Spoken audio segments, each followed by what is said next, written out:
Hi. We should be live now. You guys should be seeing my face. As you could see, I put a lot of effort into my hair.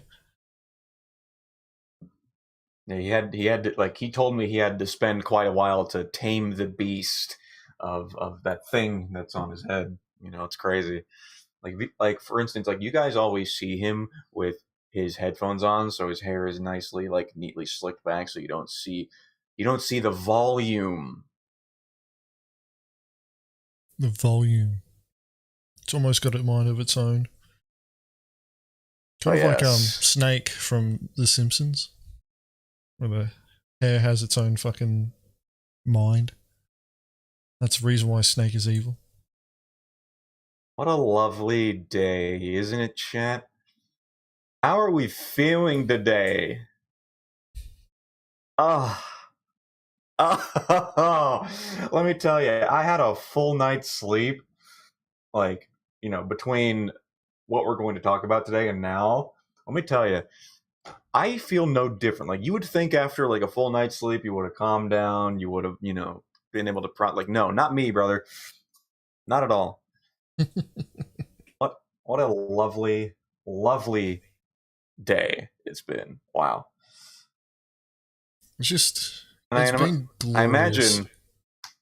I imagine people are going to want to hear our take on what's been happening over the last 24 hours.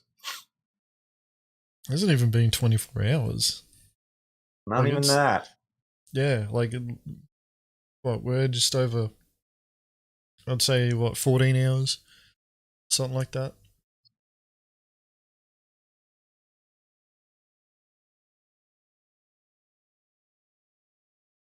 By the way, for those in the chat, if you've not already, please share this stream to any discords or guilds that you may be in. Get more people in here. Try to up the engagement. A lot of hot button topics today. Yeah, if you've been paying attention to Spectrum, it is fucking on fire at the moment. I haven't even looked at Reddit. Like, I haven't looked at Reddit either. But yeah, let's start with watching the ISC episode, The Cargo Show. You want to wait a minute for people to filter in? Still like 33 people here. Only 33. Oh.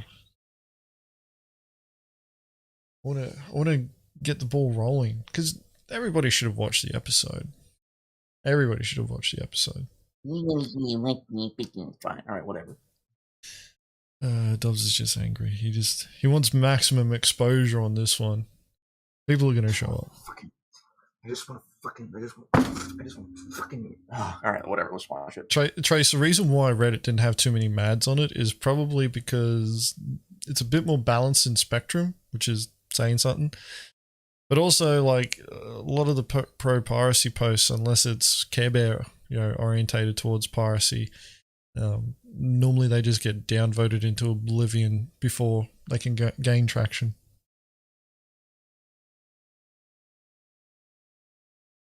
No, Mario, I'm going to stop it. Heaps.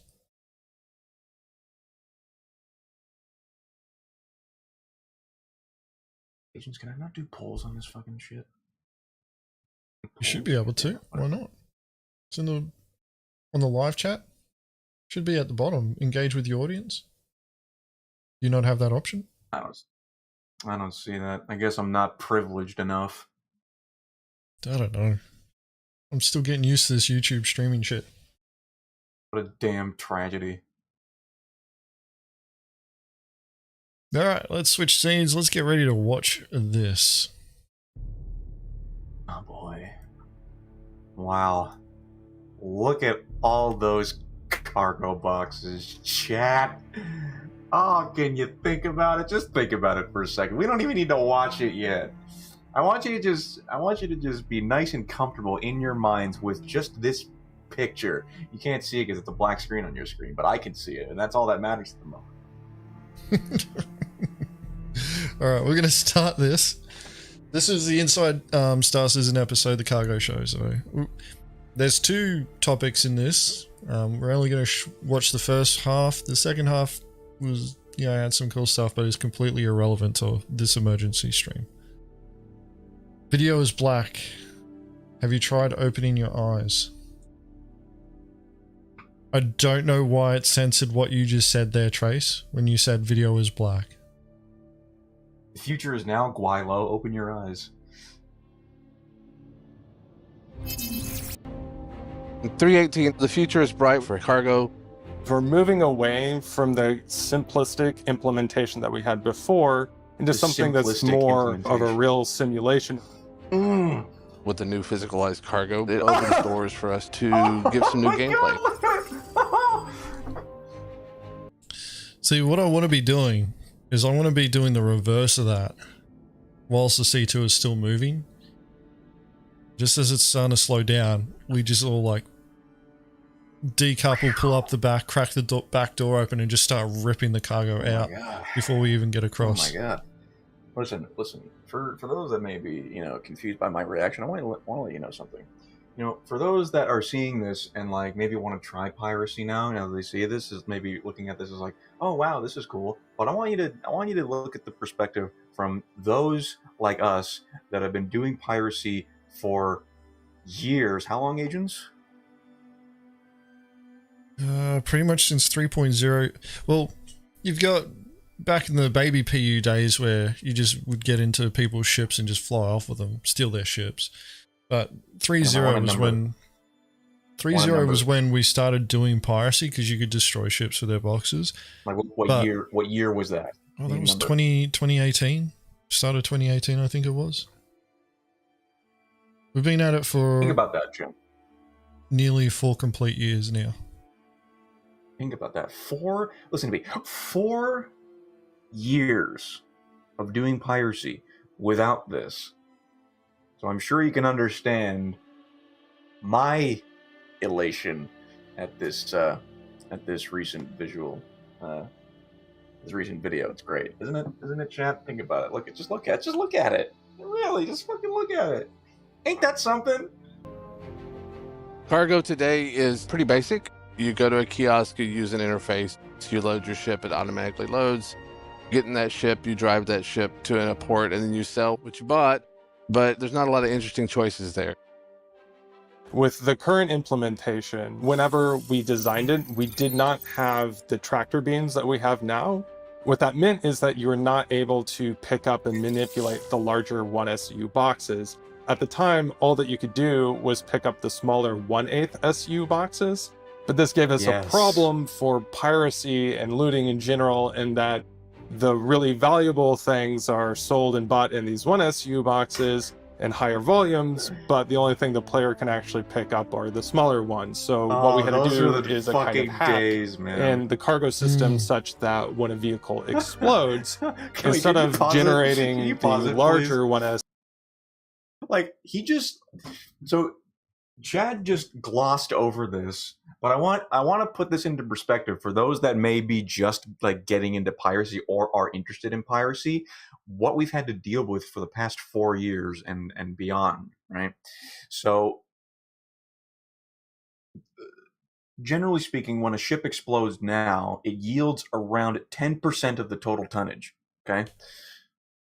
And it spawns, like Chad said, the 1/8 SEU boxes, given that there were no reasonable means of picking up and moving the 1 SEU boxes simply because they were too fucking large. So imagine you're a pirate, right? And you board a ship you board a player's ship, you fight the crew and you capture it. Now what do? Can't take the cargo out, so you have to take it down to the surface or in space and blow it up, and then you have to move hundreds and hundreds of small, tiny little boxes by hand into your ship to sell, and you only make about a couple of thousand credits for all that effort. Mind you, we haven't really done piracy for the sake of the money up until this point. We've mainly been doing it to just, hone our skills and making sure that our blades are sharp for when this actually happens. But still, just to put it into perspective, how tedious and annoying it was to have to go through that process in order just to make a tiny little profit. But man, it's crazy. Yeah, one of the reasons was around 3.8. They called it the golden age of piracy. That was when you were able to merge the cargo grids of ships, and you really got to see just how close we were to piracy. Because, like, merging the cargo grids of ships, you could trick the consoles into thinking that the cargo from somebody else's ship was on yours, and then you could sell it that way. And just being able to see, like, you know, curb stomping people and then taking their ship away, or like if you wanted to cheese it, you just literally just steal it off the pad before they got back in it, and just how many credits you can make off of it. Like, it was phenomenal. And now they fixed that, and now we're coming back to the point where we're actually going to be able to make more, you know, go back to making that amount of credits again. It depends on how CIG decides to do it, but you know, it's going to be a bit more effort. Yeah, and they're going to talk about, like, you know, percentages of cargo that survive explosions, which I have a hot take on that, but we'll let it run for now. And this is completely unrealistic in the current iteration of Star Citizen. Most of those boxes should have despawned by now. Oh my god, yeah. SU boxes before on they even destruction, hit the it ground, actually those fucking generates boxes the would smaller already be ones in gone, this dude. kind of gamey, magical way, so that the player can Thank you for the actually sub there, go Polgers. pick up some of the boxes from the destruction. All right, let me give you an example. The C2 has 696 SCU, which equates to 5,568 1/8 SCU boxes that you have to loot. But the ship exploding should damage some of those boxes, and we want to have about 40 to 50% survive that explosion, so that's still about 2,000 1/8 SCU boxes. But then there's server performance issues to consider. So what we've actually been doing is capping that at 10% boxes being generated. However, on top of that, it's an incredibly tedious experience, because now that's, if you were to do the math, about 4. Just pause it. I want to pause on this frame. Just look at that. This is such a familiar image to me and us, right? This is so familiar. There was a time where you'd see this, like, it wouldn't be from a C2, it'd be from a Herc, it'd be like from a Caterpillar, and you just look out and you'd see all those boxes there, and you could throw boxes, you know, a lot easier back then, but even then, like, throwing You didn't boxes, have a tractor beam back then, mind you. You didn't have a tractor beam. Context that you don't have a tractor beam. You had to do it by hand, and you had to daisy chain the boxes that you were throwing. So you'd, like, literally, like, the boxes that were further away, we would have guys that would go out further, hours, man. and they'll grab boxes and they'll just throw it at the next person down the chain, and, like, we'd literally, like, chain throw boxes to get them into the ship. It'd take us like fucking an hour. It's bullshit. Oh my god! And then when they introduced the rock, they're like, yeah, picking up all those gems by hand would be tedious, so we gave it a fucking tractor beam. And I'm just sitting there fucking sitting there with our iTwitch going. SU boxes. I had that iTwitch going.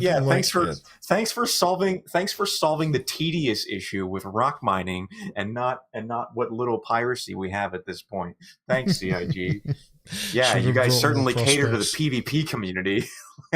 We should have brought more prospects. Yes. Oh my god, yeah, we should have expanded way back then.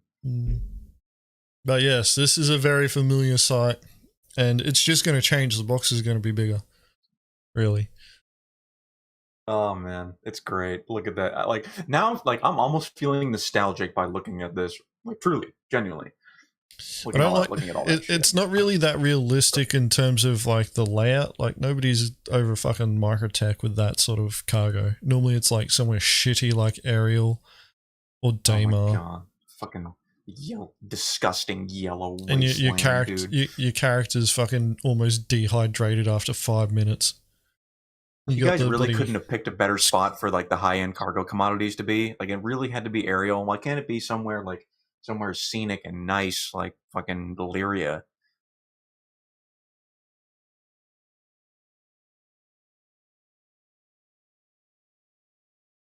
400 boxes that you have to go pick up, and collecting all of those by hand without a tractor beam. With the new system, we've gotten rid of the 1/8 SCU cargo containers. Everything is 1 SCU cargo containers. So in the case of the C2 with the 696 SCU, that would be 696 1 SCU boxes rather than 5,000 plus. every single one of those boxes is a real entity in the game, like any other entity in the game. Go, it is tracked in the database as a persistent entity, now that we have the new persistent entity streaming architecture. And it means that now that they're entities that are persistent, they can be interactable. So now you can do things like use the tractor beams to pull them out of the cargo hold or put them into a cargo hold. It also means that whenever we do ship destruction with the new system, we don't have to generate any. We don't have to take the entities that were already created, and we just simply detach them from the cargo hold and let them float in space. Now, we still want to have some of that explosive destruction, so there's a certain amount of variable amount of that cargo that is destroyed on the camera attached to the box. I think that's cool. Back somewhere, it's actually 0 to 90%. I remember we saw that for that's calculated every time your ship explodes. So what happens then is now we're actually hitting that 40 to 50% number on average. This means that both for players that want to reclaim the cargo that they lost on ship destruction, or for pirates that want to scoop up their... They said pirates. Oh, they said the P word, guys. Wow. They said the fucking P word. They said pirates.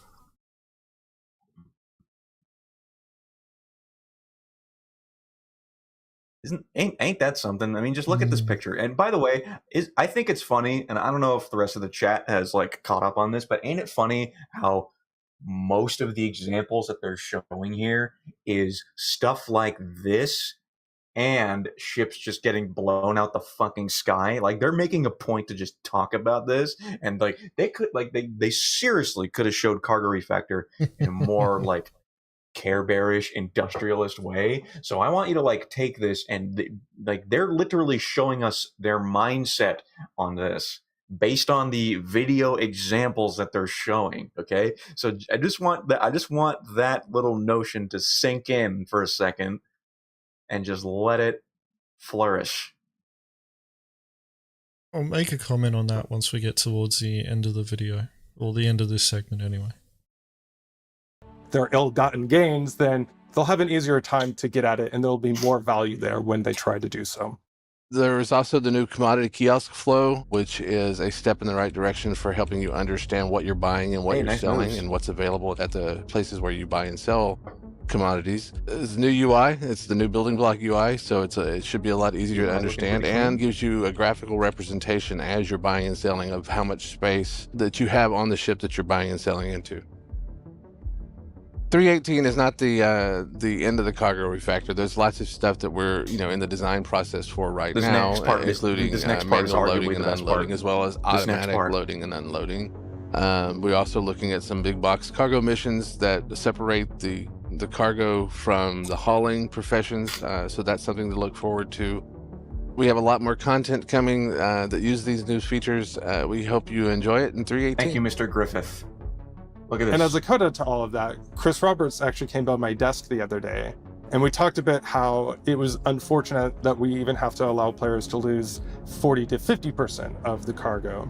And we talked and decided that we would try to come up with an interim solution on our path to physicalized damage that would allow us to leave the husks of ships behind on vehicle destruction instead of just exploding them and erasing all the contents. This would allow players to explore the ships and find the cargo and physically move it off the husks of the ships, rather than just generating a percentage of the boxes on destruction.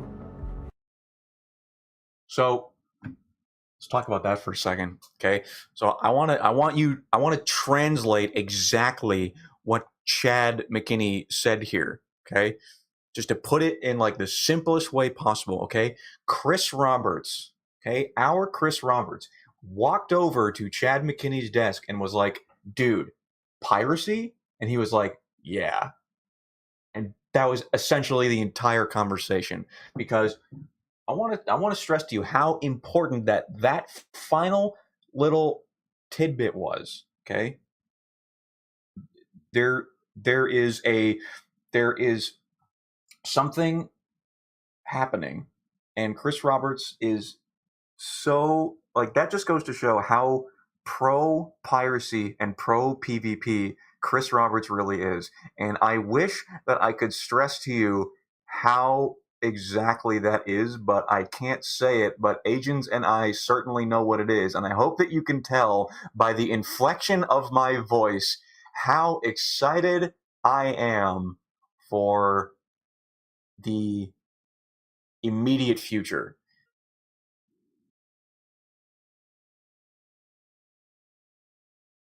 So, yeah, like,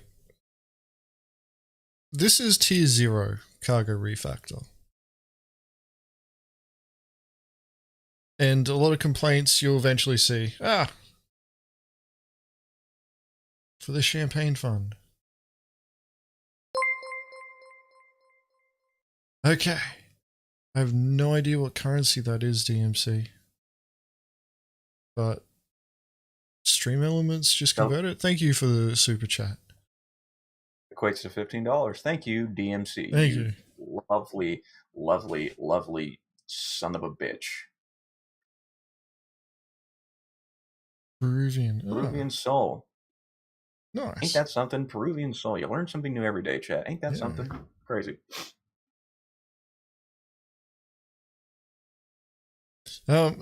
This is tier 0 cargo refactor. It really wasn't going to be that complex. It's all about the physicalization on cargo. There's more to it. But from what the player facing side of things, it was just the 1 SCU boxes, instead of them just being all clumped together, they're all going to be separated and you're going to be able to stack them. Now, some people have already astutely pointed out it doesn't look like the boxes are snapping together yet. In those videos, they didn't look like they snapped. We'll just have to wait and see. You know what that means is that I'm going to crawl up my prospect's ass if they don't neatly stack the boxes on the prize ship. If it's a mess and these cargo boxes are everywhere, you motherfuckers are going to get bullied. I swear to God. So for the prospects in this org, you're listening, okay? Just making that clear. Like, buying and selling cargo, it's no different than what it was before. What this does is it physicalizes the cargo so that you can move it between ships. That's really about it. It's not going to be any more complicated than that. CIG is still doing their groundwork for a whole bunch of other feature sets that have to do with cargo, which they mention in this episode. Man, but I have a super hot take on this, but I think we're going to wait for the Spectrum posts. Yeah, like CIG's still got a bunch of, I believe they've got a Q&A coming up as well. But they've also, like, Chris Roberts has his intent for how he wants the game to work. He wants everything to be, as close to physicalized as possible. He wants, fidelity and immersion. Those are the two buzzwords that he likes to use a lot. But there's a level of granularity that he also wants to achieve when it comes to interacting with the objects within the game environment. And Cargo Refactor brings him one step closer to achieving that. Piracy's been viable for years now, but what this does is this actually, in my mind, solidifies the tier 0 loop of piracy. To me, piracy has always been about boarding ships, taking cargo. That's piracy. You bet your ass. That's going to be our fucking MO going forward. If you think we're going to be calling you and be like, "Excuse me, sir, do you mind giving us like 50,000 credits and we'll fucking leave you alone and never bother you again?"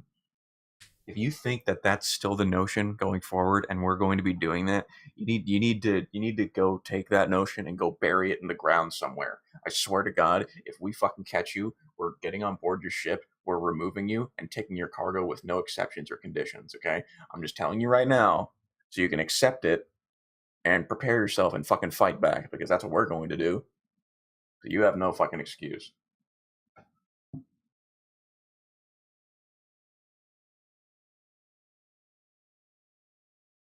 Like, the Spectrum is pretty much on fire. That's why we're actually doing this emergency review or reactions and bloody rant. because Spectrum is on fucking fire and we really need to jump on this while it's still hot. I was actually going to leave the stream, or correction, leave the ISC episode to react to until next week, but turns out I wasn't expecting Spectrum to react like this as badly as they have. It is literally like a lot of these people just were not paying attention whatsoever. Like, I thought, you know, they were like, yeah, they know that piracy's in the game and that eventually this will happen. It's like fucking piracy was just an accident, a byproduct of bloody, you know, some missing mechanics, and people are just now realizing that it's going to be a thing. There's a fucking fantastic meme that hopefully we see, but it kind of sums it up. You know, the reaction.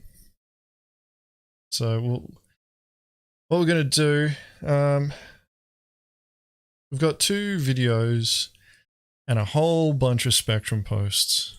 Oh, we're going to be here for a while, ain't we? All right, buckle in, chat. Okay, now's the time. Okay, bathroom breaks, you know, drinks, you know, get your breakfast, you know, your egg McMuffins, and yeah, because we're going to be reading a lot, and we're going to be debunking and bullying people for their views. It's really funny. Now, the question that I want to ask you guys is, do we want to do the videos first or Spectrum? I'm thinking Spectrum first and then use the videos as a palate cleanser. What do you think, chat? Would you like your voice to be heard? Would you like a poll so we can say whether we watch the videos or the Spectrum? I'm just gonna do the What do you say, Agents? poll. I'm gonna poll. Yeah, I think we should leave this up to fucking democracy.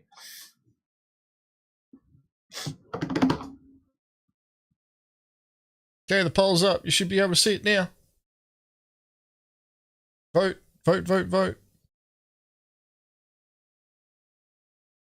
I really need to work out a way of showing that voting widget, the poll.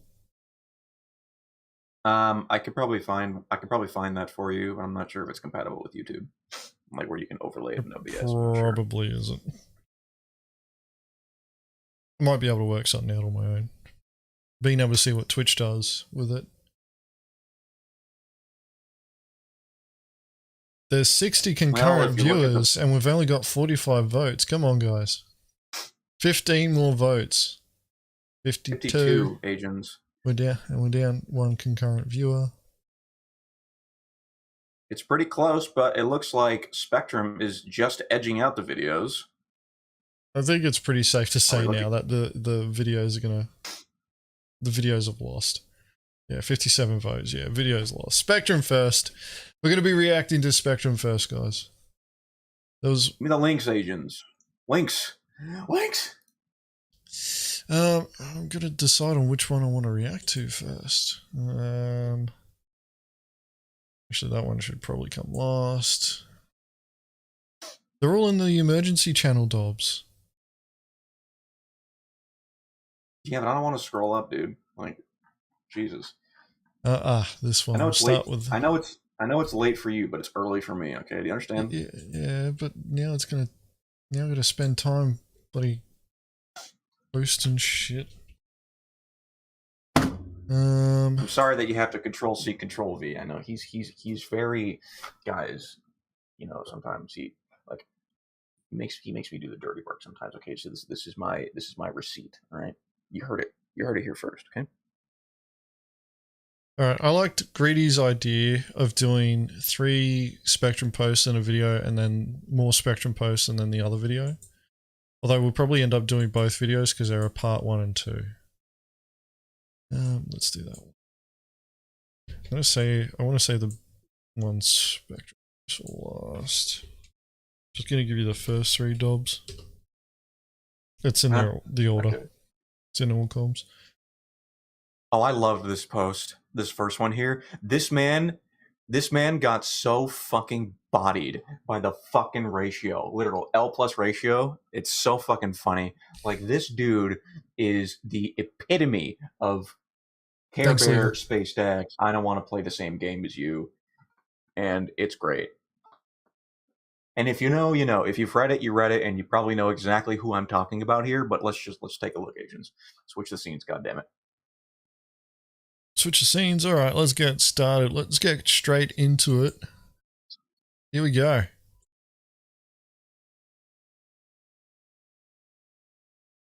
If you're a frequent Spectrum, bloody Spectrum adventurer spelunker, Spectrum spelunker, maybe, you would recognize this name, Captain BTAC. He was on a bit Before of a we read anything, look at the vacation. ratio. Yeah, because we're gonna, it's gonna get, it's gonna increase too. By the way, I'm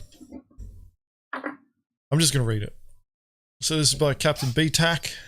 Hot take on ISC from him. ISC The Cargo Show. All that matters is ensuring that pirates can profit. Oh wait, that's a question.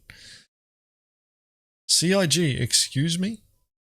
Yet again, another focus on mechanics which would make life easier and more profitable to lawless players in Star Citizen? How is it possible, to my impression, that there is so much stuff being worked on to ensure that lawless players can have it their way, and hardly much that lawful players can have it their way? This fucking guy, man. How about some balance and working on something which would be clearly in favor of lawful players rather than lawless players? Thanks. Does this guy not know that fucking mining gameplay exists and how that's been one of the core gameplay focus for the past fucking 4 years? Like, mining is the most complete and profitable gameplay loop in this entire game, talking about fucking, oh, it's always catered towards fucking criminal players and lawless players. Are you fucking kidding me, dude? Like, do you play the same game as us? Like, honestly, I want to ask you this question. If you're watching this, or if you watch this on the VOD, tell me in the comments, do you actually fucking play Star Citizen? Like, truly, genuinely. Like, based on this post, it leads me to believe that you just fucking sit on Spectrum all day and just fucking type away at your greasy ass keyboard talking about, oh, it's always catered towards fucking lawless players. All right, dude, I'm fucking done. Go ahead. I need to fucking get a drink. The funniest thing is that in 3.18, they're getting rid of the majority of the security bunkers, and the only two places that you'll be able to clear your crime stat is SBK and fucking prison. Like, right there is a huge deterrent to a lot of players. But yeah, like, if, as I said before, like Captain BTAC, if you've seen his posts, a lot of it is nonsense. And as you can see, it really hasn't actually, like, it seems like there are a bit more Spectrumites that are agreeing with him. And to be honest, I think there needs to be a bit more Picard facepalms. I've already done mine. I'm just logged out of Spectrum because I have some sensitive information there because I'm an avocado. What? What? Yeah, that's right. What is that? I don't know what that is. Just realized that the music's off. So yeah, like, we need more Picard facepalms. I'm pretty sure actually a lot of people in the chat right now have probably Picard facepalmed this already.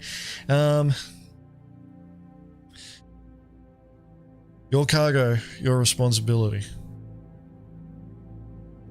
Like, this just needs to get posted.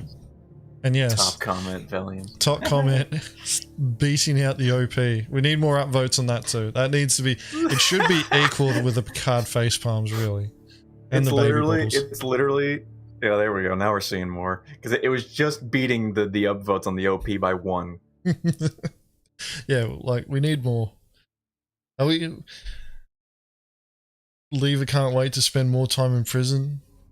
To be honest, like, the mission that they showed at the end, was it last week? During Star Citizen Live?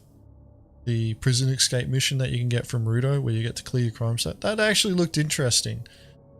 It's probably not going to go the way that CIG wants, because bloody, you'll be running around with a crime stat on your head. A fucking beacon and bounty marker followers are just going to show up and just pop the Ursa that you're in. But, you know, bloody, the intent's there.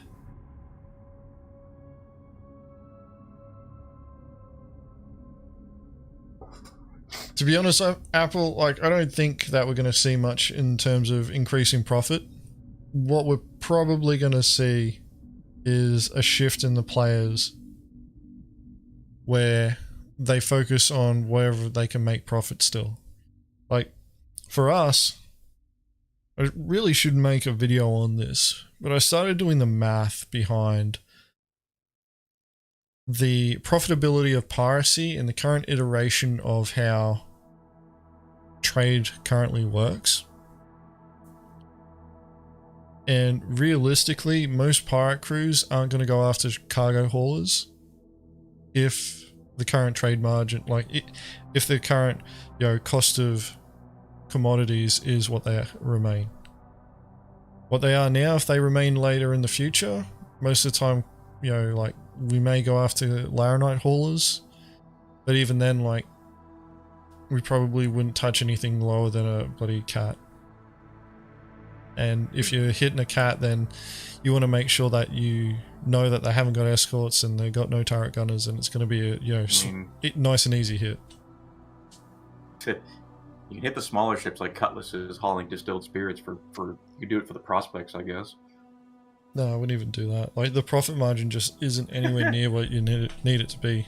Like, it really isn't. Get the UEE to pay for the escorts. Good one, Jag. Good one. They technically already exist. They just do jack shit.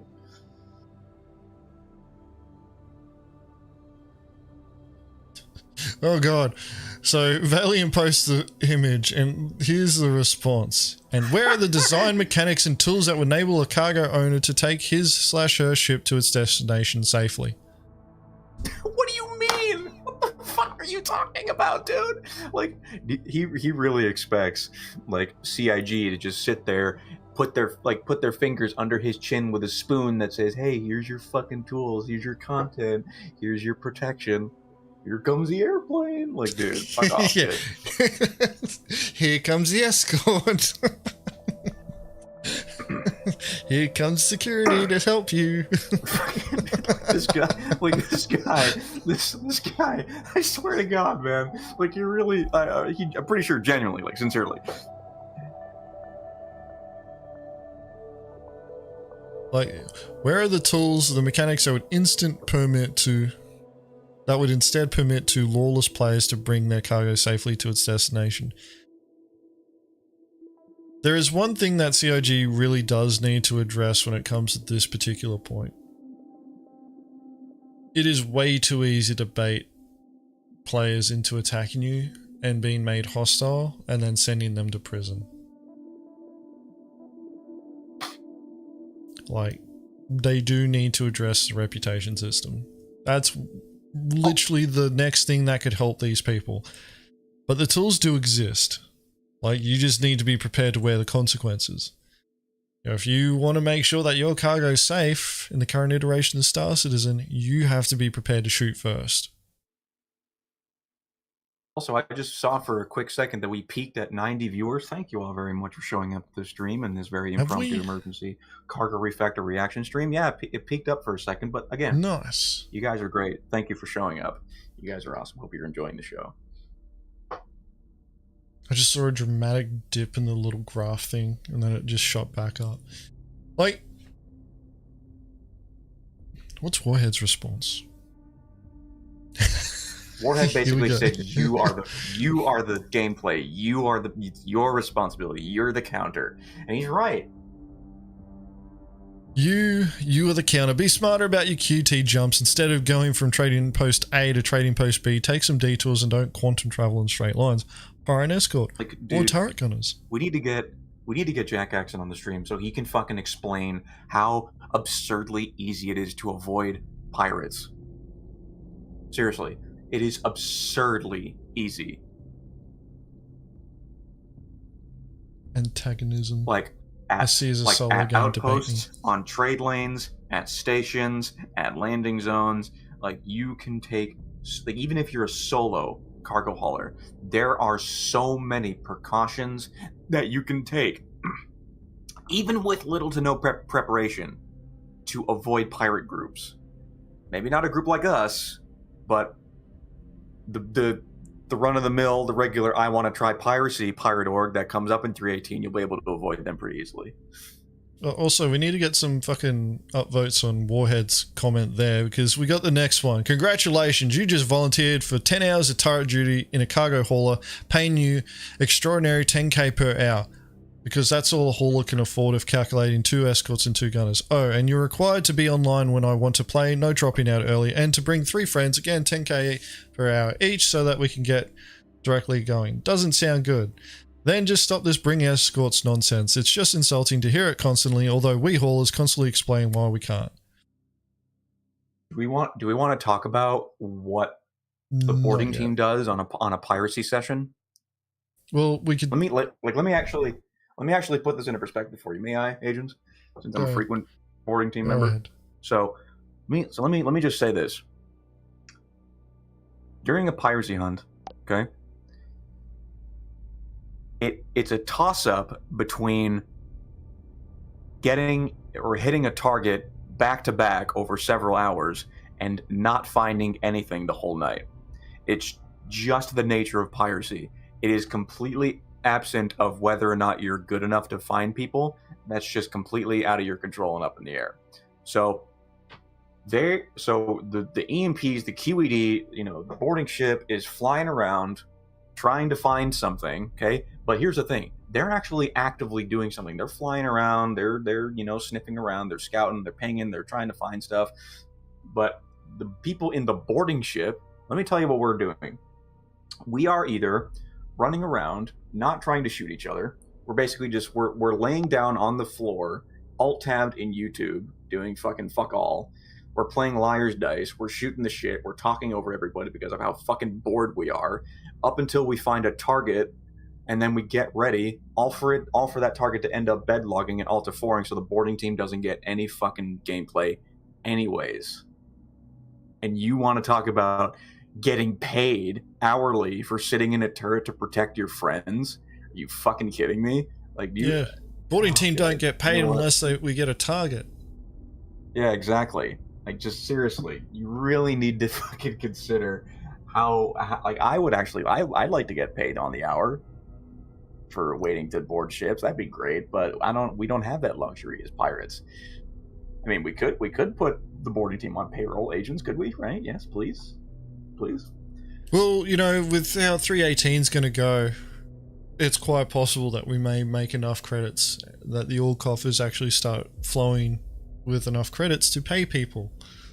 Maybe. We'll have to wait and see.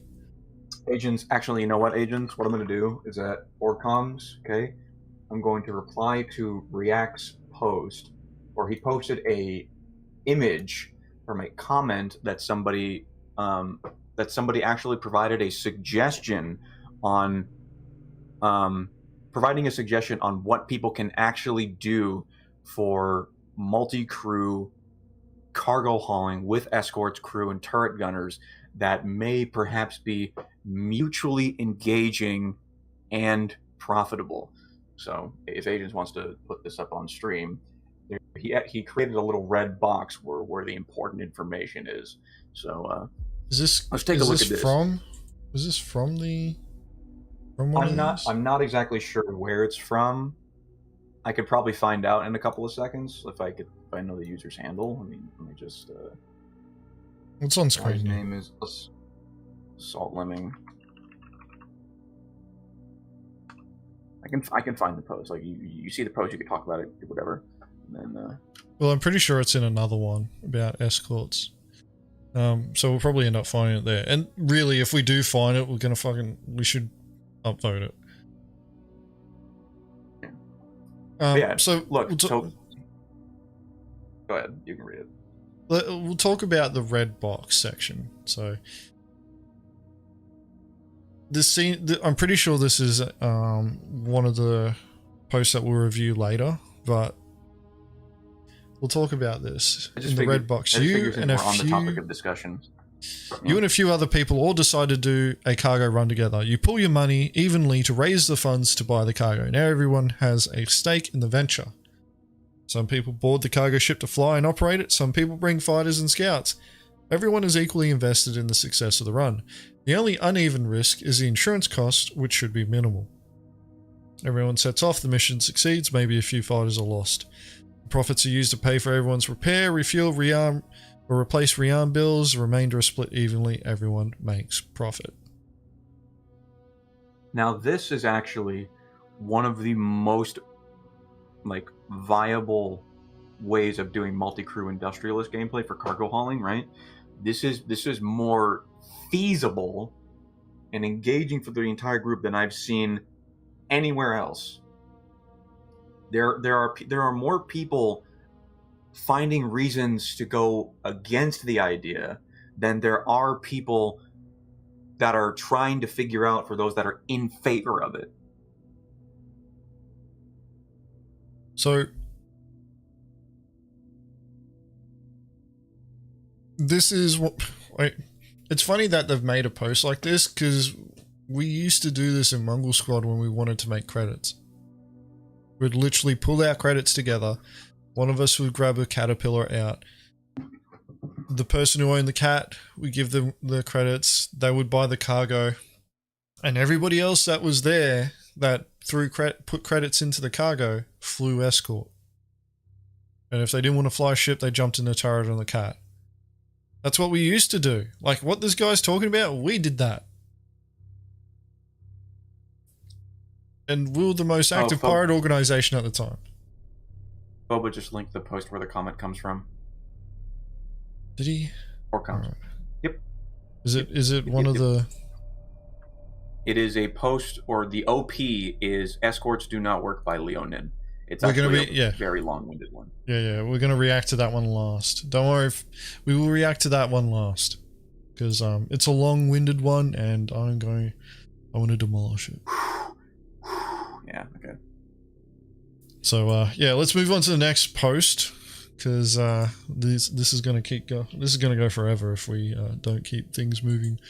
So, yeah, good old BTAC kicking goals. Yes, that's it. Good work, everyone. Only 3. Valiant's got his. So I want to Yeah. So I'm gonna wait to say my take after you read this post, okay? This is another monkey-brained one. All right. So the next one is cargo surviving ship explosion. Today's ISC. By Cake or Death.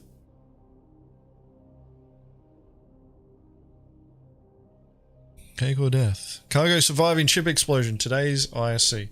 In today's ISC, they said when the ship explodes, it's possible for up to 90% of the cargo to survive to make it less punishing or easier for pirates to get their loot. Not gonna pretend I'm happy about this. Who fucking cares? Anyway. Yeah, right. Nobody fucking cares. Nobody fucking cares how you feel about it, brother. Sorry.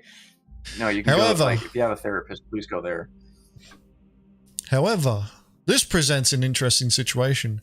Why would anyone buy cargo themselves when you only have to fish for that one occasion where the trader's ship explodes in such a lucky way that you get to gather almost all of it for a nice profit? Thank you for the sub, Tim. I also realize there will be further improvements and fine-tuning about this in later patches.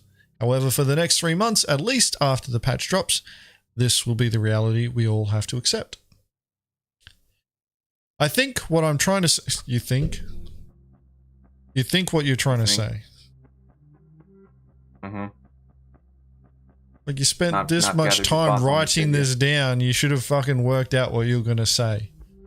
Anyway. No, this along with all the others is an emotional response given the time after. Okay, so it came out, so he posted this 44 minutes after the episode released. Okay, 44 minutes.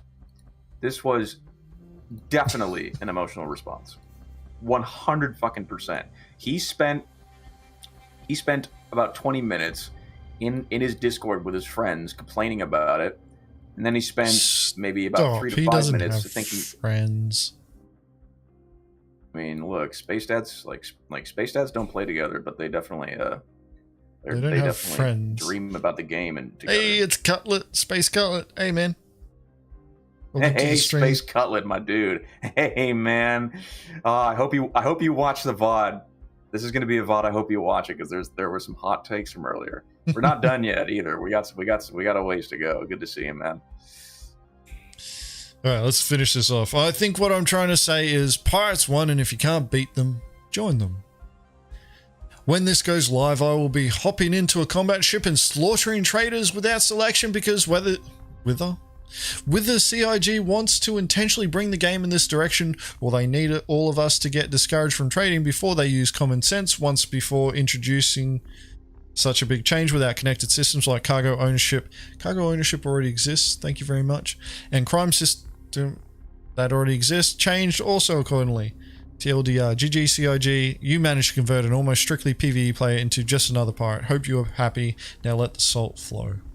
They are happy. Let me just say for the record, they are fucking happy. We're all fucking happy. And you're the only one that's having a fucking sukilala, right, agents? About this fucking cargo refactor change. Yes. and let me just say something, right? For the industrialists watching, you guys are now completely out of options. And you only have one option now, and I'll tell you what it is, okay? You want to run? Too bad. You can't do that. We're good enough to lock you down in QED. And Master Mode's coming down the line.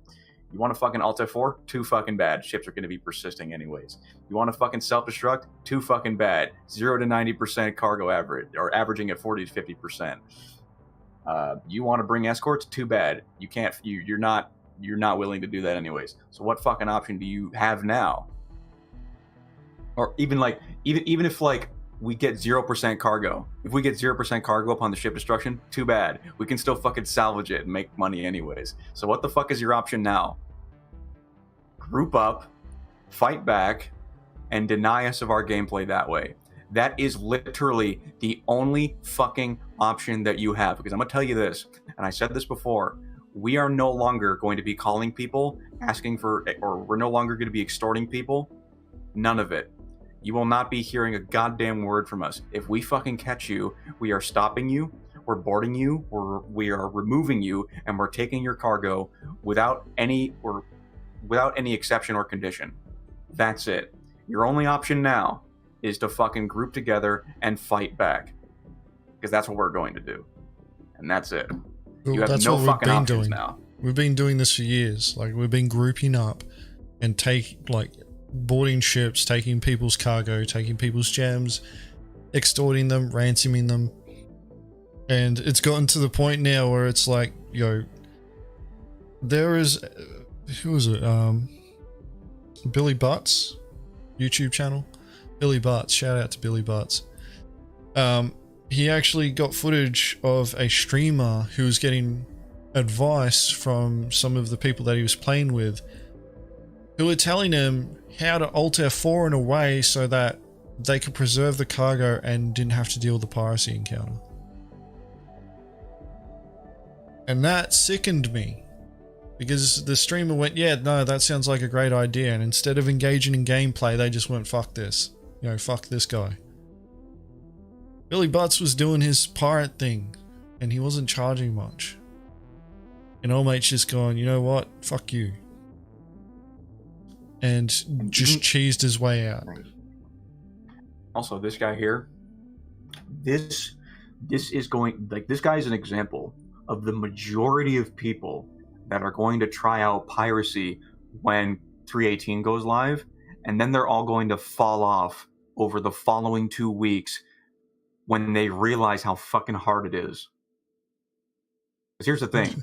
No, they're not going to do it. I guarantee you, most of them are going to fucking fly around torping ships and taking whatever fucking scraps that result from it, because they realize that actually stopping the ship and boarding it is harder than we make it look. Yeah, a lot of people still don't believe that we actually do it legit. Like, there are groups out there that are adamant that it's all role play, and the targets that we go after, they know us and they, comply. and like it's all staged. But yeah, like this Cake or Death guy, they're not going to do piracy. They're going to try and suck at it so hard they're going to just sit there and go, buddy, it's not worth it, and probably uninstall. By the way, we don't have enough. We don't have enough baby bottles of Picard Palms on this. There should be way more than that. The ratio is still pretty extreme. Take a look at that. Ain't that something? Fucking hit that up. Yeah, hit that up. Holy shit, we're sitting on 99 concurrent viewers, Dobbs. Did you realize that? Welcome everyone. Link. I've been checking it out. Thank you all very much for watching. Thank you all. We just hit triple digits. Been extremely. Oh wow, 100 viewers for the stream. First time ever, 100 viewers. You guys are amazing. Thank you all very much for the support and your viewership. These are exciting times. Really exciting times for piracy, for the game, for Star Citizen in general, and we thank you all for joining us on this. Till your bots crash, fix on them this up. Journey. Yes, I know we just lost viewers, but we did hit 100. Okay, you can't take that away from me. I don't care. Can't take it away from me. Yeah, like Cutler's nailed it on the head. These guys are gonna go, okay, I'm gonna be a pirate. I'll get a crime stat, and then I'm gonna go pirating people, and then they'll get taken out by a fucking bounty hunter, probably an NPC, security, and get sent to prison. They'll be like, this is bullshit, and then leave. This is bullshit. This is bullshit. Acid Rom. Shout out to this guy. Is it Harmless? We like Acid Rom, don't we, guys? Yes. What's his? Absolutely Harmless? I can never remember their org name. I know Acid Rom. Shout out to Acid Rom. This was always the plan to physicalize cargo. You make no sense. None whatsoever. Can we get some "you make no sense" in chat? None whatsoever. This was always the plan. You make no sense. Never. This guy. Cake or death? I would like to think it's death for this one. Yeah? Thoughts on that? This guy's getting no cake. None whatsoever. The thing is like, this is hyperbole right here. This entire post is hyperbole. Like, this, up to 90%. You know what I hope? This is what I really hope. Self-destruct results in 90% of the cargo surviving. It's not going to happen. That's going to be a very rare occurrence where it's 90%. No, I hope CIG programs it to do that. I hope CIG programs it to do that, because if a cargo, like, here's my logic behind it. If a cargo hauler is self-destructing their ship, it shouldn't be in response to a pirate attacking them. It should be, there's something seriously going wrong right now, and I need to, destroy this ship, but I want to preserve my cargo so that I can come back and collect it later. So they self-destruct their ship. They lose a little bit of their cargo, but it's okay. They still got the majority left. And that way, like those who self-destruct their ship for legit reasons, other than to just give the middle finger to pirates, this they have their... makes me so happy. Because, go ahead, I'll let you finish. I have a point I want to make. Yeah, like the point of self-destructing isn't orientated towards, just people flipping the bird to pirates. It's self-destruct has a purpose beyond that. And, if you're self-destructing, it's a deliberate decision. You want as much of your cargo to survive that explosion as possible, right? Right? Like in the last Mongrel Squad reaction, you would have seen that post about old mate saying, I want all my cargo gone because I don't want the pirates to win. And I want the opposite. I want this 90%.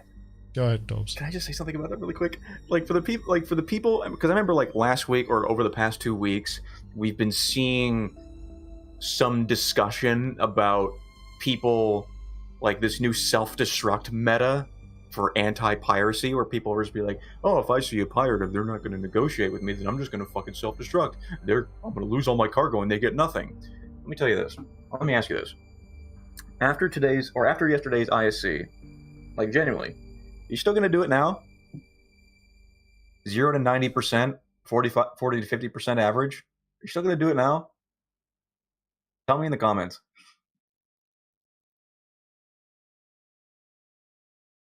Lubricant. Space Cutlet. Why? There's plenty of lubricant on Spectrum right now. All the fucking Care Bear tiers. Just get a bottle, mate.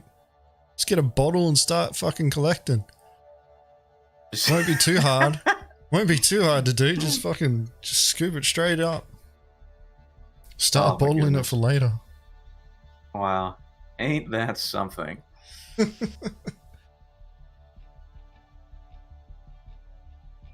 Gambit, he's got it on. He's got it right. Self-destruct should only be for xenomorph fuck-ups, because that follows the sci-fi trope. The sci-fi trope of initiating self-destruct. And Carlos, I really do hope that when COG starts working on the insurance system, that self-destruct makes insurance premiums going up. Where was Jack made a meme yesterday where it was like when the captain hits the self-destruct and then the AI blades and NPC crew just start sweating profusely. It was in the last bloody reaction. It's on. Actually, what was it? Jack actually linked an image. This is Cosmic Jackalope, our Jack, not Jack Axton. I don't know where it is. Public voice? It showed the dichotomy. Here we go. It's so applicable now. Oh no, that's Warheads. It's so applicable. The meme made it to Facebook. Warhead found. I can't find it. Anyway, essentially, the meme... I'm just going to open it up. Actually, I'm going to open up the Spectrum post and see where it's at with the upvotes.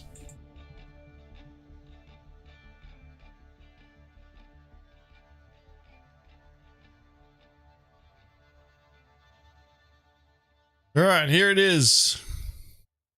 When you're an NPC crew on a ship being boarded by pirates, the captain hits self-destruct. I fucking love this. And it's the best type of meme because it's just made in 5 seconds. Only 55 upvotes. Where's the fucking link? We should be linking this shit right here. Man, you gotta get your shit together. Wait, I'm pretty sure I can link it. I'm modded now. Sorry, guys.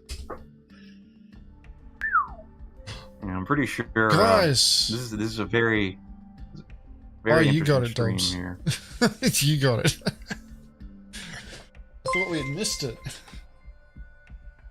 Brad Davis, thank you for the sub, mate. Go there and upvote. 62. Nice. It's already gone up 7. The ship is going down.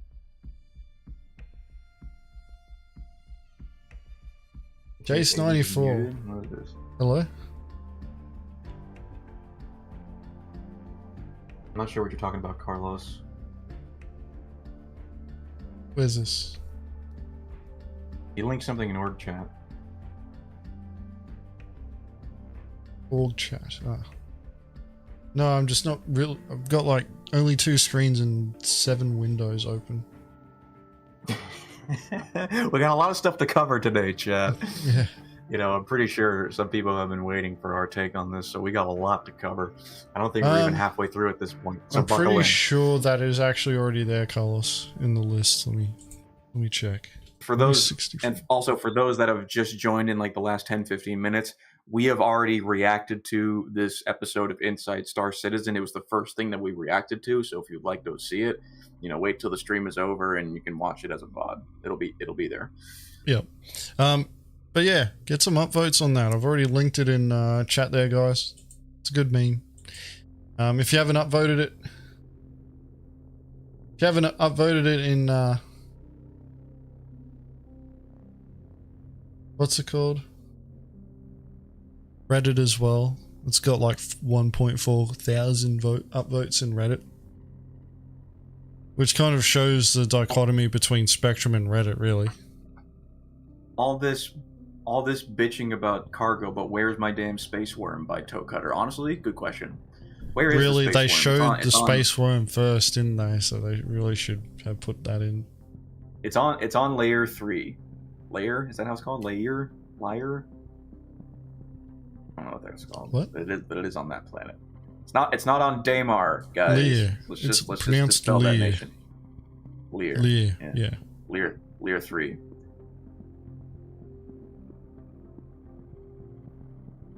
No, Jace is welcome. He's welcome here. Or they. They are. I don't know if you're I was about to say, I don't know if you're a person. I don't know if you're a person or not. You could be a bot. I don't know. Maybe you identify as an Apache helicopter as well. There are people out there that do that. We're pirates, we're very accepting of people. I identify as a bottle of Cruise Lux. That's me.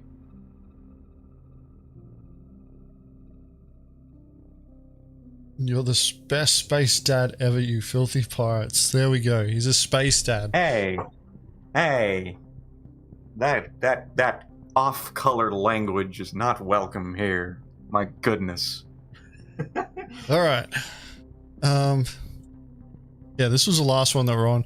I don't think we need to bash on this more. I'm a little bit disappointed. I'd like to see that us hit 50 at least. Can we get 50? I prefer the Picard palms really to be winning.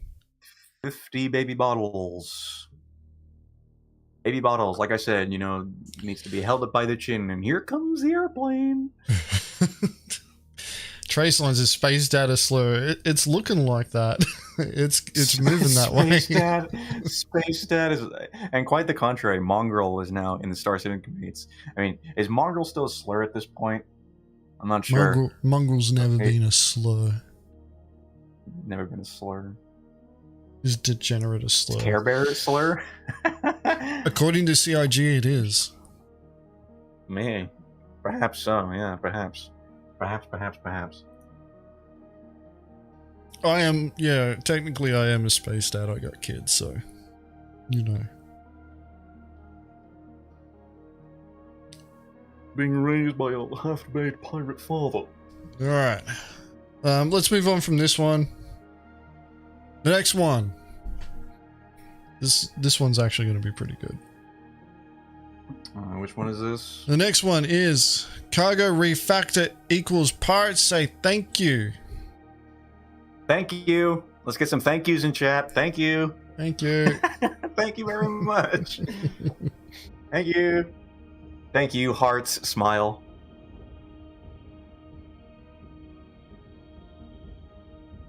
Thank you, Chris Roberts.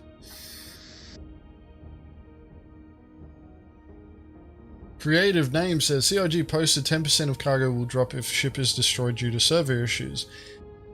That's what's happening in the current patch because the servers aren't set up to handle that.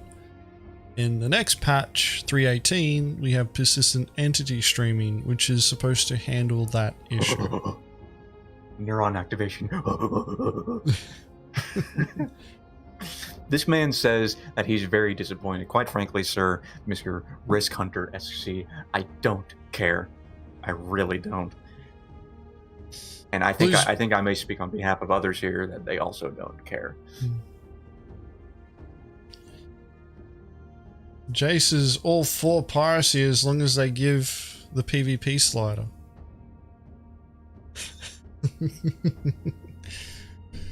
It's not happening.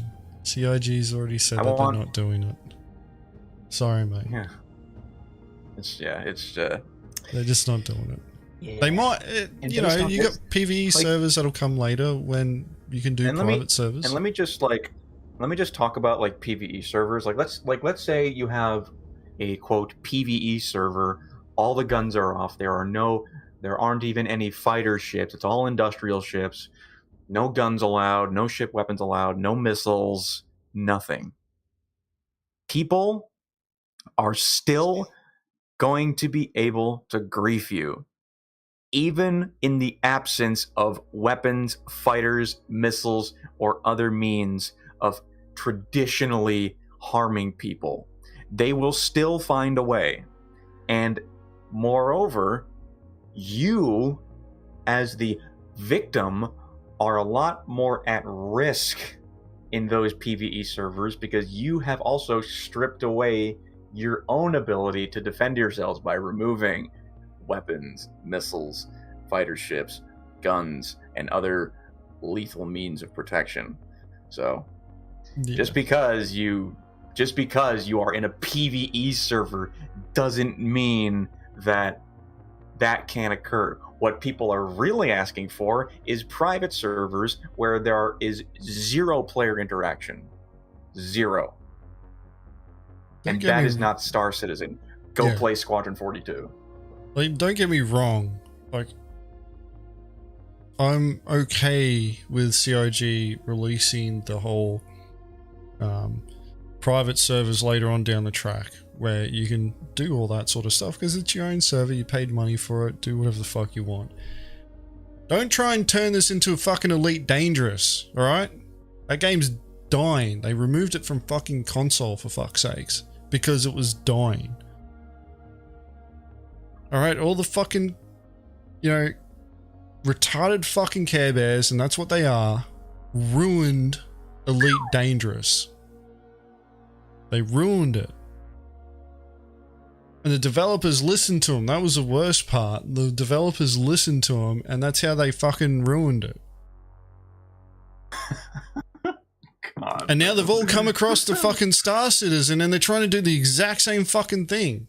Fortunately, CIG isn't listening to them. Just go play Squadron.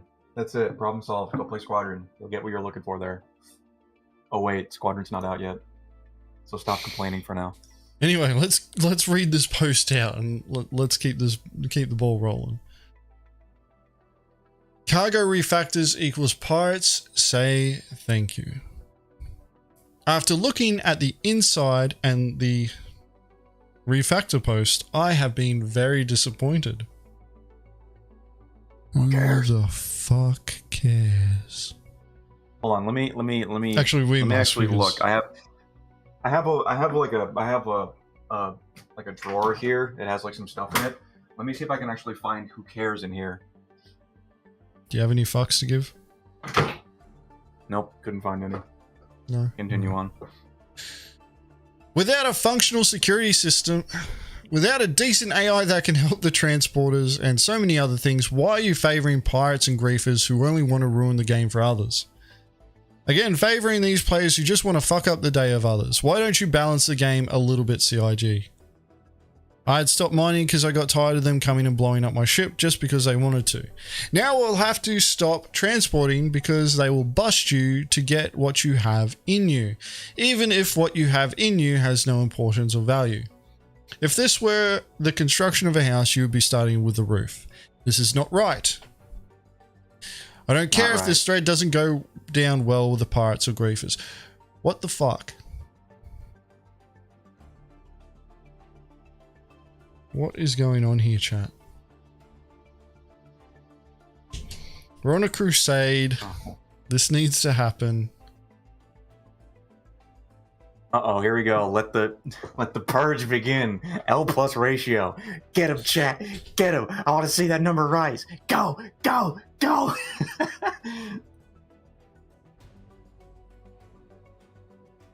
I've posted the link in chat.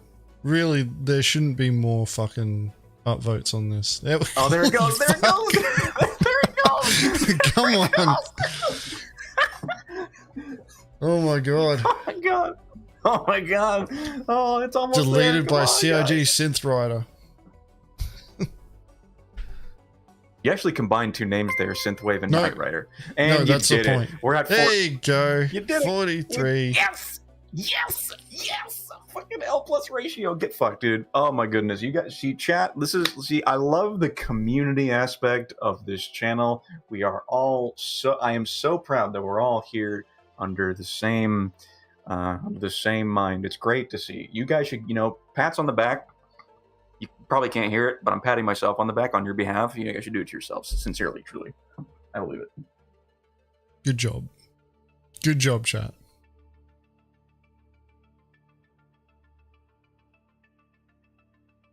Ratio machine.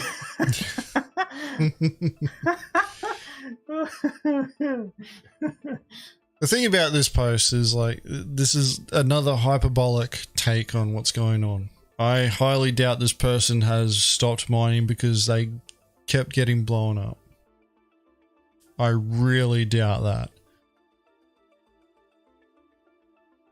Like, the few times that I've gone out mining, never got attacked. A few times that I've gone out cargo hauling, never got attacked. In fact, I get attacked more as a pirate than I do as a cargo hauler or a fucking miner. But then again, I'm not a fucking idiot, and I know how to avoid these sorts of situations. So, you know, maybe this guy just fucking plays the game like it's a single player game. Who knows? Oh man, Star Citizen is a single player guy. It's a single player game, guys. Haven't you been able to sniff that out? Like nothing you see around you is real. Like there's a skybox at some point. No.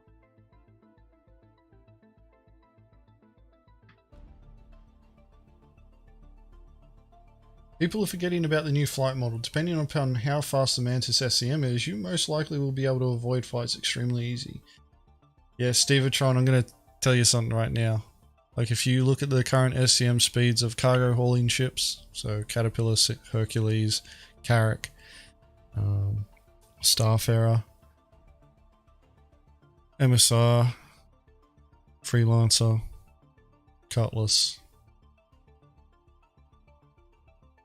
the whole A.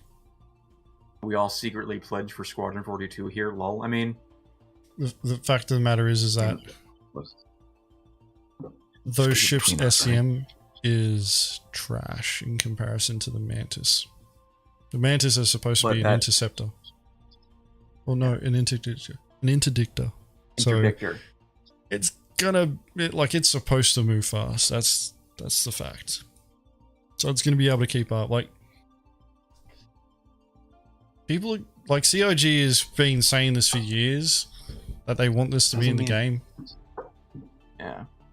Just because they move slow too, doesn't mean they're defenseless. Do you realize if those ships put turret gunners on, if those ships have turret gunners, they will fucking chew up anything that gets near it, anything. And obviously, it'll vary depending on how skilled a pilot you are and how good you are at evasion.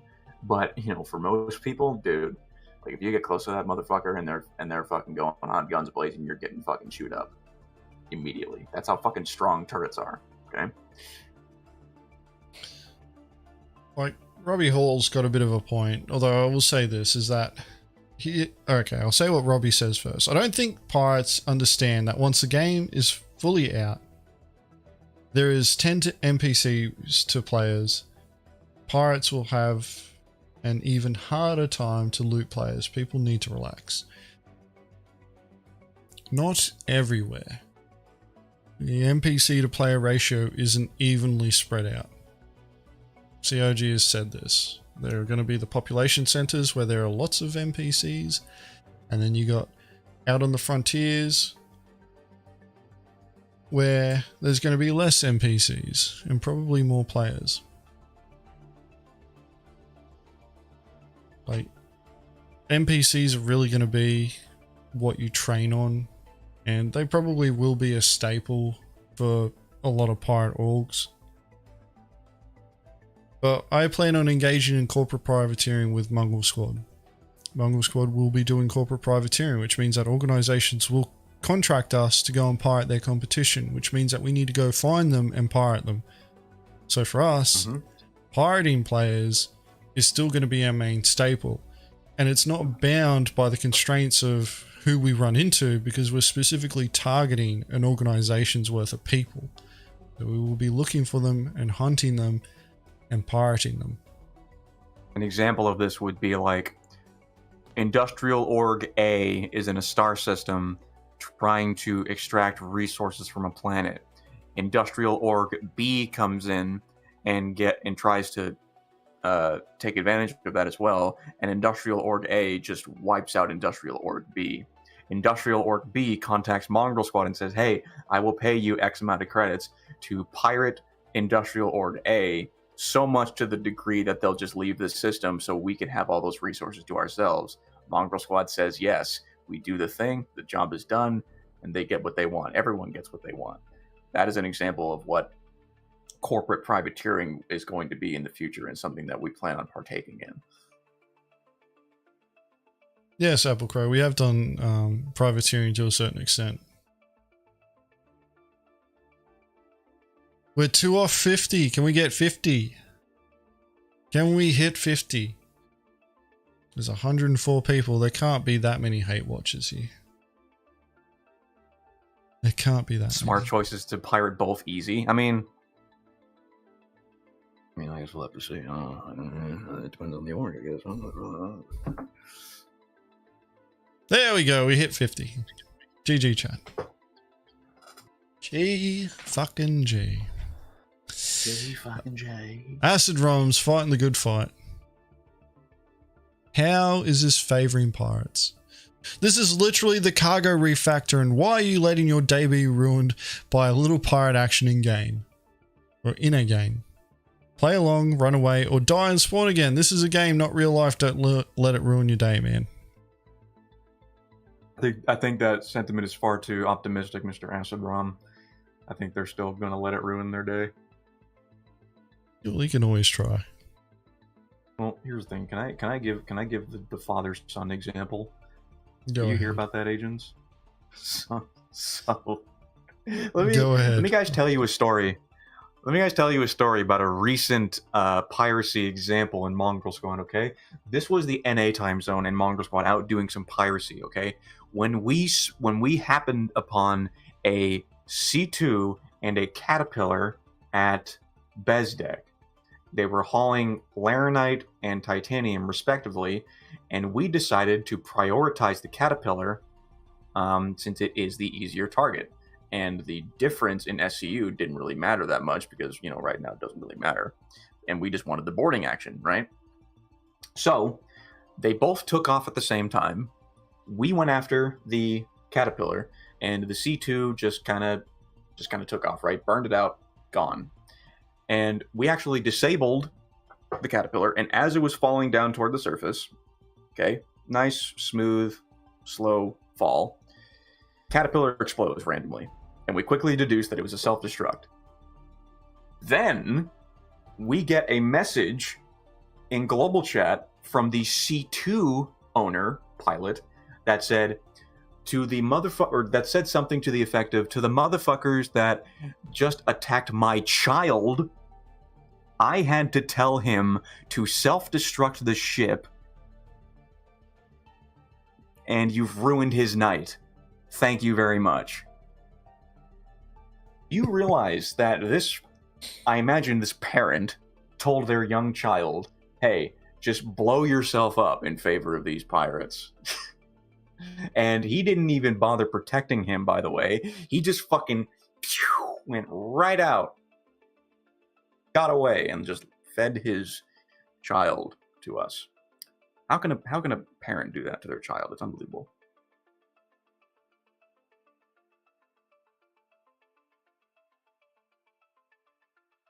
Yeah, going back to your question trace lines, apparently Space Dad is now becoming more and more of a slur.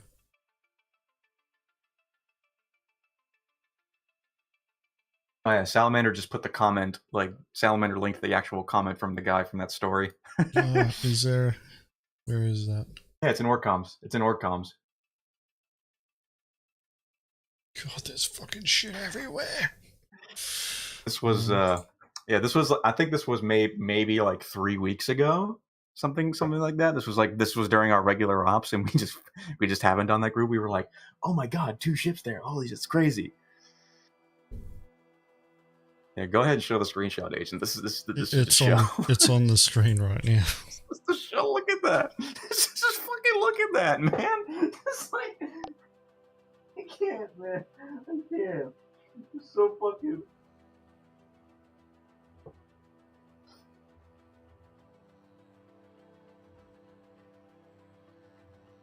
I'm just pouring a drink. Look at right that, here. chat. just like, and you may be wondering, hey guys, did you feel bad? Did you feel bad for attacking a father or a parent and child duo? I'm gonna tell you this: none of us felt bad. Not a single one of us.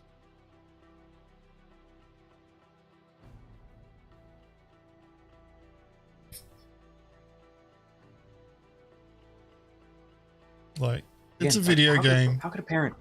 How could a parent do that to their child? One of the things that I've made it clear to the org is that they've asked me the question, will your kids, Agens, your kids be doing piracy as well? And I've said, not until they're old enough to know right from wrong.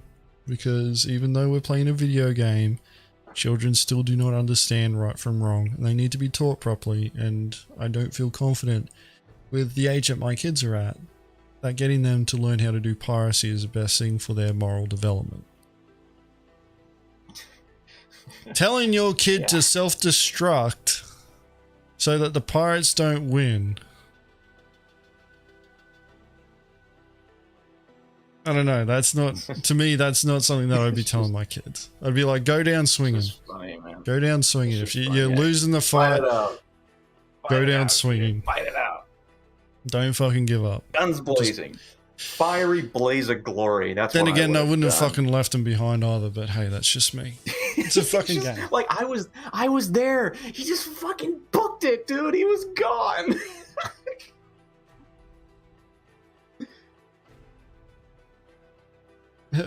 Cutlet's kids already exploded in a prospector, you know, like. Oh, that's great, man. Start him early.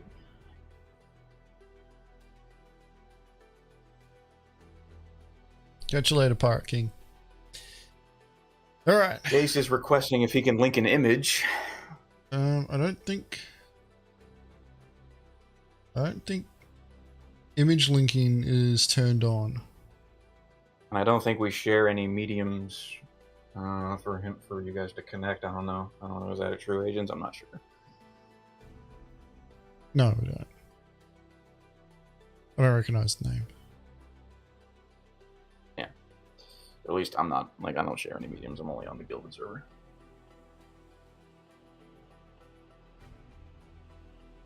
Right.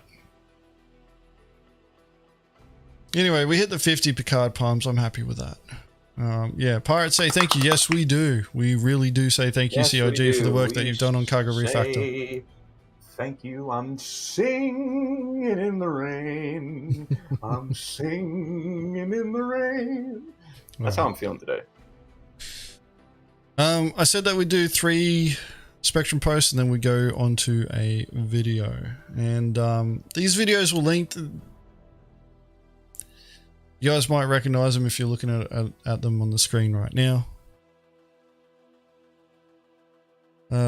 So sync tubes open.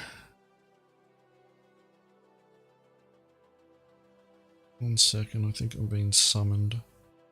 Question: can pirates even sell stolen cargo at most locations? Most locations? No. At certain ones? Absolutely. Yes. Right, what I'm going to do, I need to go AFK for a second. I'm going to deal with one of my kids. I will go to face cam and I will leave you with Dobbss to entertain you for the next 5 minutes. Be gentle with him, Dobbss. Actually, no, chat, be gentle with Dobbss. I'll be right back. I'm very delicate, guys, especially today. It's a Friday morning. I still have not had breakfast yet. You know, it's just one of those mornings.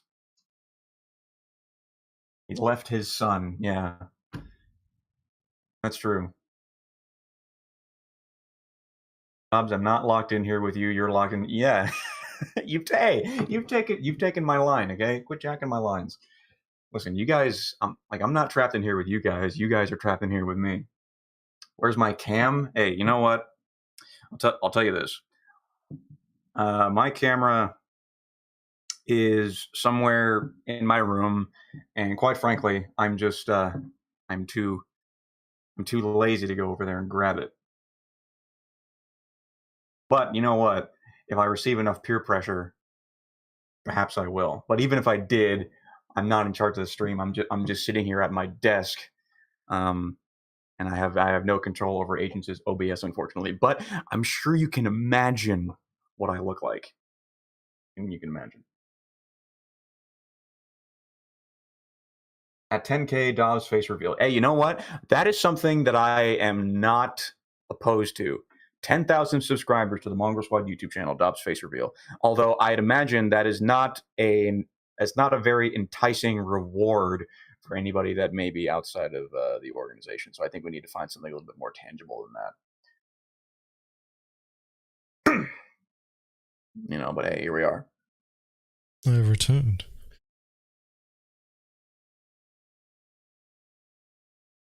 I can see you smiling from ear to ear even without the cam. Hey, you know. We got Dobbs negotiating. Listen, listeners, you get no negotiation out of me, sir.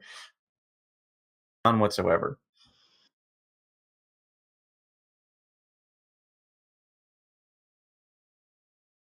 All right. Well, I'm back now. And we're going to get straight into the next bit of content. You might recognize the person. It's 2 videos. So so in the same tube room? Yeah. It's still in the same one. It's in the playlist. Okay. What?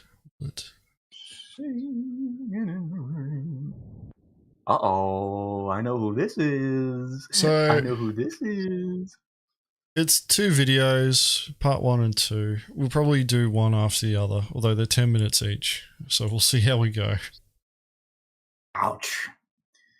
Popcorn time. You know, like, you can grab like an omelet, some hash browns. You guys ever have waffles for breakfast? Dude, honestly, hot take, waffles are better than pancakes. I'm just going to say it right now. Okay? Nah. For those that like pancakes, I'm sorry, but unless you're having ice cream with the waffles, no. No, because if you ever if you put syrup on a waffle, like the syrup actually holds on the grid.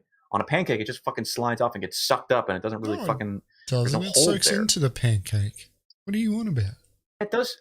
It does soak into the pancake. Yeah. What I'm saying is, on the fucking waffle, it sits there nicely.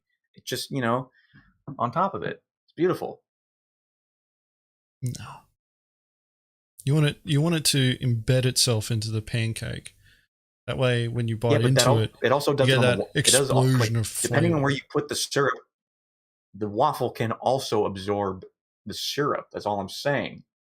Yeah, but you can have then it by on the top time, and but inside. If it soaks into the waffle and then it's pulling on top, you've got too much syrup. You might as well just start chugging the syrup. You never have too much syrup, guys. Yeah, I think we can all agree that you can never have. That just sounds like syrup. diabetes talking right there. All I just heard was bloody diabetes speaking. No, absolutely not. Anyway, let's get back on topic. We're gonna be watching Waffle cargo grid. Waffle cargo grid. See, that's why I'm gonna go with Jag. I'm gonna go with Jag's take. That's the reason. Waffle cargo grid. There we go. All right. So you may recognize this person. The video is I'm concerned. Am I wrong? And even use the apostrophe in I'm. Him. Anyway, I'm concerned. Am I wrong? By Avenger 1. Let's watch this. Space Dude, thank you very much for the super chat. Why has it not Get popped yourself up? some breakfast. Honestly, I might. Thank you. There we go. Thank you for this super chat. Wow, that was so slow. Mongrel Squad food show. Was it mukbang? Where they just fucking smash food into their face? Yeah, mukbang. Because I'm not doing a cooking show. I'm not cooking. Are you not a good cook, Agens? You're not cooking. I hate cooking, and I don't practice enough to be good. Yeah, you know what? I kind of got that impression from you based on what I know about you. No, thanks, Dobbs. Anyway, on to the video. Let's watch this. I'm concerned. Am I wrong? Avenger 1. Yes, you are. Welcome back, everybody, to another video. I know I haven't been sticking close to my regular stream schedule or YouTube upload schedule He's in doing the last a bloody week and a half, Minion Soldier. but with all the commotion going on in the community, with the recent pushing of 3.18 to now 3.17.4, and also the Jumptown and Ninetales lockdown events going on. Things have been very busy here in the squadron, and it's nice to say that I've been having a lot of fun with the team and everyone else who's decided to kind of spend their time here on the Discord. But today's video is a little different. It's not exactly an instructional video. We're not breaking down any specific fights. The fight you're watching right now was a 10 versus 1 situation that happened during the Ninetales event, which subsequently went over the course of about 20 minutes. But I'm just going to show you the first couple minutes here because that's where the majority of the kills happen in the first little bit here. But I wanted to open the discussion about some things that I feel are a little bit concerning just in general with the Star Citizen community. Now, I may be off base when I ask these questions, and perhaps me voicing my opinion or my thoughts on this might give me some trouble, but I really do genuinely think that this discussion needs to be had, and I feel like it's not going to be had on Spectrum, and it's not going to be had in direct chat or global chat in the actual game itself. These types of videos inspire me to get better at speaking impromptu so that I don't waste time. Because we're already a minute and 30 in, and he hasn't gotten to the start of his point yet. I still don't know like the topic of the discussion. Let's keep this going. I'm inspired already to be a better speaker. So you're probably thinking, okay, what are you getting at, Adventure? Well, basically, for me, I find like people's outlook or view on the events of Jumptown and Ninetales lockdown, perhaps maybe people feel like it should be too safe. Now, I'm not sure about you guys, but from my point of view, how I understand the events are supposed to be played is that, for example, Jumptown is whoever controls Jumptown basically has free money or free time to print as much drugs as they want. And in Ninetales lockdown, if you have a crime stat, you can pull the criminal side of the mission, and you can either bring a gang of vandal ships like you saw there, which we did do for one stream, which was very, very fun, or you can bring a hammerhead and some light fighters like you can see here, which we also did for another stream, which again was a tremendous amount of fun. Content like this is meant to be enjoyed together in a squadron. And I feel like there's this, I don't want to say a portion of the community, but there is this idea that floats around where people seem to think that these events are not meant to be, like PvPers aren't meant to show up to these events essentially. Whereas from my point of view, I feel like the entire idea behind these events is to PvP. Also, people's complaints about the A2, I feel like are largely unsubstantiated. Oh my god, I can't even speak today, guys. Thank you. And that was largely due to the fact that there's a lot of folks out there who don't really understand all the counters to the weapon systems and all the counters to what you can do, right? I mean, I've had a lot of fun at Jumptown in the last few days, and I've had a lot of fun with Ninetales, and a lot of that has come with just doing the missions we were told to do. But there's this always this trend that happens where if we show up and we bring a squadron, we're coordinated, we're doing the missions, a lot of times there's a lot, I don't want to say salt, but there's a lot of folks out there who get very upset to the point of I mean, we've all probably seen these folks, but this is an important discussion to have. Should Star Citizen be less about PvP, and should Star Citizen make it more obvious that there is a extreme danger to some of these things? 4 minutes in and we've gotten to the point. Should Star Citizen be more PvP focused? That is the question of the hour. Thoughts on that, chat? Initial thoughts already?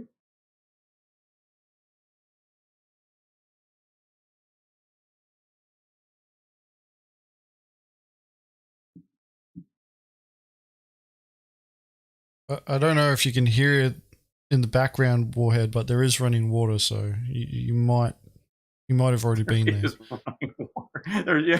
There's trees blown in the wind. You can hear the hustle and bustle of nature. Although it's pretty contradictory. I'm gonna stop.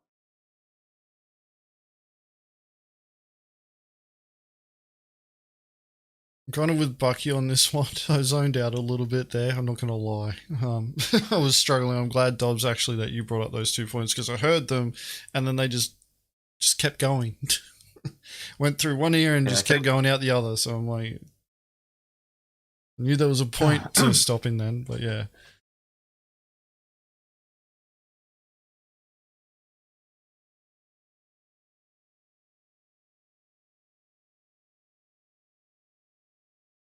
Like,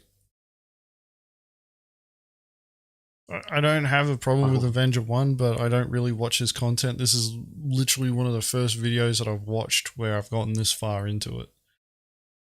Same, yeah. You know, like, should Star Citizen, you know, have a lot more focus on PvP? I think Star Citizen should, because that's the end game content that CIG needs to work less on in the long run. Like everything that they've talked about and promised for years has had some element of PvP gameplay. Like if you look at all of like the tangible like stretch goals, like a lot of it involves PvP or player with player interaction. Like for instance, just because it's PvP like doesn't always mean it's like I'm trying to think of the word. What is it? Help me out.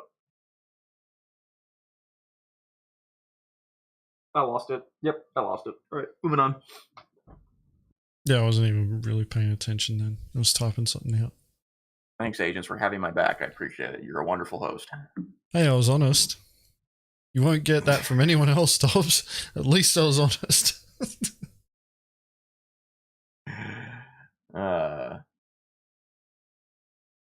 Monk ass. Let's just keep watching the video. Like, actually, no. I'll go back to that point about PvP. Like, PvP is essential for endgame content.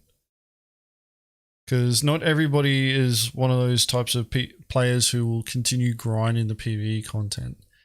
And, you know, people keep going back to EVE Online as an example, and there's a reason for it. It's been around for 2 decades nearly now.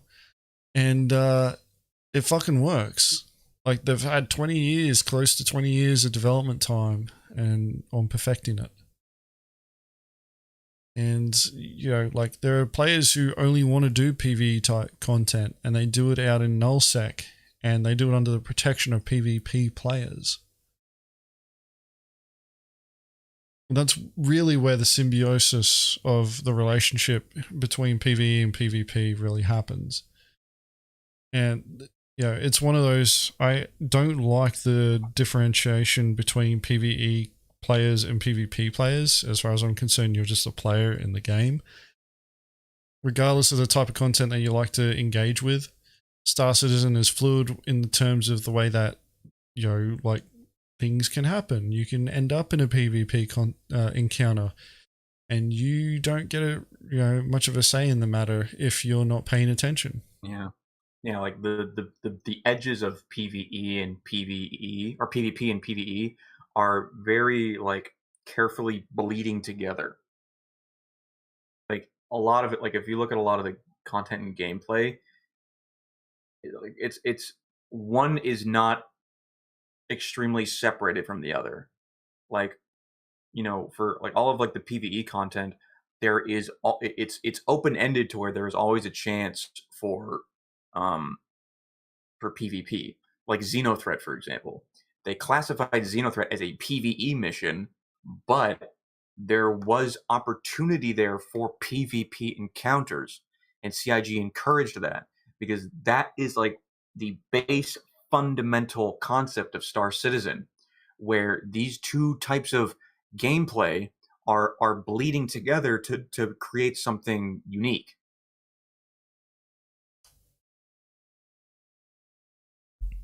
Yeah, like, I prefer to define people by their chosen profession, really, what they want to mainly focus on.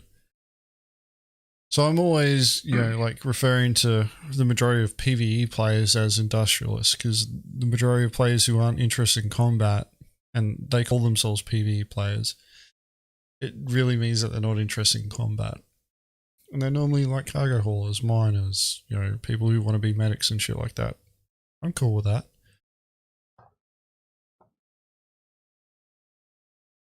But PvP is really needed to increase longevity in games, and you see it in a lot of games that have a blend of PvE and PvP. MMORPGs are really, try and do this a lot. They also end up in the situation where they have to release content all the time. But if you have a good PvP, game loop that can pull players into it, you can have them doing the same things over and over again, but it feels different to them every single time. And if you're able to achieve that as a game designer, you essentially have created a way of being able to keep your players engaged without adding extra content, because they create the content themselves. That's the benefit of PvP. You create the content yourself. The game designers provide you the tools, you create the content.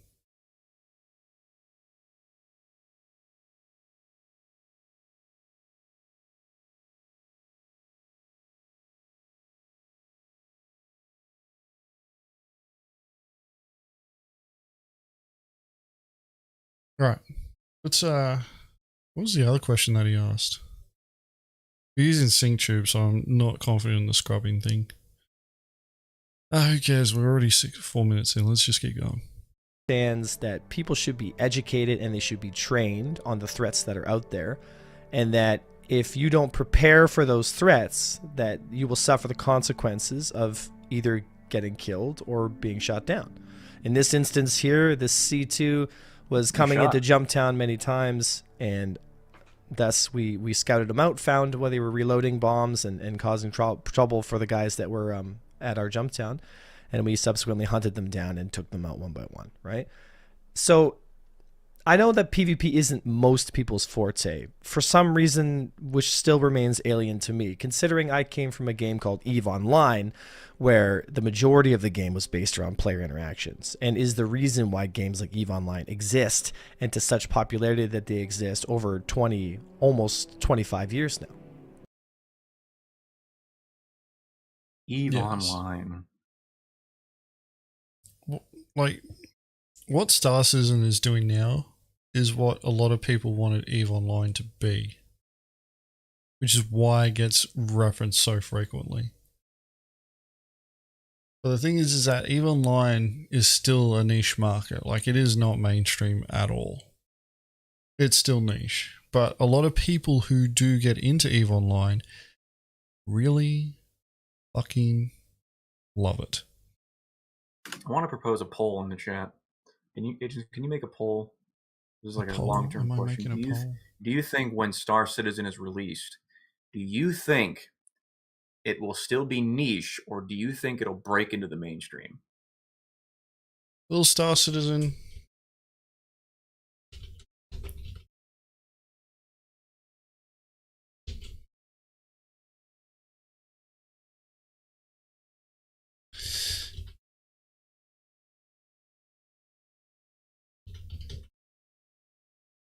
surprised I can spell whilst tipsy.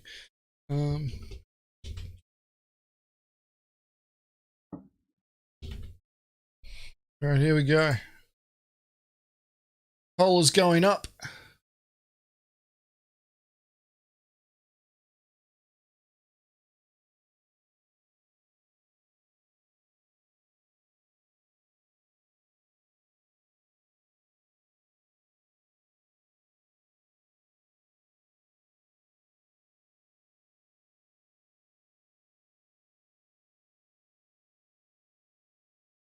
It's already up there.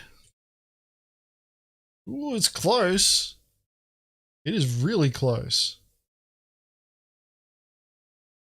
We've only got 39 votes though. There's 103 concurrent viewers. Welcome, by the way. If this is your first stream that you guys have been able to show up for. Unfortunately, I really don't stream around this time. Normally it starts about an hour later. It's on a Tuesday night. What I think you guys should take into consideration is the power of Star Citizen's marketing team.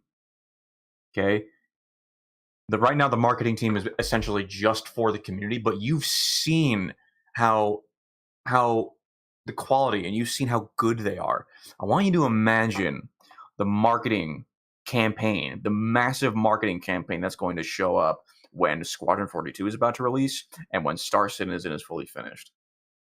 The amount of funding that they've procured and the amount of funding that they will procure in the future. We're sitting on 50-50. It's a even split right now. Carlos's bots are hard at work. I personally think that the marketing campaign when Star Citizen becomes Star Citizen, it's going to be pretty extreme. That's my thought.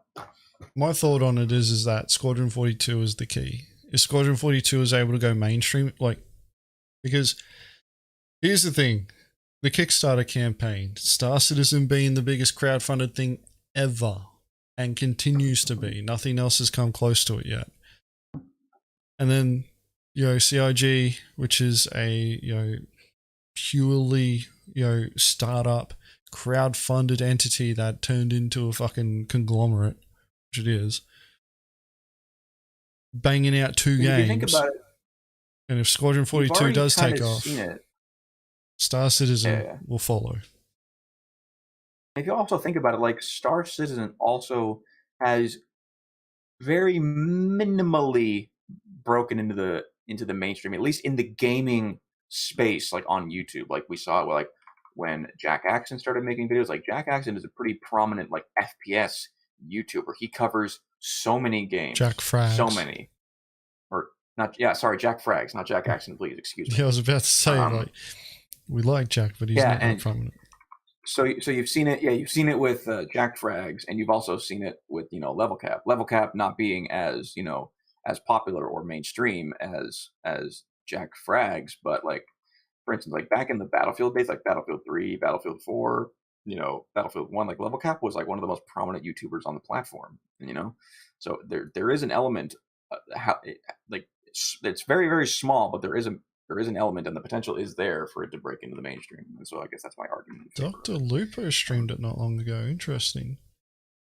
And Summit 1G also. Yeah, Summit 1G. I don't know if you guys remember, this was a year ago, I guess, but Summit 1G streamed it for a while. Streamed with, who did he stream with? Burks, yeah. Ollie 43, yeah, Ollie 43. Here's the thing, and this is, people are asking, what is mainstream? If somebody says Call of Duty, you can say Call of Duty to the majority of people and they will know what you're talking about in terms Call of of Duty is a household name. Same thing with GTA. Yeah. GTA. You hear your parents say about are you playing that Grand Theft Auto? That's what we mean. When a game becomes a household name, that is when Halo. Yeah, that's right, Todd. Halo's another one. Yeah. Halo as well. Yeah, that's the thing is that's what we're talking about with mainstream. When you say Star Citizen, people don't look at you confused, you got some fucking second header or something like that. So people they look at you and go, I heard about yeah, that. That's the Chris that Roberts game. Yeah. Oh yeah. That's that space game, space game where you can do all that stuff. Doom, yeah, that's right. Even if it breaches outside of the gaming space, if you ask a friend that's not a gamer, be I'm playing Star Citizen. They'll be oh, Minecraft is too, fucking Minecraft. Or there's a whole the bunch scam game.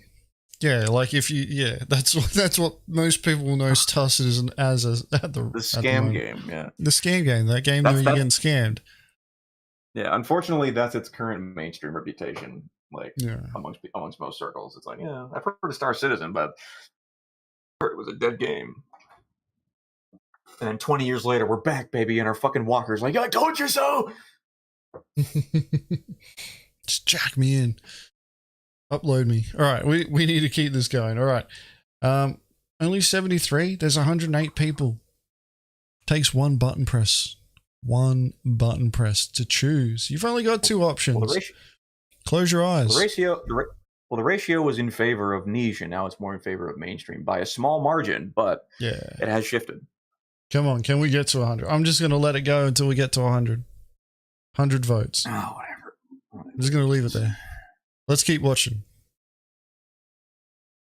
I want to know. I think we've completely gone off the premise of A1's videos. Sorry. Well, let's bring it back. Let's bring it back. So my real question is Jumptown and is Ninetales Lockdown healthy for the game if people are, on the quote-unquote griefer side, which to me I find is very ludicrous, considering most of Star Citizen will be about player interactions with each other. So you didn't really get much time to answer that. Or sorry, if you're in a blockade runner and you're bringing medical supplies and it costs you, I don't know, 5, 6, 7 million credits to fill that load, really quick? But you failed. Is Jumptown and Ninetales healthy for the game? I would say yes, obviously. Despite the attitude that the PvE community feels about it, or the fact that they try to manipulate it into making it a PvE event, I don't think that it causes problems for the wider community as a whole. Because CIG has done nothing to imply that this game is only PvE. Nothing. Especially in recent times, which is all that's relevant right now. Holy shit. We're back to a 50-50 split on niche and mainstream. Are you even listening, Agens? I'm trying to fucking reel it in here. Yeah. Like, I heard what you said. Like, the fact of the matter that he's talking about griefing, and PvP and referencing griefing just tells me straight away that he's trying to pander to an audience. He's just pandering to an audience. That's it. I asked the question, what is griefing, to a group of 10 people. All 10 of them will give me a different answer. Yeah. Every single one of them. And that's the frustrating part when people talk about griefing. It's like, well, what the fuck do you mean when you say that? It doesn't matter though. Like, our definition of griefing never matters. It's CIG's definition. That's it. But, like as Tide is saying, Jumptown is designed for PvP. The whole fucking morphologist having a Suki Lala about an A2 showing up and bombing his fucking group. There were just a bunch of space tourists that went to a PvP zone. It didn't matter if that an A2 bombed them. It could have been a fucking 890 coming in and just playing straight into them, or a Reclaimer, or a fucking Eclipse just dropping all 3 torps. The whole notion of like, players within this game being upset that there is a possibility of PvP encounters, that doesn't make it griefing. And I'm not going to bother trying. Like, I've given up. Thank you. I've given up on trying to sit there and say what my definition of griefing is, because I realized that it doesn't matter. I can sit there and talk about my definition of griefing, but it doesn't matter because CIG will be like, well, like, no, the line's over here and you've crossed it. You fucking pretty much saw the line, or didn't see the line, but decided to fucking just charge across anyway. At the end of the day, it's easier to ask for forgiveness and permission. Wait until CIG tells you to rein it in and then bring it back. But yeah, my focus is on just playing the game. And just for the record, we've never gotten that email. Not once. Yet we're trying. We'll get there one day. We're pushing the boundaries, but we've not. We'll see. We'll see.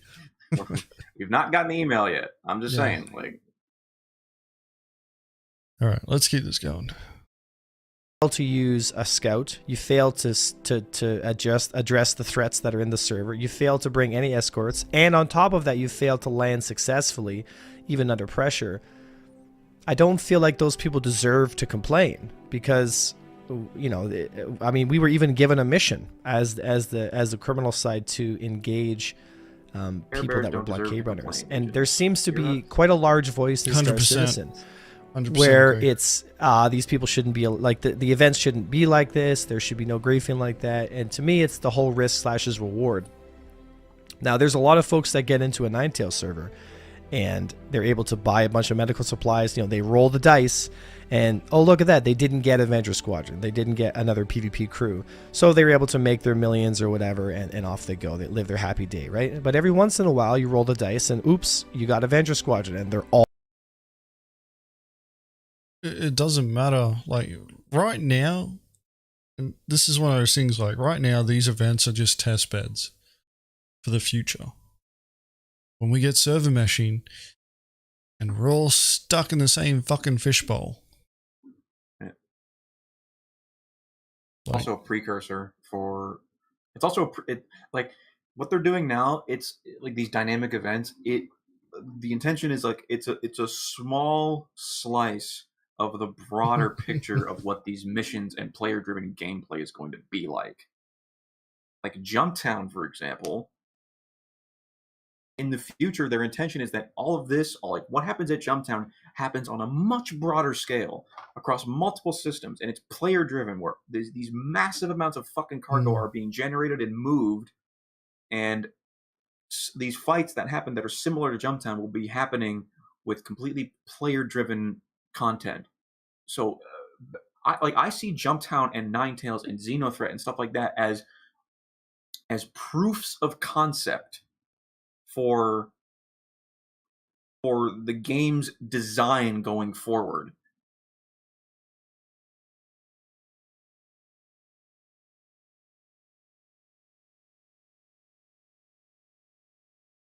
Yeah, like what we've got now, this is just testing. Like testing these events at a smaller scale to make sure that they're still functioning, to see the player behaviors. Although I still think they're going to be skewed towards a certain behavior pattern because we're all stuck on different little fish bowls. It's not until we all get shoved in the same one that COG will get a real true gauge on, you know, player behaviors. But it is what it is. Space Dad. Proof of Space Dad, 100%. Right, let's keep this going. all organized and they're all in vandal ships, you know, and those people start dropping like flies. And a lot of times this happens. The global chat turns into an absolute toxic mess. You know, people are very upset. They're very visibly and verbally distressed. And to me, you know, I feel like there's Star Citizens community right now, I feel, is a little bit naive and they're a little soft. I don't think Star Citizen community is prepared for the level of viciousness that humans are capable of exerting onto each other, even in a game environment. True. And my big push on this channel and my big push in general with my stream and everything I'm trying to do is I'm trying to wake people up and say, hey guys, pay attention, because there's going to come a day where there's going to become more and more and more and more PvP out there, and the risk is going to get more and more and more. And it's not even PvP. Like the expectation of PvP increasing is kind of naive when you think about the context of what Chris Roberts wants to achieve. Like, it got brought up in chat earlier. The whole 9 NPCs to 1 player ratio. And CIG has made it clear that they want Star Citizen to feel dangerous. You know, certain areas are going to be safer than others, but you're going to go to specific areas and it's going to be a lot more dangerous. And they don't ever differentiate between players or AI. What we have right now, the AI are fucking terrible. When they are working, they are actually a challenge. But you need to, you know, get onto a brand new server and you need to be like the only person there for that to happen. When it happens, it's phenomenal. You get a fucking huge hit of copium and you then regret playing on that server because you know that you'll never see it ever again. But, you know, like PvP is... to be honest, I think a lot of people who focus on PvP, there's a little bit of truth where there's a bit too much focus on PvP. It is combat in general, like AI or player generated combat. is what a lot of players are going to have to deal with. They're going to have to learn to deal with combat situations. There's no way of getting around it. And it doesn't matter if it comes from a player or AI. Right now, the AI is trash, but in the future, it won't be. And depending on the areas that you go to, you may be dealing with highly lethal AI. And if you don't prepare accordingly, which is what Avenger is saying, and I've been saying it for fucking years, if you don't prepare accordingly, you're going to get shat on. And it Prior won't matter if preparation it's and planning prevents piss poor performance. 100%. 100%. Say it with me, chat. Prior planning and preparation prevents piss poor performance. Space Color, they've already achieved that ratio. Well, actually, no. The PvP ratio is, bloody, what was it, like 99 Care Bears to 1 Griefer? That's kind of the server ratio, isn't it? We put that saying on like a t-shirt or something, Agents? Or hat? Or Maybe. blanket? The 7 Ps. No Soriel's watching this, Soriel. You can make it happen, right? We're at 91 votes, and mainstream is edging out niche now. See, I knew this would be like a good question to ask because I feel like it's not often asked. Yeah. Like in the long term. All right, let's keep this going. We watch like a minute and then stop, and then talk for like 10 minutes. Let's try and finish this. So gone will become the days of just randomly flying around in a transport ship with no scouts, Space Dude bought breakfast and for no us. get out plan and no way of escaping. You know, you're gonna have to learn, you know, how to keep yourself safe. Instead of flying Actually, blindly hungry, into a war zone eat that breakfast. specifically says this is a dangerous area, do not go here unless you expect a fight, and then getting upset when there actually is people there, you know, playing the mission on the hostile side, right? So now I am very biased, and I understand that this video is more of me just getting my thoughts out, but I'd like to engage in the discussion because I've gotten a lot of this on my recent videos as well, where people are complaining, saying that I'm a griefer, saying I'm a horrible person because, you know, I'm torpedoing A2s that are full of medical supplies because that was the mission to do, right? You know, and I just kind of shake my head. I'm just like, you know, if people want to make Avenger 1 the enemy, I mean, I can't stop people from doing that, right? But if people think that I'm the worst thing that's going to hit you at Jumptown, people have no idea what's happening. If people think that there's if I'm toxic. I mean, there are crews out there that I've met The at EVE evil Online now. that Do you like that that, make me Jen? Do you look- like how that sounds? If they think Avenger 1 is the worst thing that they will encounter, that is. Oh, that is gold. That's precious, really. It really is. And I'm laughing. It's not even us, really. Like, we're not the worst that you will find. Yeah. Like, we can be pretty bad, but we are not the worst.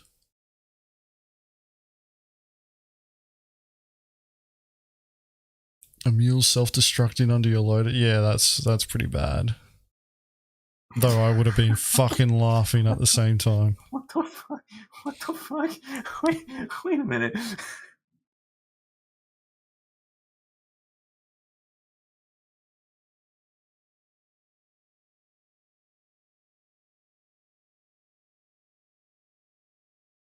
Wow.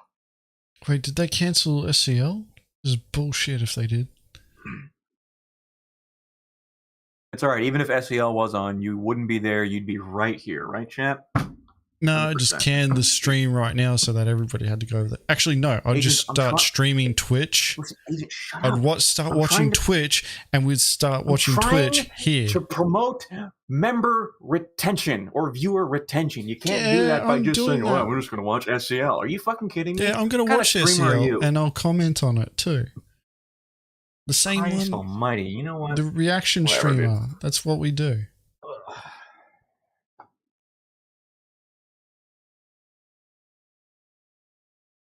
But yeah, like this particular video that Avenger, I don't understand why he's concerned, and no, I don't think he's wrong.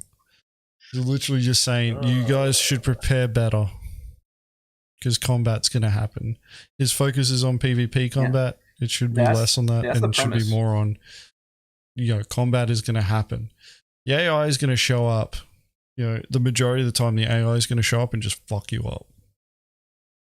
Yeah, we have players the premise of his video is it. like he's concerned that the majority of the community isn't like concerned at all with PvP, and they won't be prepared when the day of reckoning arrives. And they all get fucking trashed. They're not. The whole reason for this emergency stream was because of Spectrum fucking being on fire when they watched that ISC. Oh my God, am I drunk? I am getting pretty close. I'm about halfway through the bottle.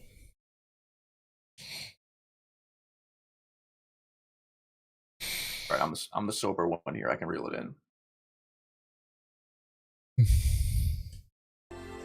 Even on the board of the things that people are going to do to each other once those organizations come from EVE Online and other games into Star Citizen, right? So anyway, these are my thoughts, folks. I know this wasn't this is kind of a different video. This was mostly me just kind of expressing my concern for the level of softness that the Star Citizen community has over these events, and my openness and my willingness to want to help change that outlook and to help educate and instruct people on how to become better pilots, and also how to wake people up and tell them it's like, look, if you die, you got only yourself to blame. If you're not prepared for the threats that are out there, you cannot demonize the people that are doing the missions, and you cannot demonize people who are PvPing, because it's not them that you should be blaming. It's you. It's the person that's behind the wheel. It's the person that flew into a combat zone with no scout, no get out plan, and just expected to make free money. I think people are sleeping on the Hammerhead, honestly. People are really going to sleep on the Hammerhead. When we get master modes, it's going to fucking just hammer fighters. God, yeah. So that hard. thing is going to be a fucking demon of the lobby. Question from Tide: how does Mongrel Squad feel of the cargo changes in 3.18? Looking forward to it, or do you think players will start hiring escorts for protection? This is a question that we already stream is because we've been of that. Talking about it the entire stream. Yeah, this entire stream has been on that topic, and we actually covered your question earlier in the stream quite a few times. So I recommend that once the stream is over, that you go and watch the VOD. But essentially, to put it very simply, we are elated by the cargo changes. And we are extremely happy with the fact that cargo haulers and industrialists have zero options now other than just to group up and fight back. And we hope that people take that advice and start fucking fighting back. But regardless, we're just going to be boarding ships and taking shit anyway with no regard for the target. Like, extortion is over now. And yeah. Valiant, a broken watch can be right twice a day.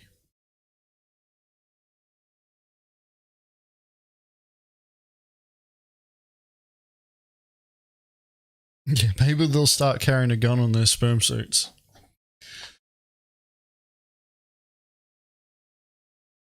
Hashtag no more calls. Maybe they'll start carrying a gun. No, you know what? Maybe they'll actually leave their fucking pilot seat instead of sitting there like a brain dead fucking NPC, just fucking, waiting to get shot in the mouth. Like, maybe they'll actually fucking do something, rub their two brain cells together. Maybe. Who knows? Guess we'll have to find out. Are we going to still choose to board? There is no other option for us. We will board regardless. Yeah. Oh yeah. There's like I said before. I've said this like 3, 4, 5 times in the stream. Extortion is completely off the table. We are no longer going to be calling the targets and demanding an extortion fee. That is completely off the table. If a cargo hauler gets caught by us, 100% they are getting disabled, they're getting stopped, they're getting boarded, they're getting removed, and the cargo is being taken without any exception or conditions. That's it. And that is our MO from now until further notice. I guess the reason for the question, though, is because we've obviously seen in the recent ISC that blowing up ships will also net cargo, roughly 40 to 50% as CIG projects. And, that's kind of like plan B. Plan A is 100%. We want 100%. Don't board me. Don't board me, give me an option. You do have an option. You can either fight or die. Don't board me. Give me an option. No, You can either fight or die. Just, Those are your just options. don't be That's around us.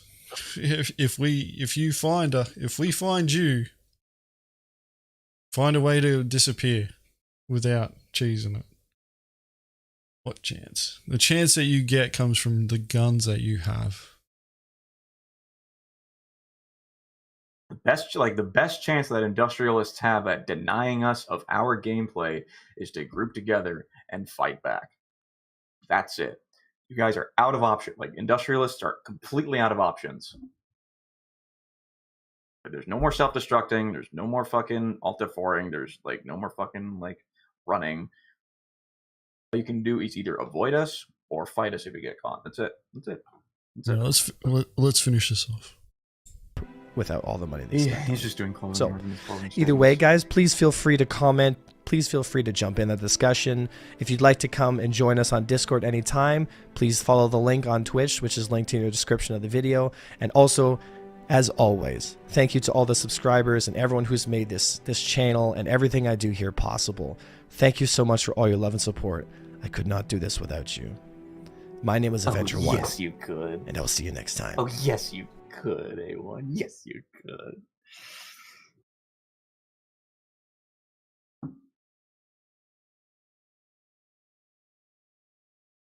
Thank you, Avenger 1, for that great commentary.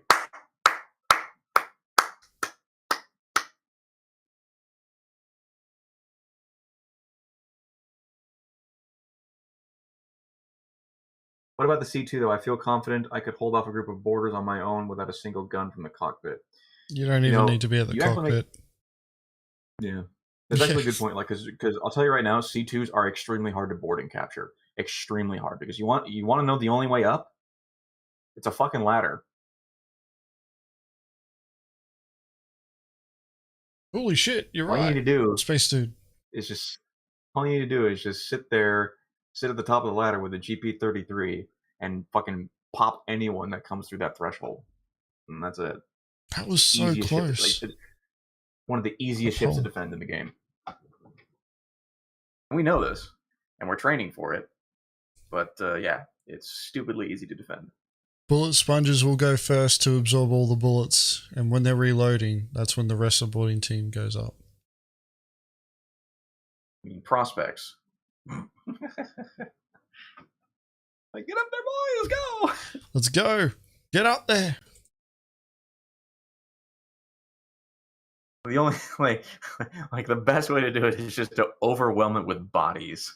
Like that's like that is the key. You just need a stupid amount of bodies to just flood that fucking thing, and then you'll take it. Frankly, Beans. The problem is that whilst the pilot is still on that ship, they can still initiate self-destruct. So whilst we could start ripping the cargo off, we're still dealing with a ship that we're not fully in control of. And that's one of the things that we're... Rule of thumb, if you don't have control of the pilot's seat, then you don't have control of the ship. Yeah. That is fundamental.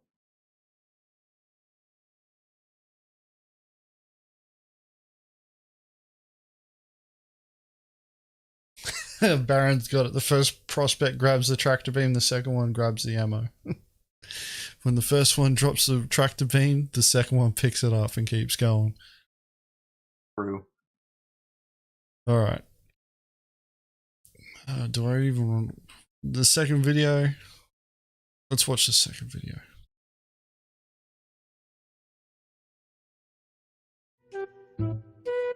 This is his reaction to ISC, if I'm not mistaken. Yes. Now let's watch it together here. Let's see. Hey, we're on opposite sides of the screen. future is bright for cargo. We're moving covering away his cat. from the simplistic implementation that we had before. Oh, look at that. This right here? Oh, he's just as giddy as I was. Be some people getting He's just as giddy as I was. Or for us to give some new gameplay. Give some new gameplay. Yep, that's me. It automatically loads.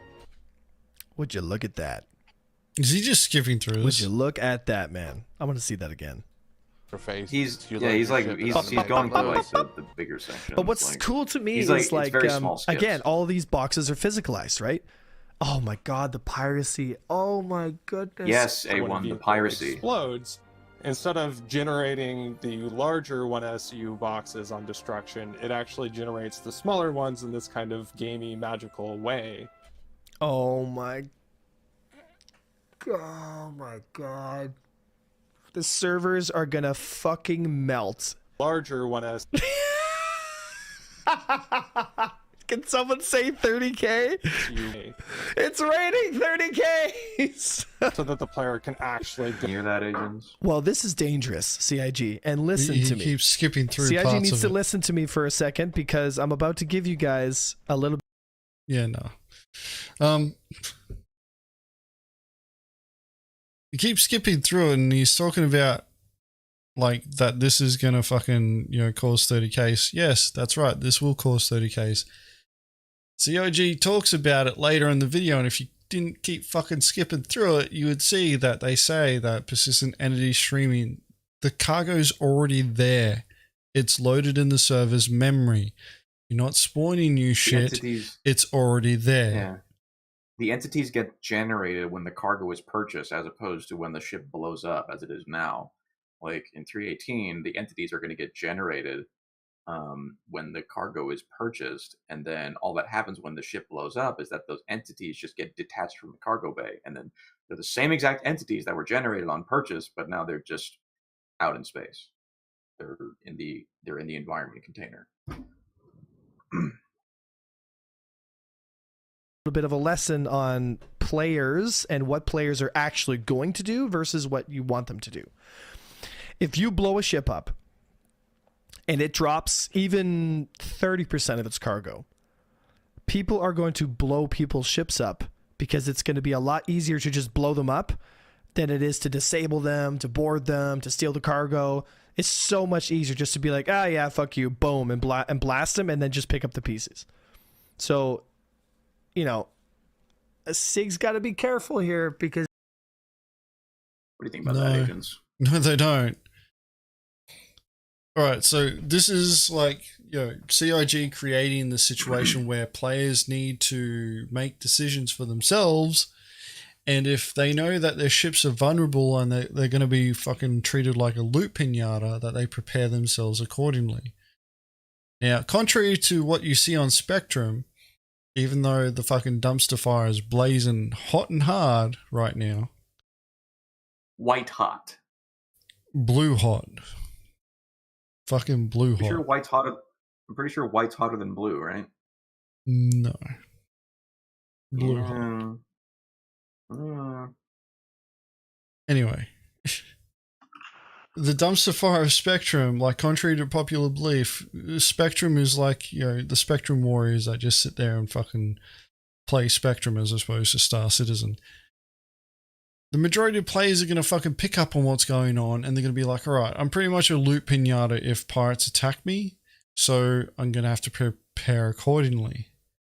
Now, solo players technically can lose out here, but that's not really what Star Citizen was built for.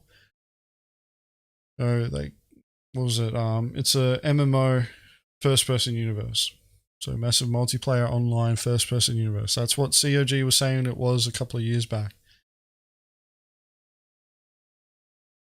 But the fact of the matter here is that, like, what he's saying about COG needs to be careful of this, no, they don't. There's going to be a subset of players who just will refuse to engage with other players, and COG can't count on them. They can't design the game around that subset of players, or else you end up with Elite Dangerous that dies. Okay, dead game. Or they can build it around what they want to do, which is creating the mechanics, creating the systems in play that they want players to engage with, and then introduce the AI to supplement, which is their intent, and it's always been their intent. So even if, fucking solo space dad who doesn't want to engage with a single other fucking player in the bloody game, doesn't want to hire player escorts, doesn't want to hire player turret gunners or anything like that, eventually they'll be able to hire NPCs and they will fulfill that role. Agens? What is your take on the actual cargo percentages, like 0 to 90%? How do you think this affects boarding gameplay? And not us, because obviously this doesn't really change anything for us in that we're just going to be boarding anyways to try to get 100%. But I'm talking about other pirate orgs and upstart pirate orgs that may possibly just blow the ship up and settle for the decreased amount of cargo and not even bother going for the board. What is your take on that specifically? There's more to boarding than just the prize that you get. Like, the real influencing factor on encouraging players boarding ships is how you actually get the ship into position to board it in the first place. Boarding as a solo player is a target of opportunity. Like, there have been patches where it was possible against certain targets and not others, and you just had to work within the scope that you were able to disable. 316 was a good example of that. Hannah, she's got some videos where she's disabled moles and then she's dismounted from a mantis and gone and boarded them. But she wouldn't be able to do that against a C2. She wouldn't be able to do that against a Herc or a Caterpillar or anything like that. But she could do it against a mole. So she was working within what she could actually achieve. Really, if CIG wants to encourage boarding gameplay, then they need to make the game mechanics that are involved with boarding gameplay more apparent to players. And the thing is that there's nothing in game right now that teaches you through performing missions or like certain in-game actions that will, direct you in how to do a boarding action. If you want to know how to board ships, you either need to join a piracy crew or you need to consume a stupid amount of knowledge about Star Citizen and do a stupid amount of testing and then start drawing your own conclusions on that. And then during your testing, you will make discoveries and you will work out how to board ships. That's the only real way that you can do it. Joining a organization that specializes in shipboardings, because shipboardings is not exclusive to pirates. That's something that a lot of people should understand. Pirates aren't the only ones that will be boarding ships. We just do it now because there's a purpose behind it, but bounty hunters will eventually do it. PMCs will eventually do it.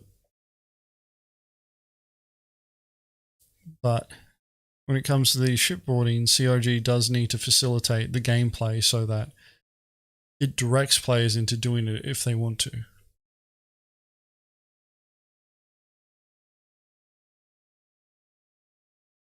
And they have sold a ship, the Legionnaire. Which, personally, I don't think is a great ship for shipboardings. You're pretty much just channeling everybody through a single door. But once again, based on the current mechanics, it won't work. We may get shit in the future that makes it possible. No, it's also like, for more reasons to board rather than cargo. It's like, think about the prospect of boarding and capturing capital ships. Right? You're not boarding it for the sake of the cargo. You're boarding it for the sake of just capturing the ship itself. Okay?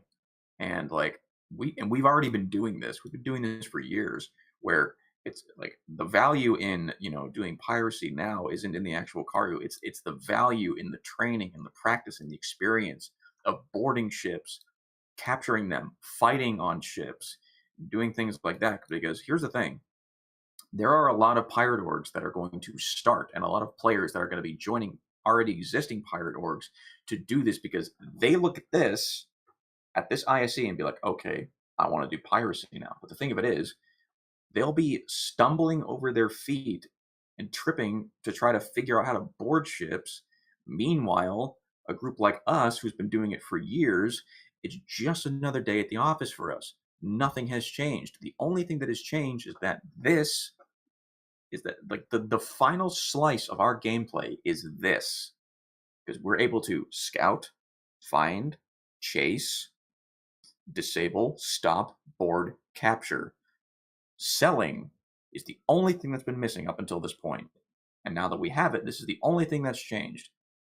We're still able to find, chase, board, stop, capture, and now we're able to sell. Okay, so we'll be hitting the ground in a dead sprint when this patch hits.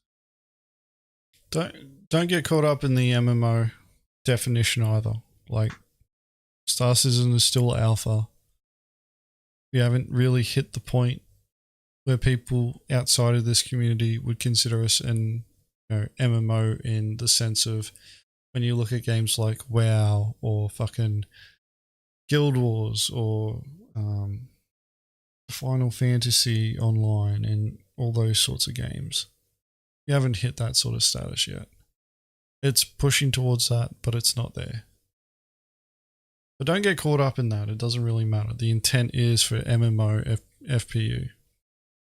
Massive multiplayer online first-person universe. That's it. That's what CIG is aiming for.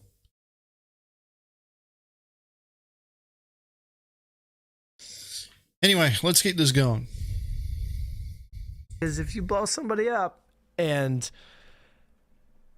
it drops a good portion of their cargo, they got to be careful because players are just gonna incoherently gonna run around and just start blasting people. Smaller ones, because it's easier to blast them and take their stuff than it is to board them and go through that mechanic. It's kind of but the ship exploding should damage some of those boxes. Okay, we good. Want to have about 40 to 50% survive that explosion. Oh, there we go, 40 to 50%. So that's still about 2,000 1/8 SCU boxes.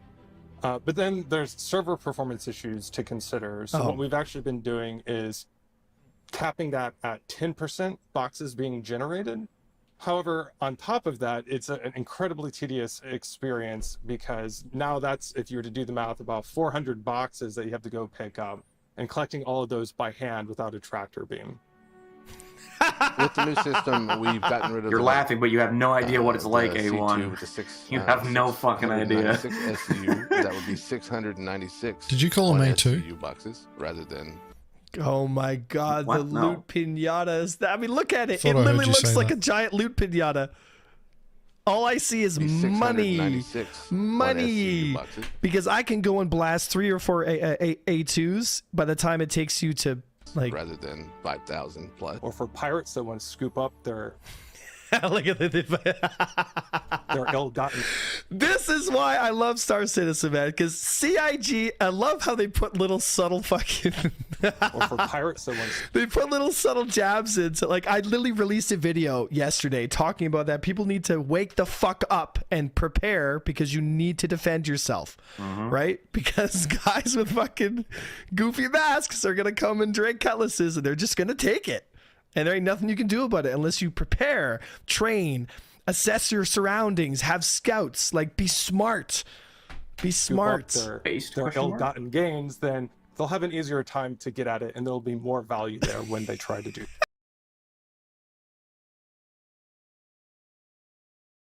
He's loving this, ain't he, Agents? He's loving this. Yeah. It's not that I'm not surprised, it's that I get the impression that it feels like he's saying something new. Like What, there hasn't been he's like, fucking this is the other first time anyone's people. ever thought of this. Yeah. There haven't been people like, Yeah, there hasn't Mongrel been Squad other that's been people saying this for years. There hasn't been people like Mongrel Squad that's been saying this like like every single day for like the past several years. You And know, it's like only, putting you know, videos out that show why you should be preparing accordingly, and this is how easy it is to take your shit away. I wouldn't say even easy, but like this is how much effort people will go into taking your shit away. And if you seriously expect that you're going to be able to get away from a group of people who fucking train to take your shit from you, and you expect to be able to just fly away from them without any sort of effort, like, seriously, like, you Yeah, need to get your head read. This isn't like a new hot take. We've been saying this for so fucking long. This the conversation across the community has been around for so long. It's not just us. We can't chalk it up to we didn't create we've been showing it for a while, but people have been talking about it for a long time, and it's like people still don't fucking get it, and if they do get it, they don't choose to accept it.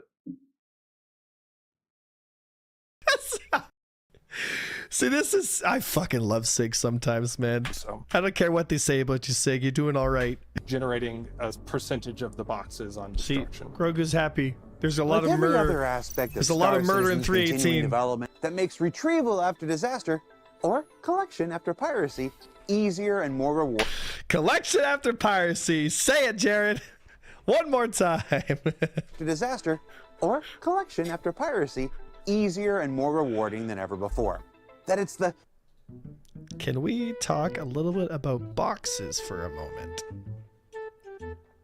It's your video, so we don't get much of a choice, do we? Oh, there's going to be some salt. There is going to be some hurt feelings. If people, this is so funny to me that I literally released a video this morning talking about how I was concerned about some people's attitudes when it comes to PvP and risk/reward and all that stuff. The amount of players that are going to get into piracy once these boxes are in the game And they're going to is fucking going fail. to be staggering. And they're going Truly to fail. staggering. They're going to fail when they realize they have to board the ships, and they realize how fucking hard it is, and it's going to be hilarious.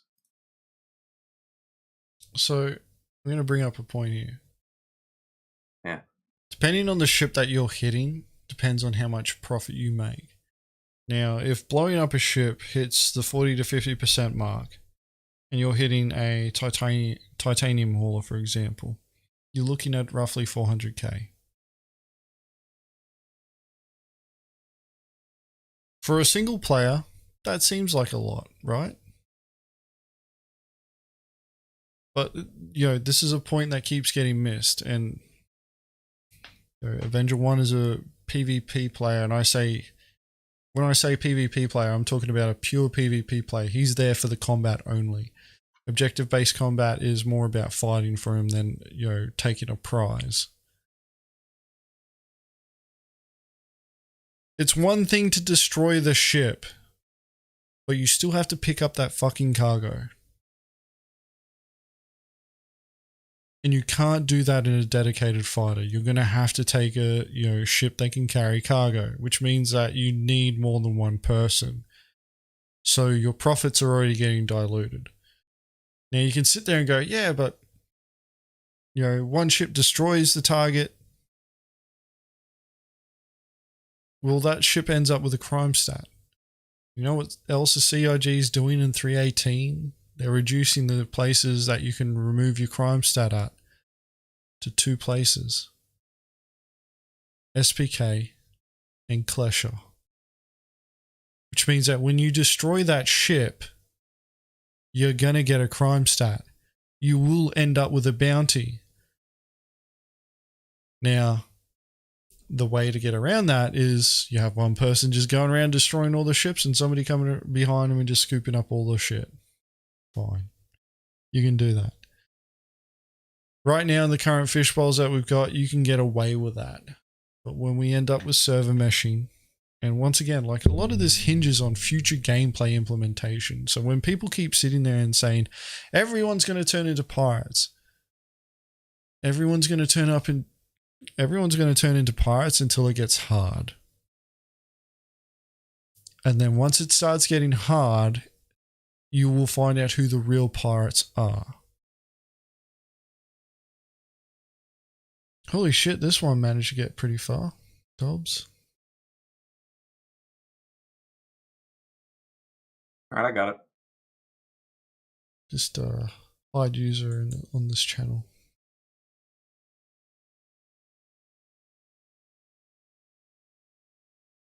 By the way, if the chat is looking for hot singles in your area, just you're gonna click that link. Yeah. Oh, I can't, man. Like, yeah. I'm pretty sure there's a few hate watchers there that are contracting some people. Anyway, my point is that everybody is going to be a pirate until it gets hard. And it's going to get hard when you can't just clear your crime stat in 5 minutes. Now, there are ways that you can work around this whole, like scooping of, destroying ships, scooping up the cargo. You have pretty much have a team that goes around, destroys all the ships, and then another team that follows behind, picks up all the cargo. Here's something that a lot of people don't understand though. Cargo has ownership. And you would know this if you're a fucking pirate. Because cargo can be marked as stolen because it has ownership. And if you get scanned by security AI and the cargo on your ship doesn't belong to you, they flag it as stolen and you get charged for stealing cargo.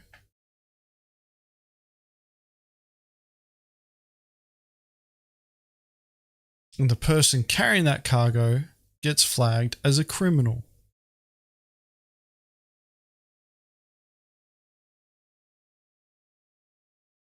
And only pirates know that because only pirates experience that.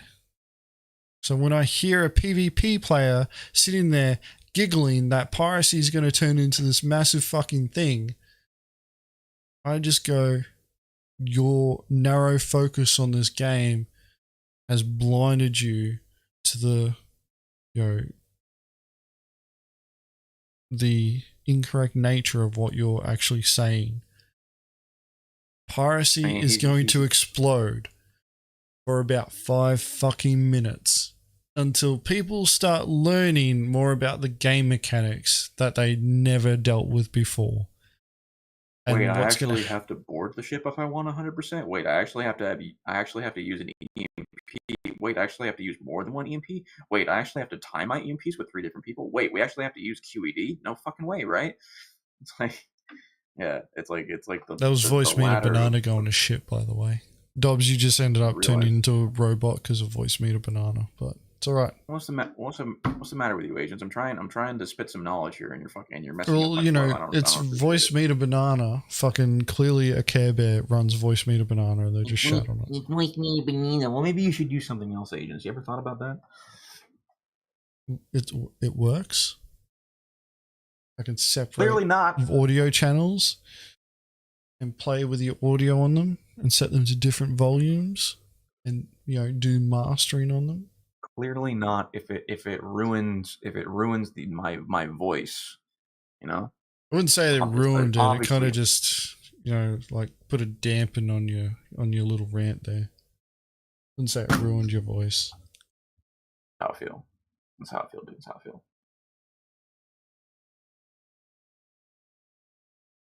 It was loud and clear on stream, probably, because it would have been going through Gilded. I'm saying it was loud and clear. Yeah. See, agents, you're having a sukilala about nothing. All right. Which it shouldn't have been. You shouldn't have heard him loud and clear because it was going through Gilded, and Gilded is supposed to be going through OBS. So not OBS, voice meter banana. So. Well, maybe it's just me. Care Bear voice meter banana just isn't good enough. You can't hold me down. I'm too powerful. Oh Jesus! You're making them. All right, we gotta move along here. We gotta lock it in, agents. We gotta lock it in. Fuck, we're almost at 3 hours. Which means the other 2 things are going to happen.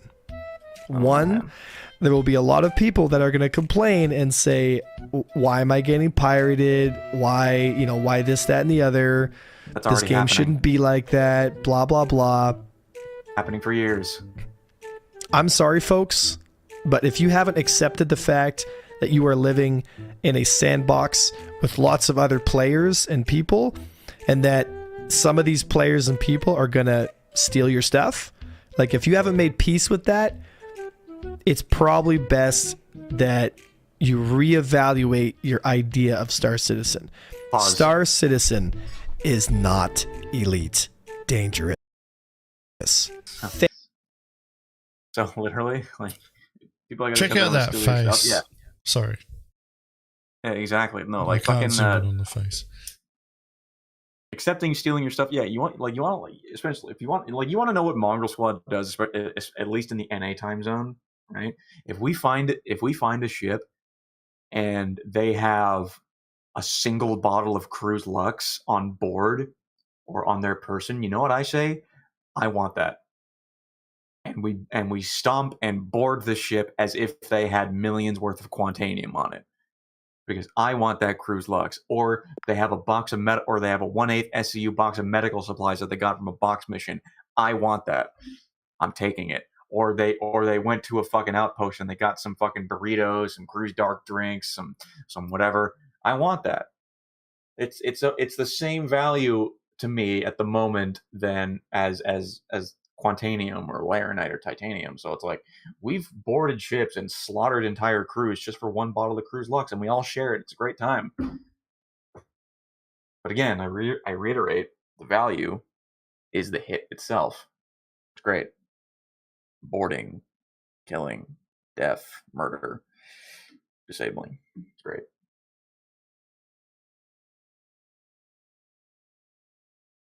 Thank the Lords.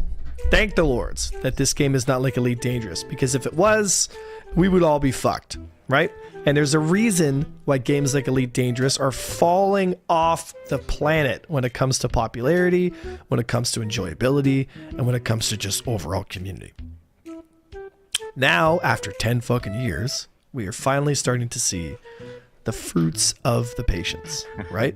So amen to that, for sure. Which means this is very good for the entire Star Citizen player base. There's also a significant portion of the players in Star Citizen that are going to jump into Star Citizen because of stuff like this. Also, it's going to be really exciting for haulers and traders to start moving stuff around, because this means that they're going to start implementing, hopefully, a reason to ship stuff from point A to point B, which means people are going to be making lots of money. So, with this being said, perhaps, and this is just an idea, perhaps if you are a player versus, sorry, if you're a hauling organization, if you primarily hang around people who trade stuff in boxes and that's your gameplay loop, or you're a primarily industrial organization, please, for the love of God, please listen to me when I say make friends with a PvP org. It doesn't have to be Avenger Squadron. It doesn't have to be anyone in particular. Just make friends with some people who know how to fight. If you... Do I really need to watch the rest of this? I'm just going to drop it right here. Fucking... This is literally someone just sitting there saying something as though nobody else has ever fucking heard it before. Yeah, it's not really a new take. Like, this is literally somebody just fucking repeating something that other people have been saying for fucking years. But hey, Agens, let's be fair. We pretty much repeat the same piracy jargon on a weekly basis on stream. Yeah, but we've fucking been around longer than this fucker. Like, we have literally been around longer than this guy. And we've been saying this for fucking years. And we're not the first ones to say it. We're not going to be the last ones to say it. Neither is this guy. But the way he's dropping it, like he's dropping this as though this is fucking like brand spanking new news. Like fucking he's, you know, educating so many people on something fucking new. Listen, this This cargo refactor is too hot to handle. It's too cold to hold. We're funky like a monkey. On balance, off balance, don't matter. I'm better than you are, yeah.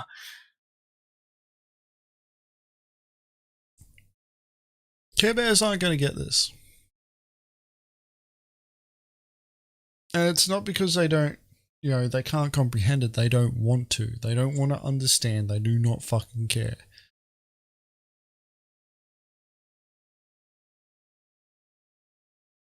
You got the piracy and cargo refactor in the bag. No pukesters helping me to the left. No pukesters helping me to the right. Didn't need them then. Don't need them now.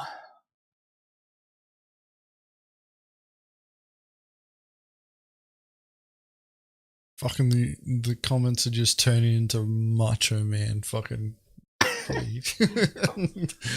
just turning into Macho Man fucking memes. But the cream rises to the top. Oh yeah, I'm on my way as the Intercontinental Heavyweight Champion of the world. Yeah.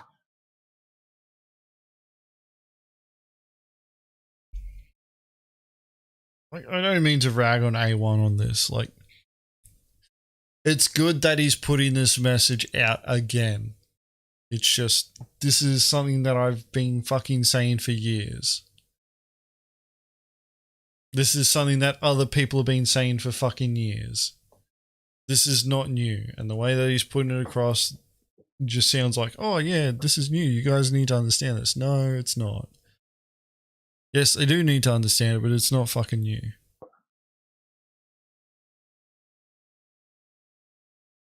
He hasn't, like, at all throughout the time that I've listened to this, both of his videos, he hasn't sat there and said, CIG has been saying this. He's saying, you should be doing this now. It's like, no, CIG has been telling you that you should have been doing this in the first place and you haven't been, and now the fucking time of reckoning is coming. The apocalypse has fucking arrived, and bloody you need to now start preparing accordingly. So, like, the presentation for this fucking video, I'll finish it. I really don't fucking feel like I should, but I will do it. You made a lot of promises, didn't you, A1? Yeah. But the fact of the matter here is like, nothing that he has said in this video or the previous one is new.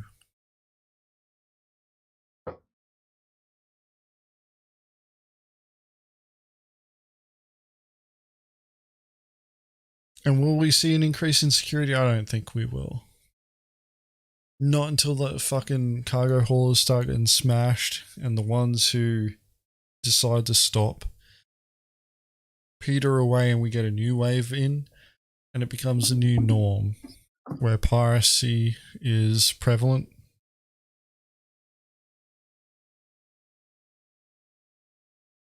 Yeah. Like,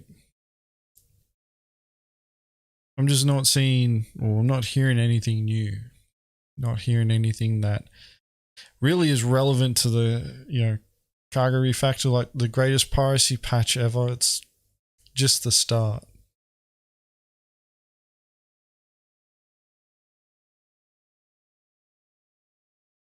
Let's finish this. You yourself are not to fight. If you yourself are in an organization where you're not interested in fighting, that is totally fine. I don't look down on people that want that because we all need each other. But please get yourselves a security group who knows how to fight, who can help protect you so that you can start shipping stuff. Because the amount of piracy that's about to happen when 318 goes in and we start having all these boxes, it's gonna be fucking wild. It's going to be wild. And it's going to drive a lot of people into the game, especially with the new combat coming in. Like, Star Citizen is so close to blowing up. The enjoyment and the excitement that we're going to have in the next few years for Star Citizen's development is going to be awesome. It's truly going to be awesome. It's what a lot of us have been waiting for a very long time. Ready for this shit, dude. I mean, if the servers don't melt into a pile of molten lava from all the boxes that that loot pinata rained down after a kill. You know, if the servers don't melt, It's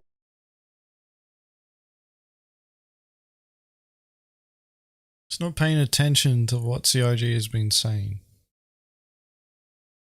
Persistent entity streaming handles that. Yup, that persistent entity streaming in the building 318 and beyond. He's literally looking at the guy that talks about it. He's literally looking at the guy that's talking about it. He showed the part where he explains it. Like, the boxes spawn on the ship. They're already there. There is nothing new spawning. When you bloody spawn new entities onto a server, they start taking up memory.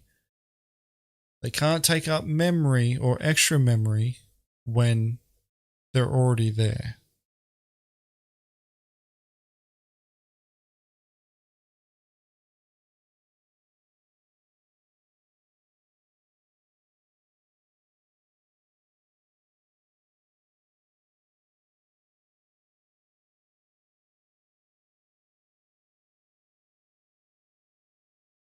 Kaizel is enjoying your Macho Man He asked for impression it. So. there.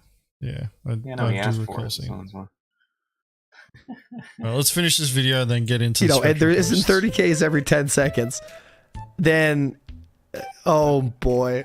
Oh man. Holy boys. That's gonna be a good one. It's gonna be a good one. Merry fucking Christmas, boys. Thank you, Avenger One, for that amazing commentary. Yeah. next time you hail a ship, I want a YouTube video of you RPing as Randy. Well, I hate to break it to you, man. Calling and extortion's off the table, man.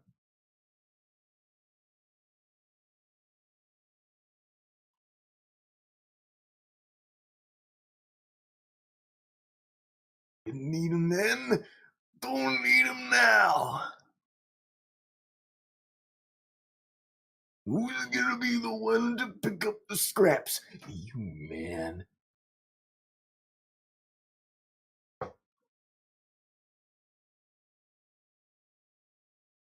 Like, his two videos put, like, yeah, like, I'm not a big fan of those videos because there's nothing new that was in them that I saw.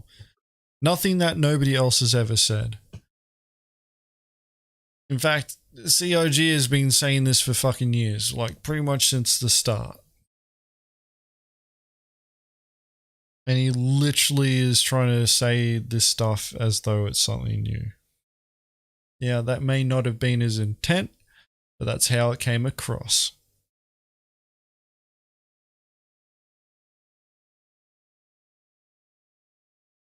Do you have anything else? What's next here? Yeah, like, I actually need to go for a piss because I'm almost through this entire bottle of rum. I'm going to go AFK and I'm going to leave you with Dobbss for like 5 minutes.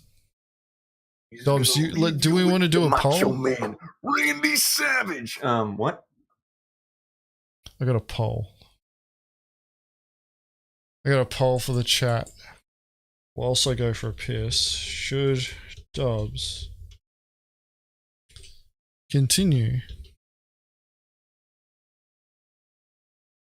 the rest of the stream? Don't leave us with the Macho Man. Stream as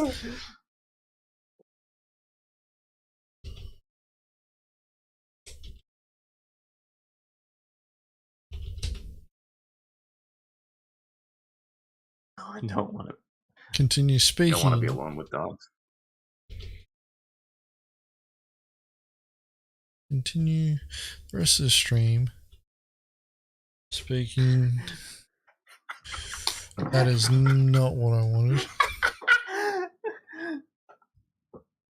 Continue the rest of the stream speaking The rest of the As- stream? Jesus, dude, you're stretching it, man. The Macho Man Randy Savage. So, hey, you know what? I will say this. If I get a super chat, $10 super chat, and I will continue as Macho Man Randy Savage. $10. And I want that $10, agents, by the way. Yeah, I'll do it. In fact, whatever super chats you guys drop right now for Dobbs to do, I'm going to put the poll up anyway, but whatever super chats anybody wants to do for Dobbs to do the rest of the stream as Macho Man, he will get. I guarantee this. It's on stream. What I say is what will happen. Should Dobbs continue the rest of the stream? Money's going to me, by the way, guys. You're not donating to Mongrel Squad. You're basically donating directly to me. You're paying Dobbs to spend the rest of the stream speaking as Macho Man. Should Dobbs continue the rest of the stream speaking as the Macho Man Randy Savage? Ask the community. I'm going for a piss. When I get back, we will conclude the poll. If you want to guarantee it, pay money. I'll be right back.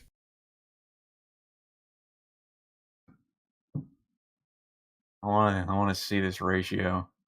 Oh my god, guys. Jesus Christ. Fuck. All right. Okay, dude. You know what, guys? Thank you for the $10. Thank you very much, Kaizel, for the $10 super chat. I guess I don't have a choice now, but hey, you know what? All right, can we at least wait until Agens is back before we begin? Because sometimes if anyone's done the Macho Man impression, it's it puts a little bit of strain on your throat. I really don't know how the man himself did it. The way he did it, another $2 super chat from Warhead. Thank you, Warhead, for the super chat. Yeah, give my throat a moment. Yeah, that'd be nice. A lot of practice. I've had a lot of practice with Elizabeth. Yeah. Yeah, my throat is going to be fucking gone by the end of the stream. Thanks, guys. I really hope you're proud of your decisions. I hope you get your money's worth. I'll say that. Next Mongrel Squad video, Dobbs gets throated by chat. Good title, Space Dude. I like it. I'm not sure if that'll fly by YouTube's community guidelines, but I like where your head's at.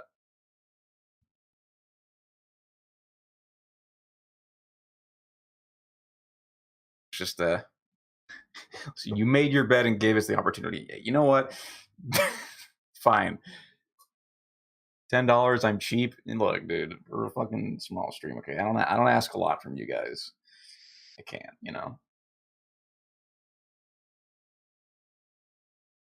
Tell you what. If someone drops a 50 bomb right now, the next stream, I'll do it too.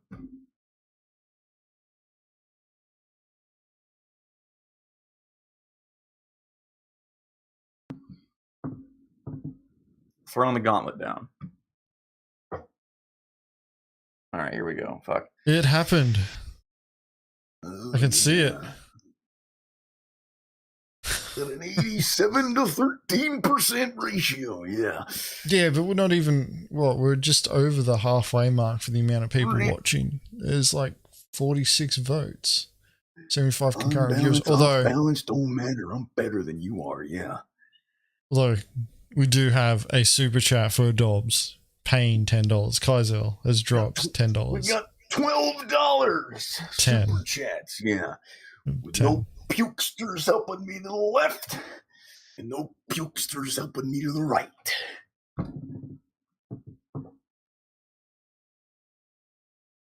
That is Dobbs $10.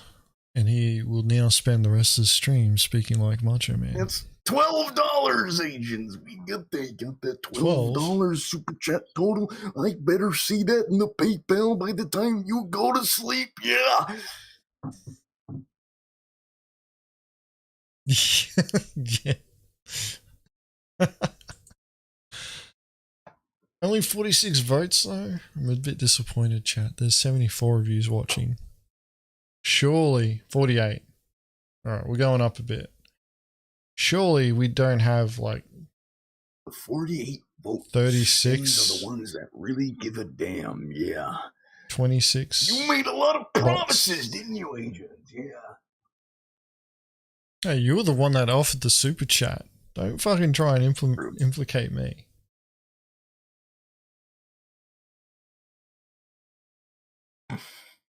We're up to 50.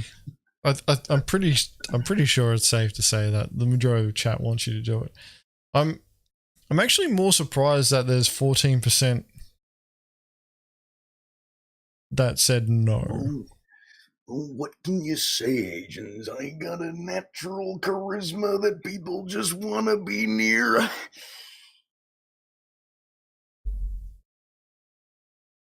What time is it where you're at, Dobbs? I like to think I have a cult of personality around me, yeah. A lot of people want to be like me. They use the same quotes and mannerisms. Yeah, that's right. They do all day, every day. The role play is cringe. Dobbs is not role playing though. He is the reincarnation of Macho Man Randy Savage. Anyway, how long is this stream been going? We're going for 3 hours and 10 minutes. Let's So I have no idea when impression. The definition is somewhere buried in the ground outside. No one knows what it means. Yeah.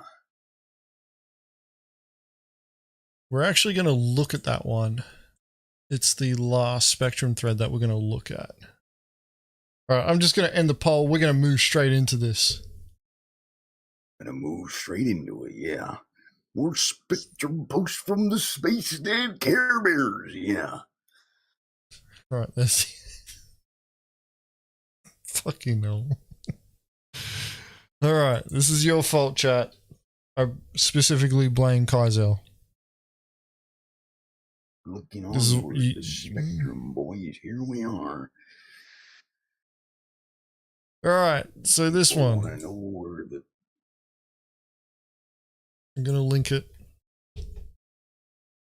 link it in chat. Give it your Picard palms and upvotes and comments and engagement. Yeah. Fucking hell. Oop, wrong one. I'm a bit disappointed in myself. Members already, yeah. I've only got a third of a bottle left and I'm already fucking up. All right, here we go. No problem. This is in Ask the Devs. It's by MPOC.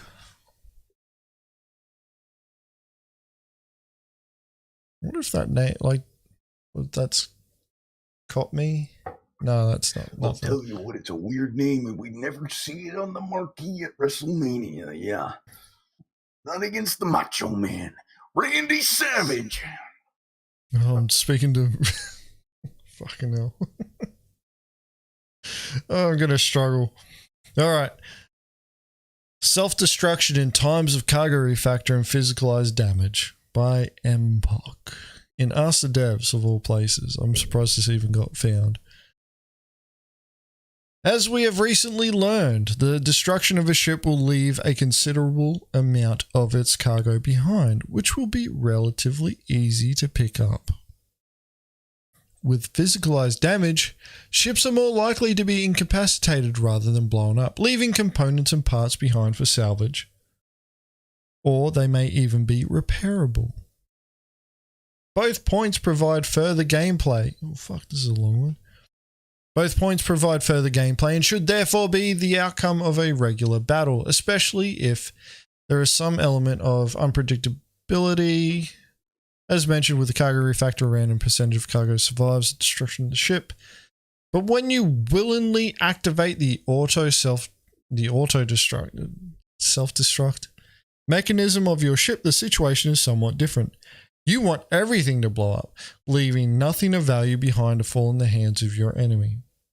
Leaving the ship in a valuable and potentially retrievable state is the exact opposite of what you want to achieve, and it renders the whole mechanic rather pointless. So my question is, will there be a difference between self-destruct and regular external damage when it comes to the destruction of a ship? Nope. Not at all. Not for 318, you fucking space dad cargo hauling imbecile. You know that? Yeah, there's gonna be no difference. If you take a look at other sci-fi franchises like Star Trek, their technical manuals mention a sophisticated mechanism including overloading the warp core and strategically placed charges to ensure a ship is sufficiently destroyed and nothing of valuable is left behind. Do you plan to include something similar, like overloading the ship's components to render them useless and overloading the engines, creating an explosion that destroys most of the cargo? If not, what do you think would be the point of self-destruct in the future? Self-destruction, it's a typo, man. You had no idea. It's another emotional response. Grammar went out the window, yeah.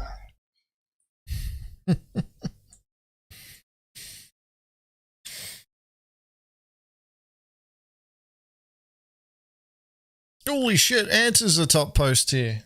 Hello, Anta.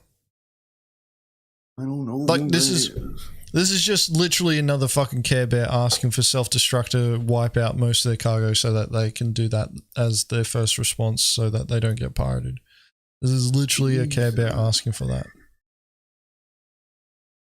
He just wants to hit the big red button on the ship and get it all go disappear. Poof, get out of here. Yeah.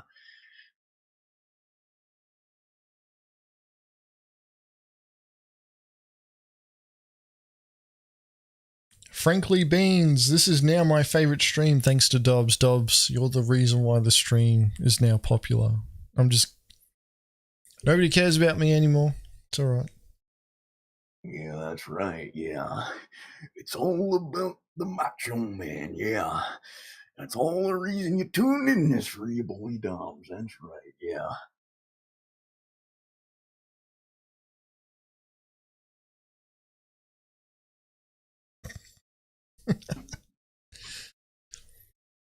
Like, what they're trying to use the sci-fi trope, what I mentioned at the start of the stream, the sci-fi trope about, self-destruct actually meaning something, and going, well, self-destruct in this particular franchise means that everything gets wiped out so that nothing of value gets out.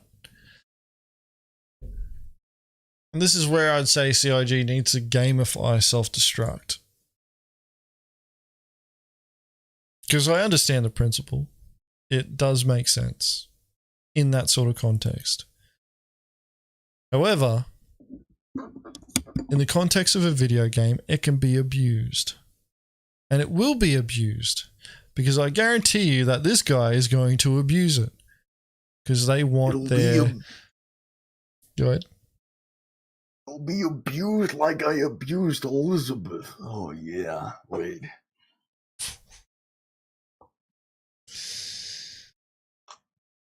Kaiser, I cannot do Hulk Hogan to save my life. It'll be terrible. There is no amount of alcohol that could get me speaking like Hulk Hogan. All you gotta do is just say brother at the end of it. Just say brother at the end of everything. I need to watch more Hulk Hogan. I haven't watched him in a while if I was going to try and do it. Don't work yourself into a shoot, brother. Bitters.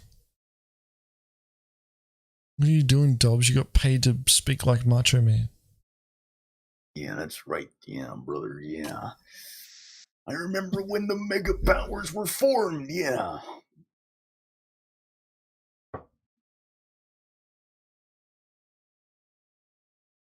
Like, that's what they want. This is a veiled attempt at trying to ask for self-destruct to fuck pirates over.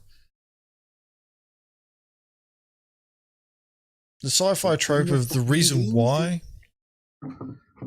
you fucking self-destruct a ship is so that, you know, like somebody said it before in the stream, a xenomorph is on your ship and you got to fucking destroy it so that there's no more xenomorphs. That makes sense. They didn't add self-destruct so that fucking cargo tards that can't be bothered bloody preparing for a piracy encounter to just go, oh, shit, I don't want the pirates getting anything from me. Fuck you guys, I'll just self-destruct so you get nothing. Because that's what this post is. And they have no idea where the Macho Man's coming from.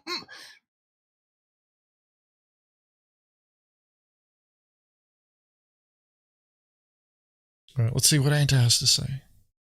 By the way, there's not enough votes on this. You know, a little bit And there's more not an- snowflake, some shit, some Picard palms on the post. It's linked in chat. You gotta find it. There's a Picard. There needs to be more Picard palms on this. This is disappointing. There's still 77 people here in this chat. Yeah, go to that post and do God's will. Yeah.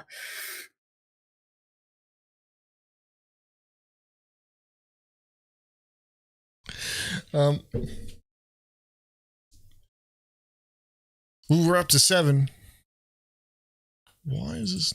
Am I gonna have to refresh the page? It's gonna fuck up if I do. Oh, yeah.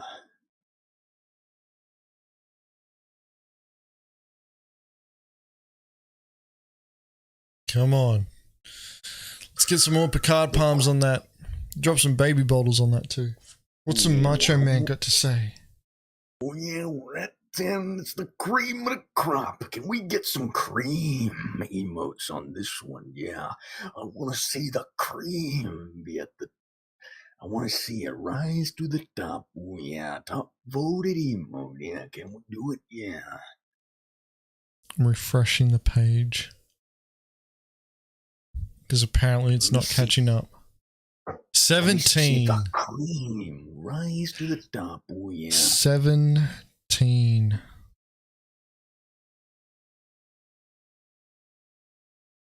18.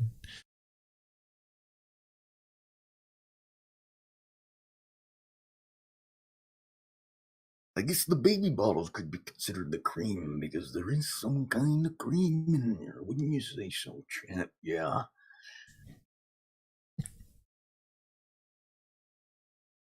Is that what Macho Man Dobbss has to say? I say what I like, because I got paid $12 today, and that's 12 more than you, Agens. Oh, yeah. Alright, so we got Anta saying, I'm pretty sure that the 90% drop chance was put in place so that people with the same mindset don't insta self-destruct at the first sight of a pirate. Self-destructing would mean a win for the pirate and should be rewarded accordingly. Take responsibility for your cargo and fly with escorts, turrets, and learn how to avoid pirates. There is no I win button in this game. Anta, really? Do you not understand that pirates have an I win button and it's called EMP? Alright? EMP is the I win button of pirates, and if you were a Care Bear, you would know this.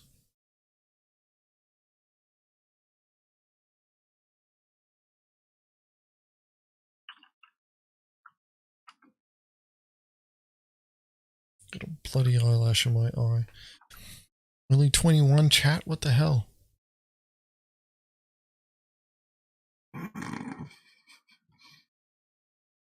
There's like 50 more of these. I would upvote, but I'm not logged in. Like, If you want to see the Macho Man in a Mongrel Squad video, I recommend watching the video Savage Sneak Slam. It's a 314 piracy hit on a rock miner on Daymar, yeah.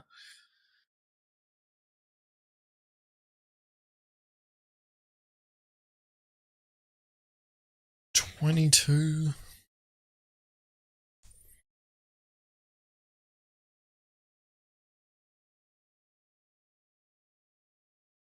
Mark Hawk agrees. Self-destruct should definitely be a win for the pirate.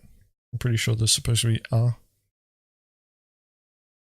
Unless they were after you data on your computers, that should have, or that should be able to have a complete wipe. And Anto agrees. Oh, the OP replies. The OP replies. It already comes with a heavy price since your character would most likely be beyond a rescue beacon and you wouldn't have a chance to retrieve anything from your ship after the pirates have left. So it isn't an easy way out. But I'm not saying it shouldn't be balanced. Maybe even beyond the things I just mentioned. My point is that the auto-destruct mechanic is basically useless if the only difference between using it and getting blown up is a few minutes of time saved. Make it meaningful or remove it completely is what I'm suggesting.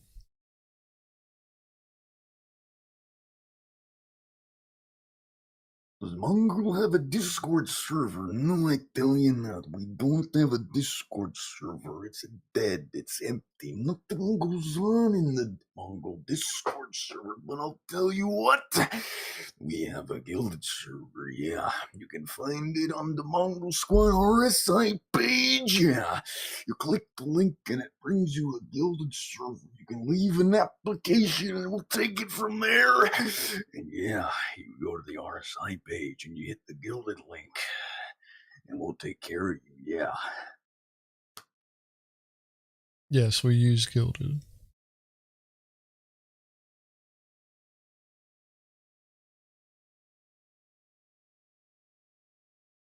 Like, self-destruct is a sci-fi trope. I've said this plenty of times already. But the current purpose behind self-destruct in Star Citizen is that you can destroy your ship when you get stuck in a situation where you can't get out of it. A piracy attack is not one of those situations. Unless you're getting pirated by us, but that's because we prepared better than you and fucking you didn't. No matter, I'm better than you are, yeah. We got a team when you got NPCs. Tell me who wins that, yeah. Dawn Star. Honestly, watching this ISC was difficult trying to see around Mongrel Squad's massive erection. I'm firmly seated in the erection section, yeah.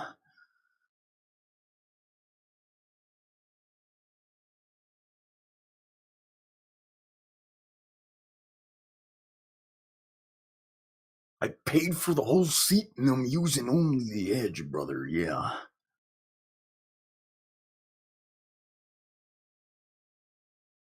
Yeah, like my take on this. I'll ask for the Macho Man's take. But my take on this is literally a Care Bear asking in Ask the Devs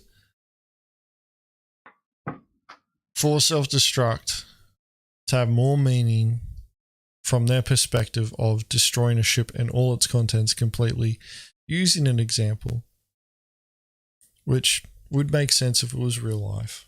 But this is a game, and we know that the self-destruct mechanic will be abused because we already experienced combat logging where Alt F4 and bed logging is abused to avoid piracy encounters. And we already know that players who aren't willing to pay pirates are also not willing to give the pirates a win, and they'll do it the cheesiest way that they can. So if they can't bed log, they can't Alt F4, they will self-destruct. And they will be more encouraged to do it if self-destruct wipes out the majority of the cargo.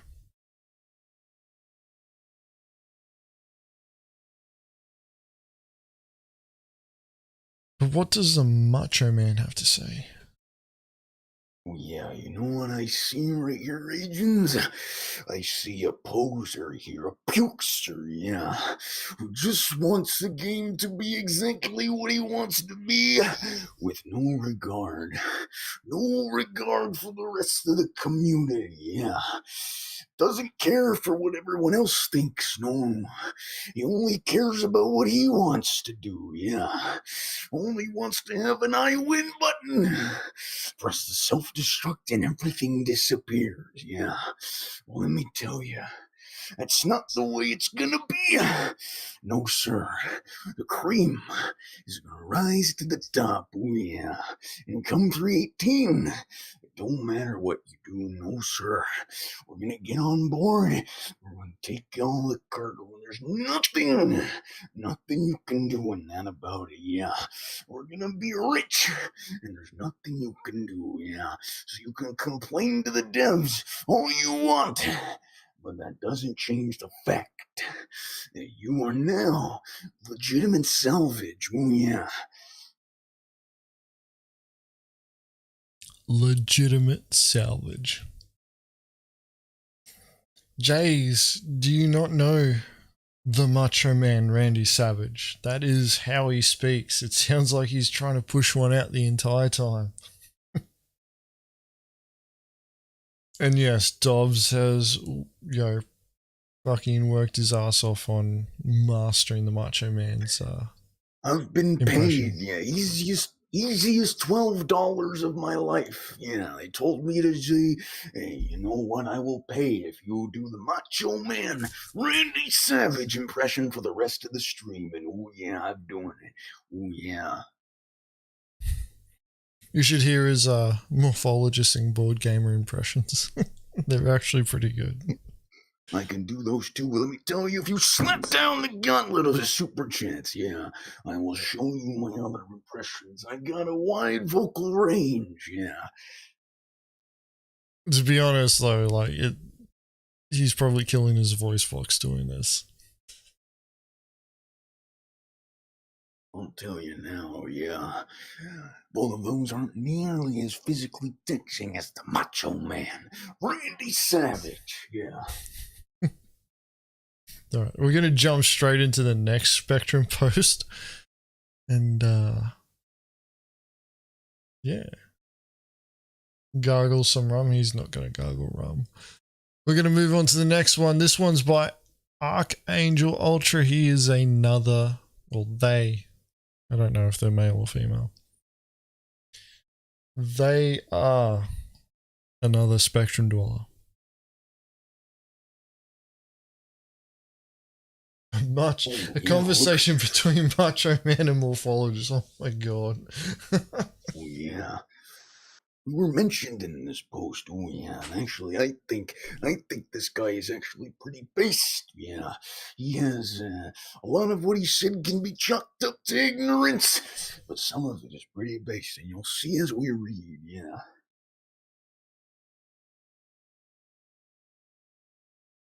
All right, here we go. Archangel reassuring people. To the guys terrified of pirates, you'll be okay, I promise.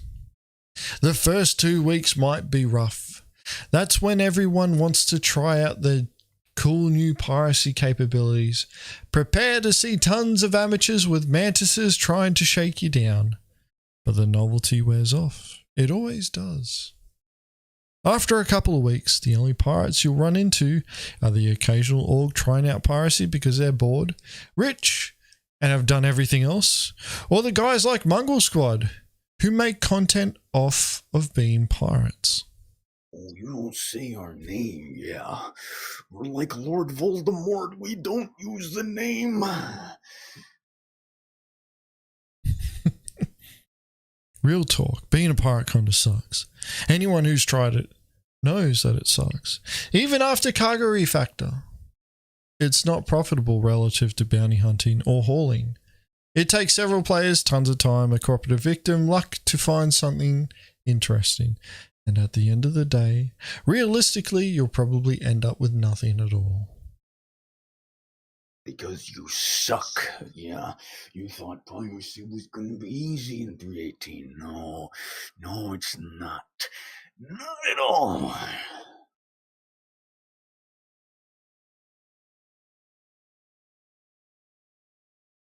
Oh, by the way,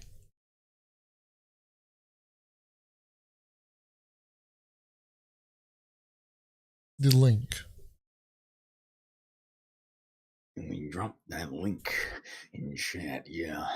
Leave them comments, and cream and Picard palms, and leave your comments and contributing to the conversation.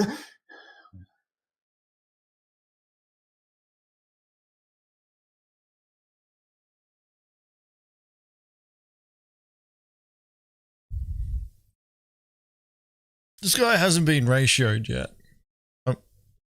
I actually haven't seen the monkey emote. And who's the one that can turn the tide in the ratio? You, man. The chat. Our beloved audience and Mongrel supporters. We thank you and we ask for a little more support on this post. Go click the link and contribute. Yeah.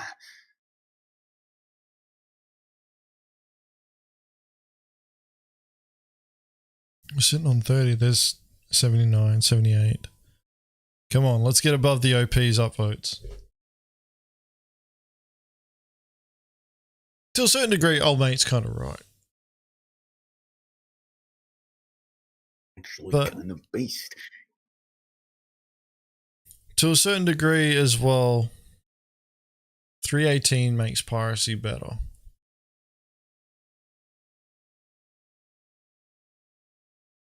Will we end up with nothing at all? Depends on if the patch is working. All depends on patch stability, yeah. The Dems are working real hard. He's not really for pirates in this. He's not for pirates on this one. Essentially, they're saying that the majority of the player base who's going to try piracy are just going to suck and give up. The ones who are dedicated to piracy are going to keep pushing forward, which is, you know, fuck all, really. Yeah, take your pecans off, Chad. Yeah, let's see some upvotes, because this is honestly not a bad post, and he has a pretty good outlook on piracy gameplay, yeah. So why don't you share it, offer your thoughts, and contribute, yeah. Well, here's the thing. And this is one of the reasons why I say you should. Cooperative victim. That's not a factor in this at all. They don't need to be cooperative. If they self-destruct, we still get something from it. If they fight back and they lose, we get more from it. They can do whatever they want. Don't matter. On balance, off balance, don't matter. I'm better than you are. Yeah. I'm gonna get on that ship. We're gonna take it all. Cooperative or uncooperative. Don't matter. Do it. No, not at all, man. Yeah. Like, this person is trying to, you know, put a fire blanket on the fires for piracy.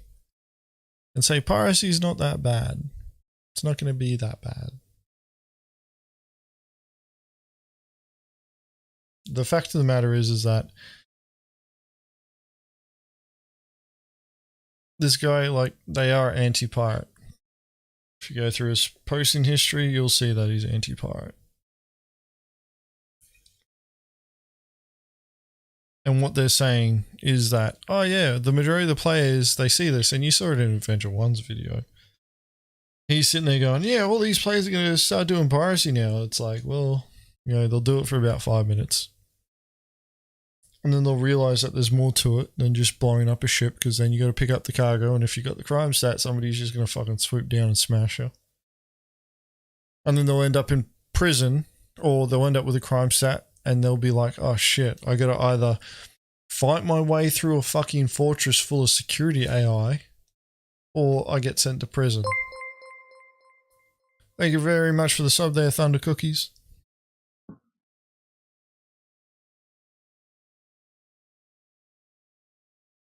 But yeah. Sitting out there for hours waiting for the right one to show up at the outpost. Oh yeah.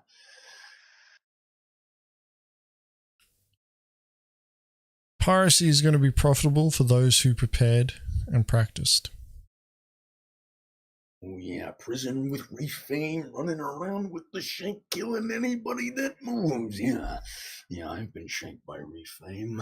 It's not fun for me. It's not fun for you. Watch yourself, boy. Yeah.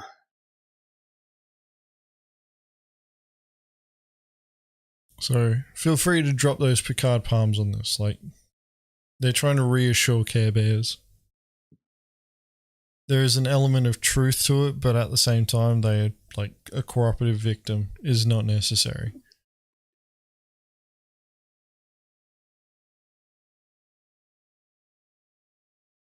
This guy here.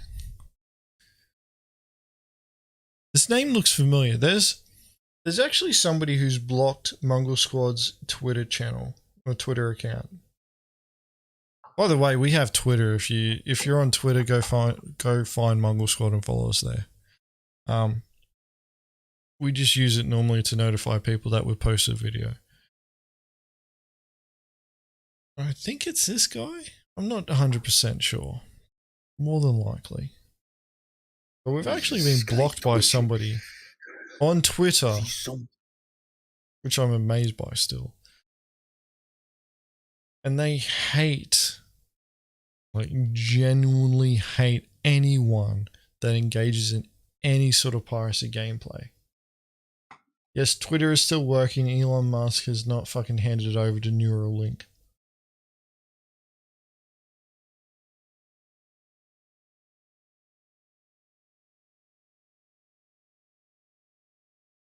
Holy shit, chat is blowing up right there.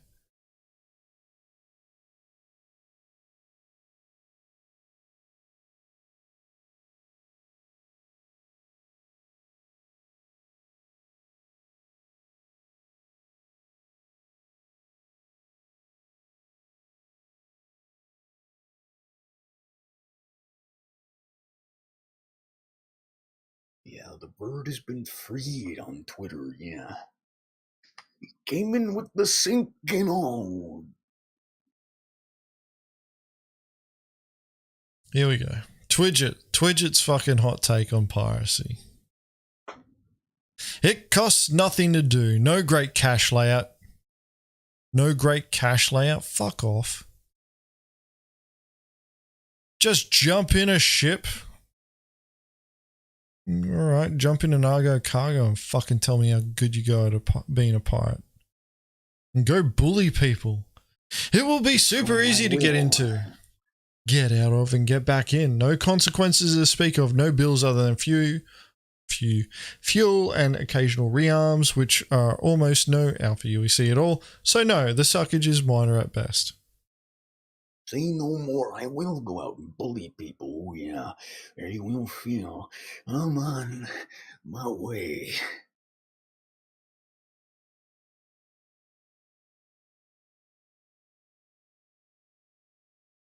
Yeah, and to like, you're right. There are some people, like, it is just within the Star Citizen community. Well, actually, no, it's a lot of places, but you see it a lot in the Star Citizen community if you're engaged with it. Well, they just cannot differentiate between playing in a game and you as a person. And that's just them. You got Shin Atobi. Cost nothing, bully, no consequences, super easy, no bills. Yeah, sure, you obviously don't know what you're talking about.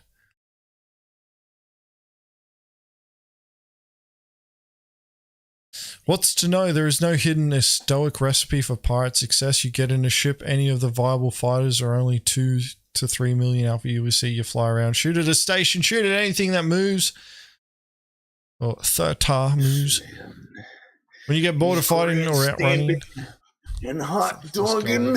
He has no idea what he's talking about. Oh yeah, nothing at all. This guy just doesn't know. Got killed once in a fucking at a station and is just upset.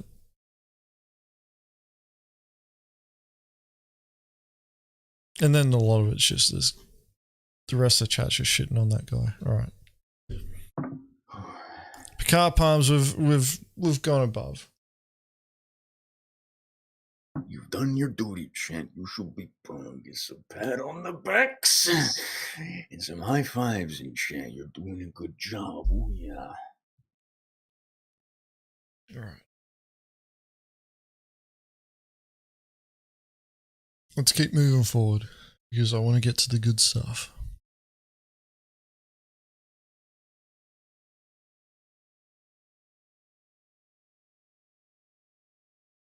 Nulla Legatum is trying to ruin everything.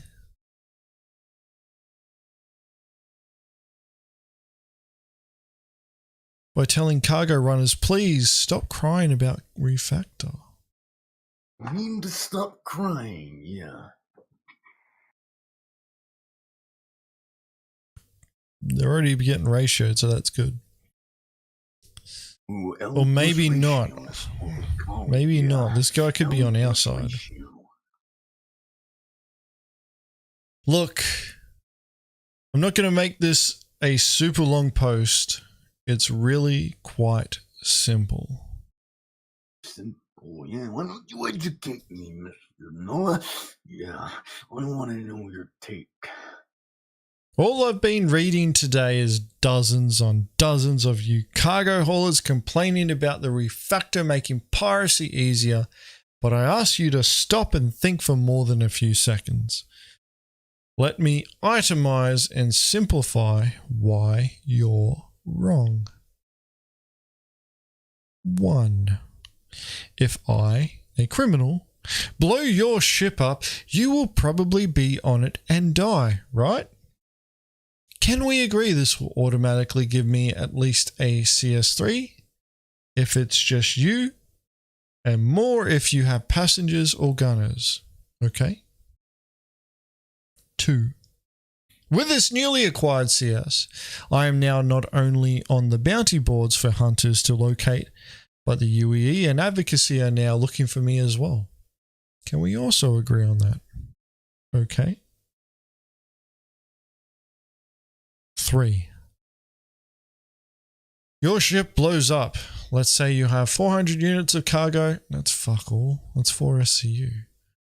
400 units of cargo, and after the explosion, 200 remains. 50%.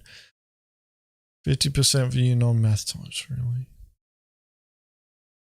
This guy doesn't have a lot of faith in the people reading his post. Tracking so far. Okay. 4.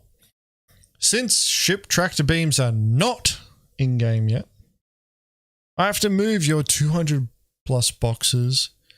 What? All right. One at a time into my ship.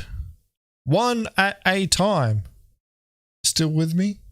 Okay. Anyone who has ever had a crime stat 3 plus knows UEE or advocacy can spawn, not fly to you from a distance, but spawn on you within 1,000 meters at any time. Hang in there, almost done. Okay. Seeing as how moving this newly acquired loot one at a time will take close to forever, chances are good that they will spawn on me and or a bounty hunter will find me. Gears starting to move yet? Let's continue.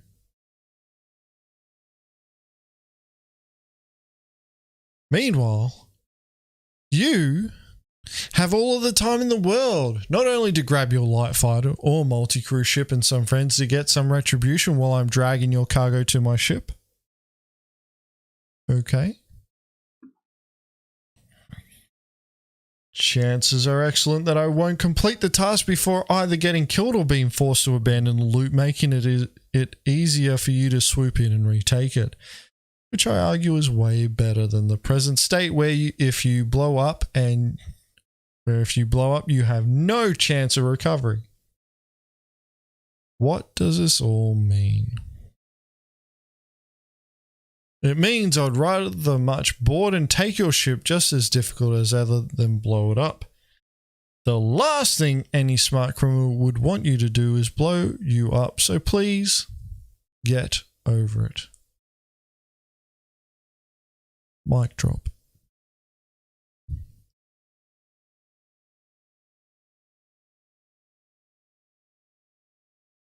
Mr. Axon, hello.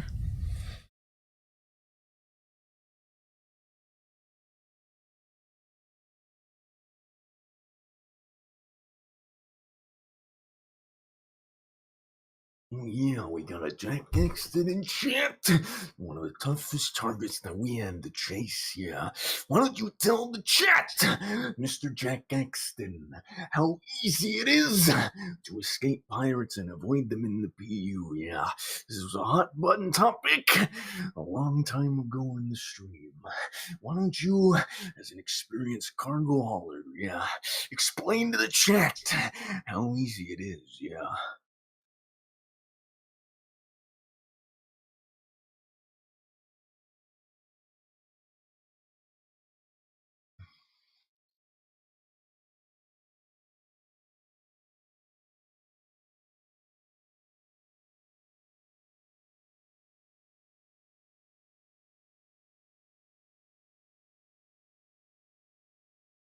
Might be streaming under the influence, Space Dude. I'm pretty sure we're well established. I am streaming under the influence. And I'm justifiably in a position I'd rather not be in, but the cream will rise to the top, oh yeah.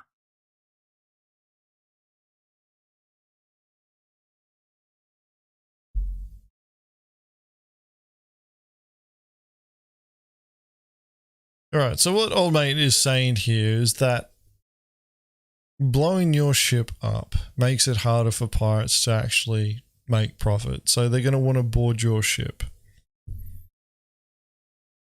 There's an element of truth to that, but they're talking about how blowing your ship up isn't as bad because pirates are going to want to try and board your ship so that they can make more profit. So if you blow up your ship, it's okay. They're not going to make as much.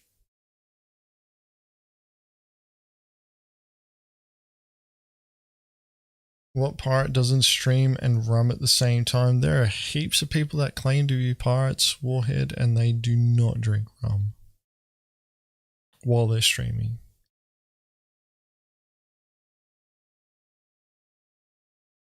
Do I ever stream sober? Sometimes.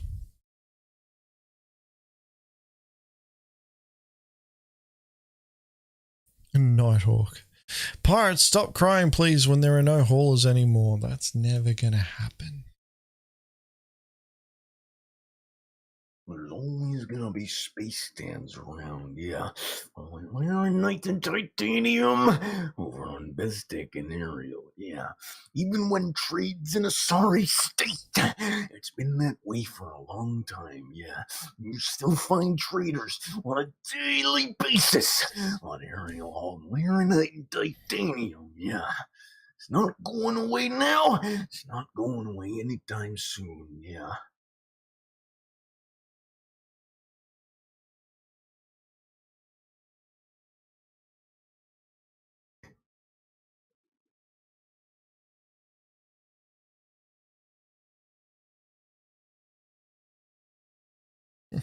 Gracious. Just a hilarious thought. What if the new Drake ship is a big fat cargo hauler, however, with multiple tractors? More than the Caterpillar? Maybe. To be honest, I think it's just going to be like a refinery ship or another version of the Vulture, a larger salvaging ship. Who knows? Just wait for IAE. But yeah, like, this is just another post where they're trying to reassure Care Bears that things aren't as bad. It's okay, Care Bears. The pirates won't make as much when you destroy your ship. And they're always going to try and board you, so just wait until they're going to board and self-destruct then. They don't mention that part at all, but that's pretty much the implied message.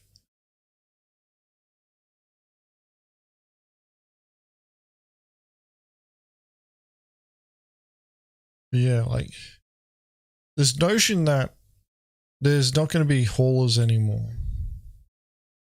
is dumb. Because players do mining and then they refine their mined ore and then they run their refined ore from where they refined it to where they want to sell it. And this is something that I mentioned earlier, but I've been doing the math behind piracy and the types of targets that you would want to go after. And unless you're going after high-end commodities, you're really not going to want to hit targets that are running like fluorine, for example. We saw a C2 full of fluorine. You know, people go, oh, you know, like that's 100 and something thousand credits that got invested.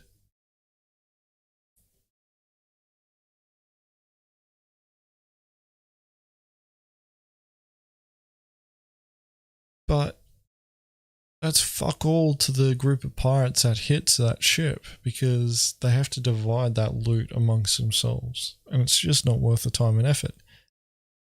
A Quantanium hauler, on the other hand, that is worth the time and effort, because that's a big payout. Oh yeah. Think about the Quantanium haulers, post-Congo refactor, yeah. How many of them do you pull out? Gathering hundreds of thousands and millions in credits, yeah, and you don't get a dime of it, man. Nothing. But thinking.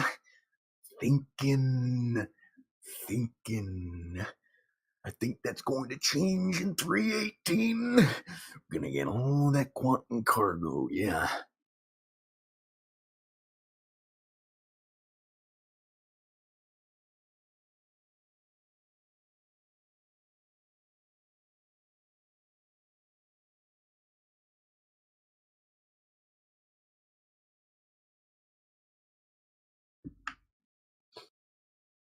The legal areas for buying that stuff, that'll get addressed. Trust me, it'll get addressed.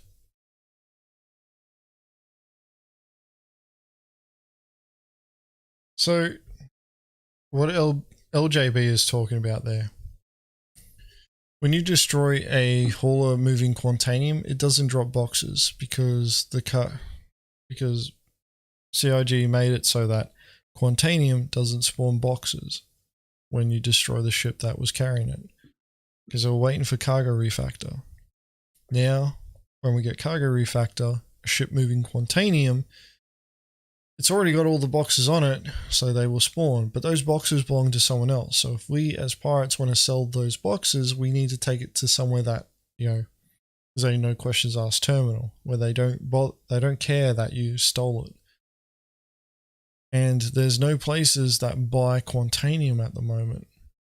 So that needs to be addressed for 318.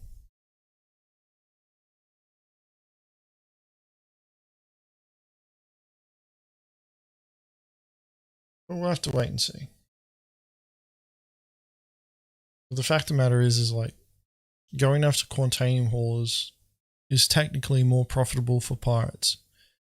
Because when you have to split...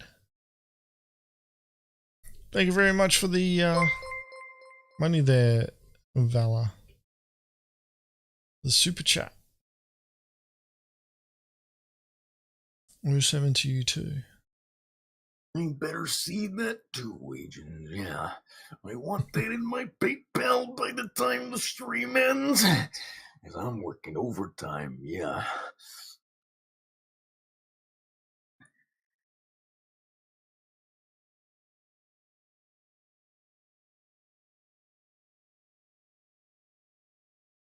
We have no idea if they'll change the value of stolen commodities. But going back to the first question that you asked about, if we'll see more fighters, it really depends on if the haulers start using more fighters and escorts.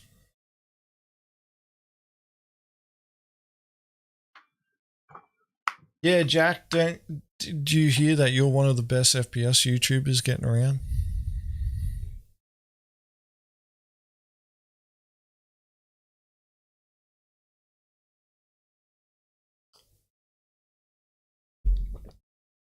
Yeah.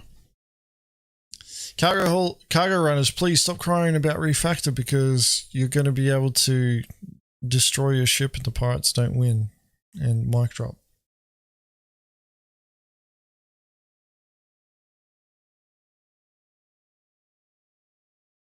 All right, let's move this on. I'm actually getting pretty tired. I'm pretty sure Dobbs' voice is reaching its limit. This will be the last Spectrum post for the stream, and we have saved the best until last.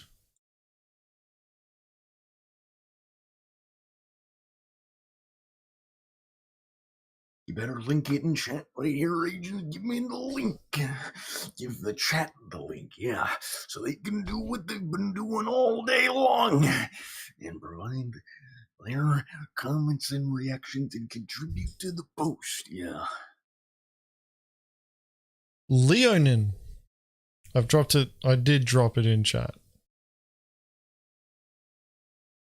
I hope you're ready for this. Leonin. Escorts do not work.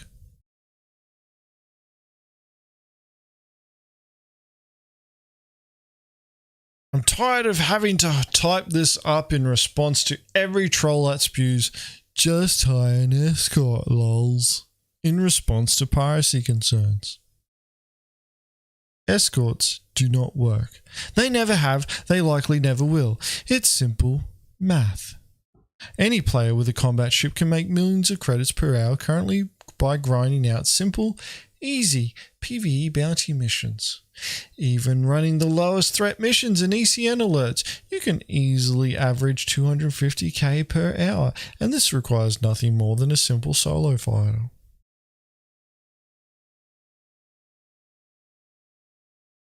Now look at the most profitable trade routes currently in game, ignoring the limitations in place for purchasing and selling cargo, and using the largest capacity trading ship available, the Hercules C2. You're looking at a 208k profit per run with the best commodity at present, Agricium, Arcorp to Sansom and Sun's 12-minute trip. We'll say 15 to 30 minutes, given the eventual advent of loading and unloading times, takeoff, resupply, etc.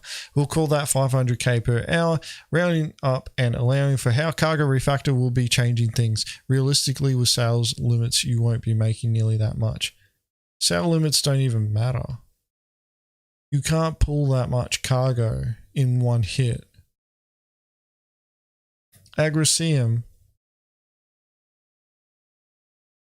like Agricium Arcorp, I like how they didn't even mention the outpost.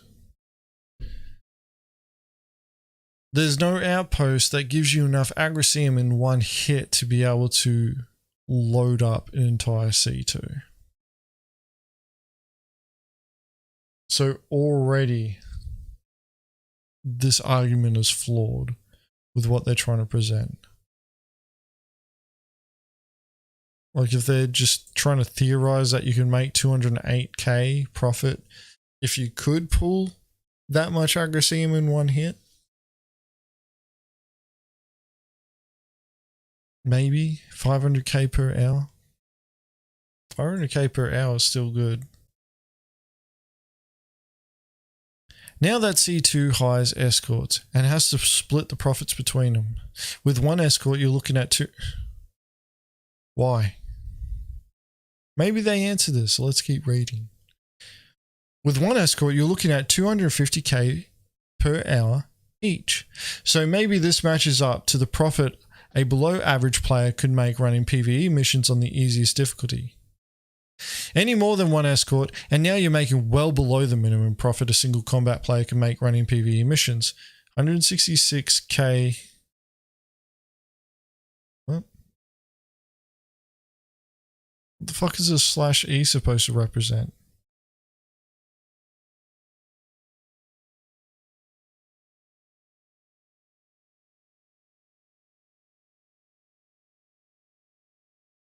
Anyway, 166k/E, whatever the fuck that means. Maybe per escort.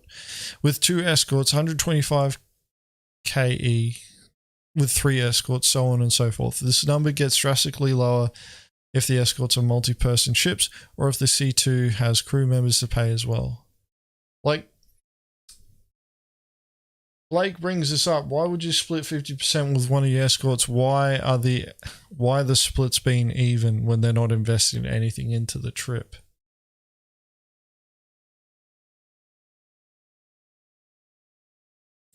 like the math is already flawed here. Like they're offering to pay the escorts an even share even though they don't take on even risk. It's fucking dumb.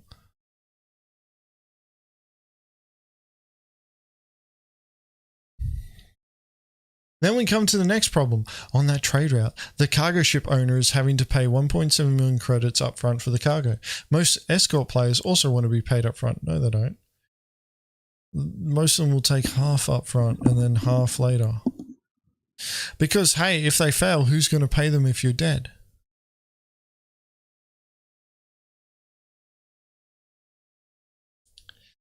If you fail your job as an escort and your principal dies, you don't deserve to be paid because you didn't do your fucking job.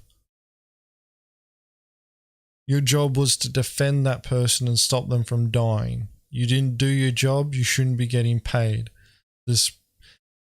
So far, this issue seems to be a compounding problem with this person not understanding how to hire somebody to protect them.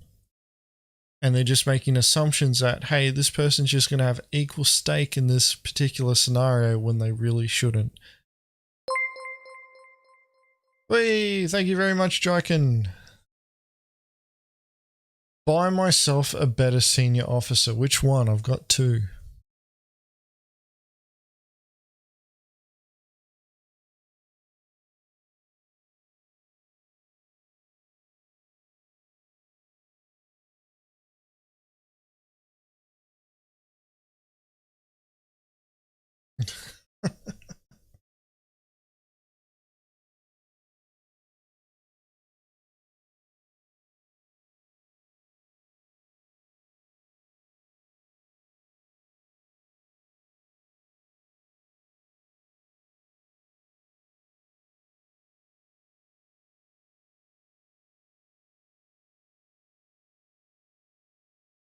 I think Dobbs is just resting his throat at the moment. Where am I up to? Alright, most escort players also want to be paid up front because, hey, if they fail, who's going to pay them if you're dead? No one, because they fucking failed. And if you're going to pay them after they fail, you're an idiot. So that's a further investment he has to make. What happens if they're female? Even with just one escort? They're already looking at 2 million credits cost to make a measly 250k an hour. Something they could do in a combat ship with absolutely no upfront investment needed. The only amount of truth added to this is the amount of investment required for a hauler to make in comparison to a combat orientated player.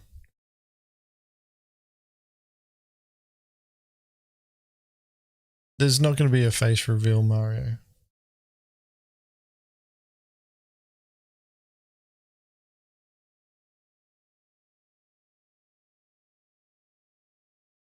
Fuck it. All right, we're not that far. What the fuck? I don't want to destroy the good number, but we're going to have to fix that.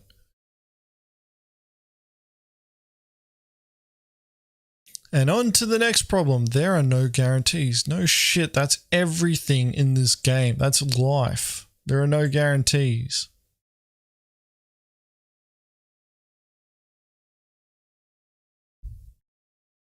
Your escorts may be completely overpowered by the attackers, especially if you hire only 1 or 2.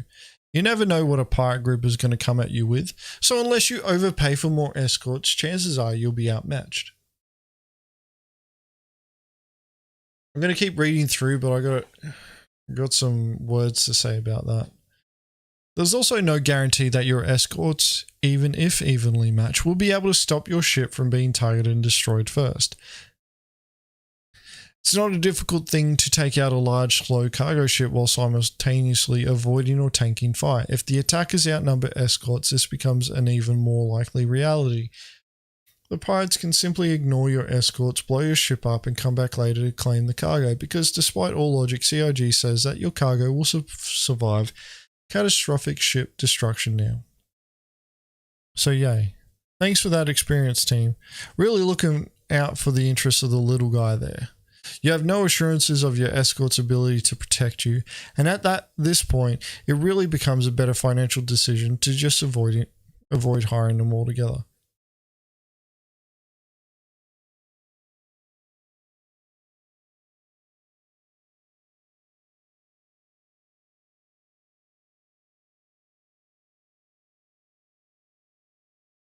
I just want to finish this and then just fucking destroy it later.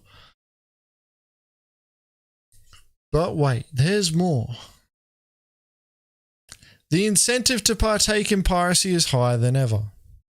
The C2 has to pay 2 million plus credits to even make that run and will at best make 250k profit.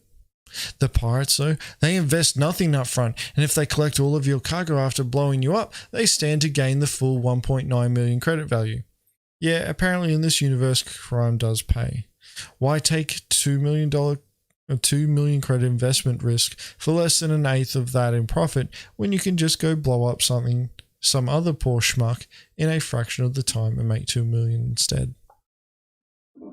Then there's the enjoyment factor. People don't like to be bored, especially when they're playing games. Games exist for entertainment. There is far greater entertainment value in doing something interactive than there is in something not interactive. Yeah, no shit. Flying escort for a cargo ship or a mining operation is largely non-interactive. You sit around waiting for something to happen which may or may not happen, twiddling your thumbs the whole time. This looks bad from the employer's point of view as well, because he's paying you to literally do nothing on the off chance that he gets attacked. And then he's taking every risk with absolutely no guarantee or assurance that you'll even do the job he's paying you for. Has this person ever heard of fucking insurance?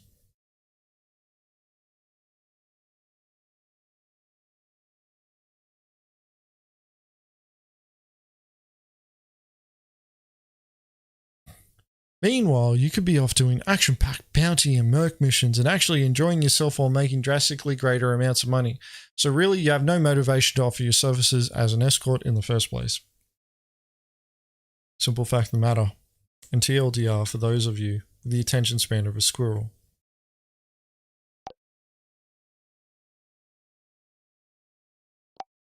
Unless the numbers are dramatically changed, hiring escorts is not a solution to piracy. It is not profitable, it is not enjoyable, and it is not reliable.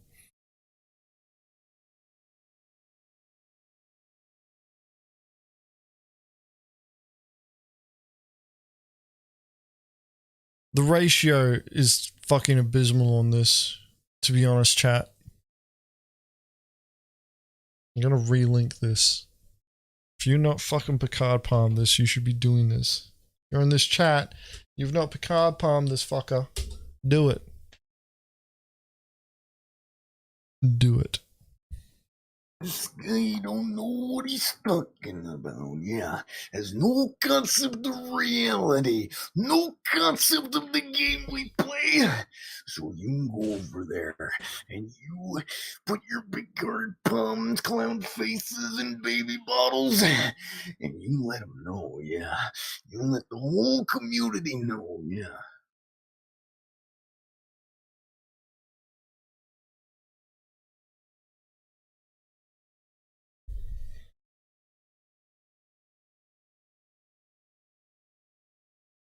%. 100% chat is gay for me.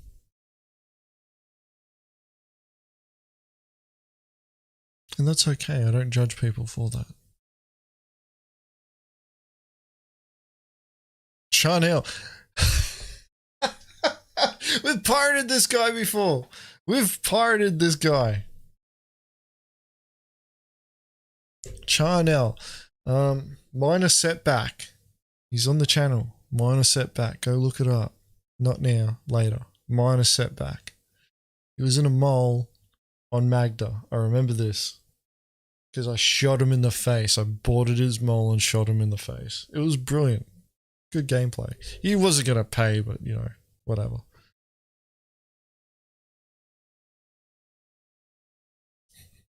But he sums it up so well. I won't try this. Nor will I ever try this. But here's my opinion on why it won't work. Like he just did the TLDR for the entire fucking... Upload that as well. He literally just fucking summed up that entire fucking post in one sentence. GG, Charnel. Way more respect. He also tried defending the ship as well. He didn't do well, but he at least tried.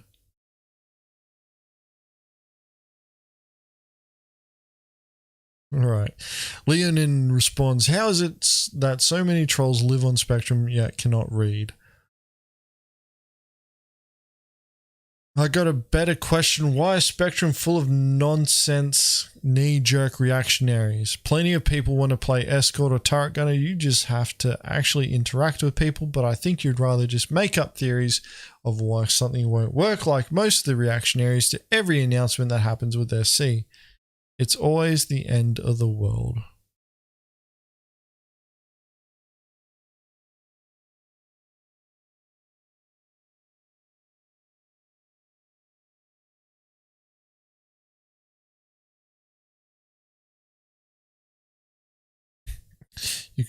Captain Kilgore, you contradict yourself. Piracy is such a high risk, yet your escorts will be bored. Which one is it? You could also learn to play smart, avoid piracy, and set credits aside for bidding or for bribing. Won't matter for us.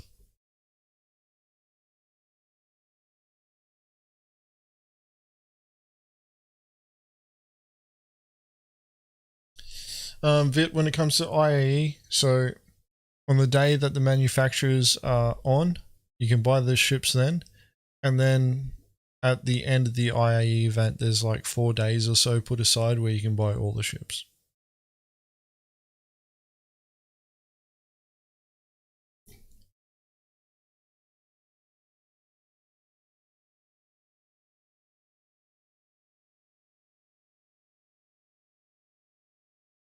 It's not a contradiction. It can be both. He's making 2 million credits worth of investment on every run to make 250k per hour. If he encounters pirates once every 8 hours, that's an extremely high risk.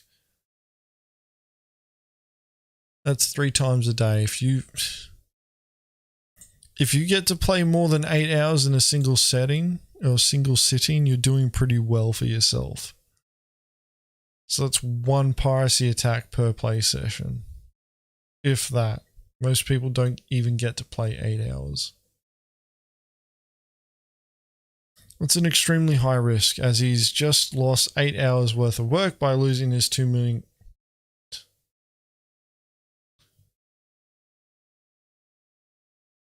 $2 million worth of investment on every run to make 250k per hour.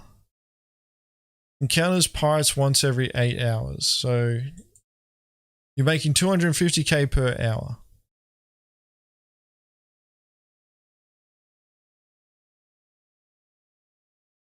Eight hours, alright, so that's 2 million. You make 2 million credits over 8 hours. You encounter 1 pirate, you lose all those credits that you made. But you had to start with 2 million in the first place. So you're just down 8 hours worth of work. If you encounter pirates over those 8 hours. Now ask yourself, as an escort pilot, is a fight every 8 hours boring or exciting? As a cargo pilot, is 8 hours spending of your time to break even risky? Alright. I'm going to finish off this and then I'm going to fucking go into my little rant on this, because this actually goes into some personal experience that I have. Captain Kilgore. But you're not getting pirated every 8 hours. Yeah, that's facts. I did a lot of Laranite trading back in 3.9 with a Caterpillar. Did you know how many times I was pirated? 0. Yeah, we couldn't keep up with the amount of fucking targets that were around. There were so many ships. We would be pirating someone and like 3 would fly past us. In a later patch, a taunt was shot at me. I flared it off, and after I took it off from Tram and Mire with a load of diamonds. But I had a CS5 and was on my way to Microtech to bulk buy hacking chips and thought I might as well finance it with a diamond run. The risk of piracy is totally blown out of proportions, or those complaining play like total idiots. There's a bit of fear being thrown around though.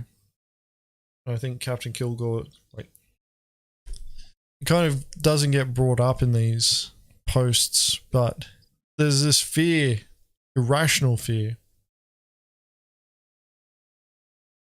that, you know, 3.18 turns into this patch where everybody's going to try piracy. To a certain degree, the previous, what was it, you know, Spectrum Post was telling us, you know, not to worry about piracy attacks. People are going to try it for a couple of weeks. There's an element of truth to that. Victims don't need to be cooperative to make profit, though. But the majority of players who are going to try it, they're not going to succeed because it's not as easy as go to a quantum marker and then just shoot the thing until it gives you money.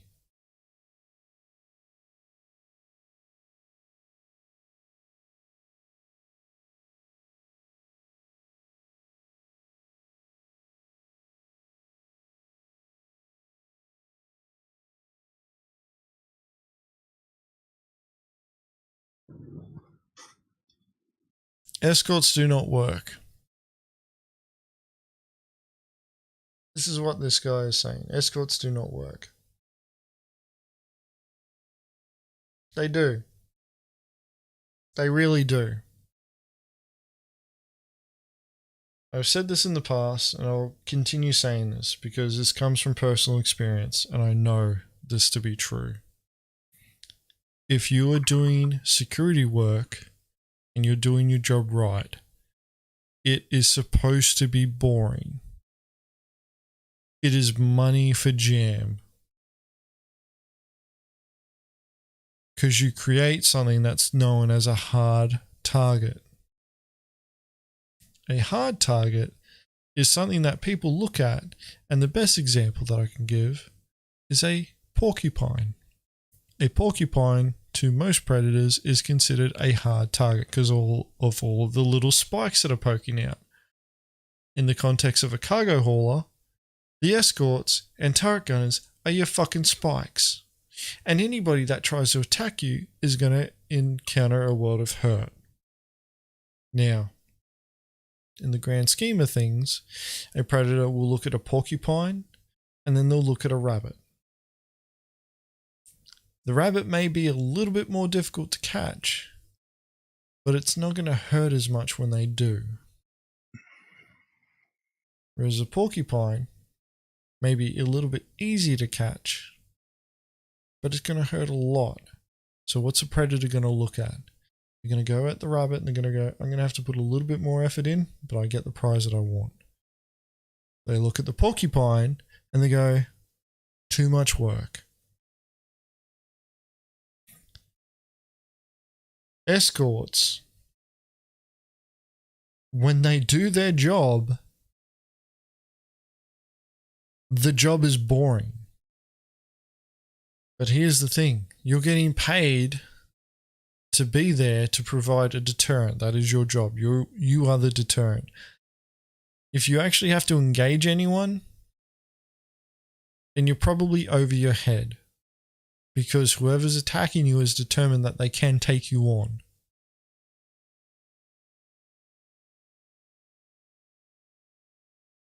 But you as an escort, your job is to provide your principal security. So you put it into your plan that if anybody shows up trying to attack you, that you'll do everything in your power to fight those people off so that your principal can run the fuck away. And the irony is that everybody knows the weaknesses. But they keep sitting here. They keep sitting here, and yes, the stream has nearly been going for 4 hours. I keep sitting here and making excuses. Actually, it's been going for over 4 hours. Holy fuck. They keep making excuses.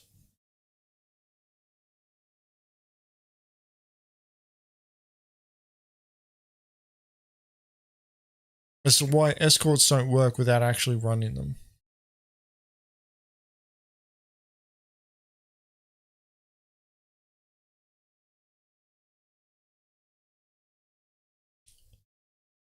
And the real reason why is that nobody's really willing to sit there and actually try and quantify this. You know, of course the security orgs are going to say, oh, you want to pay, you're sitting there saying that you're going to pay us that much? Yeah, of course we'll fucking accept that. And then sit there and fucking wonder why they're not getting fucking hired. When they sit there and go, oh yeah, I'll just go off and do the fucking bounty missions. And it's like you're fighting a retarded AI. Like literally you're fighting a retarded AI. You can show up in a retaliator. What was it? The critical? Service beacons. You can show up to the critical service beacons with the retaliator, torp 6 ships and make 250 credits. Or 250,000 credits in like fucking 5 minutes. You get away with it because the fucking AI is retarded. It's attached to a server that's running at like single-digit frames.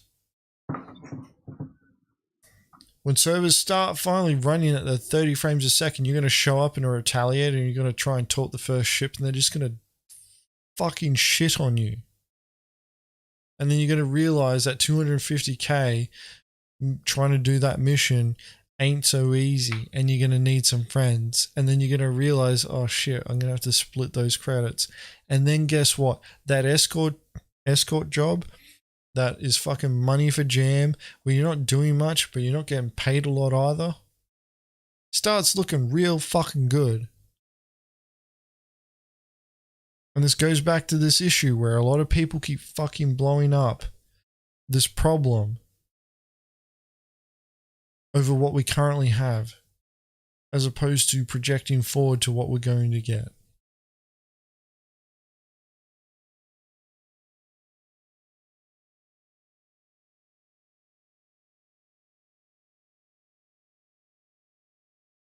But, like, you know, somebody offered the suggestion, I'm pretty sure it's in this post, that people invest into the cargo run and they all buy stakes into it. That is exactly it. Yeah, it's Rajora. Oh, Hanthos, regular spectrum dweller. It's probably somewhere down here. Here we go. Here we go. Where is the link? Let's copy that link. Yes, it is copied to the board. Upvote this. This should be the fucking top comment.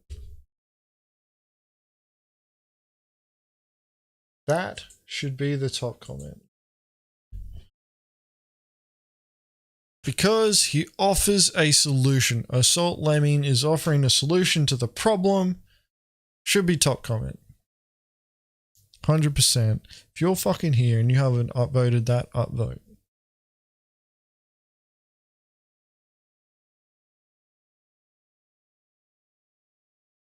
So here's the big problem with your thread. You are basing it on the current alpha prices and processes, which is a poor basis. Prices are currently set to get people to do the content that CIG wants tested.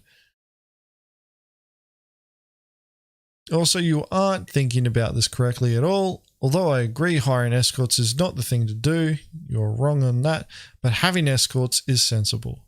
He's right on that. Here's a much more likely scenario. You and a few other people all decide to take a cargo run together. You pool your money evenly to raise the funds to buy the cargo, buying shares. Now everyone has an even stake in the venture.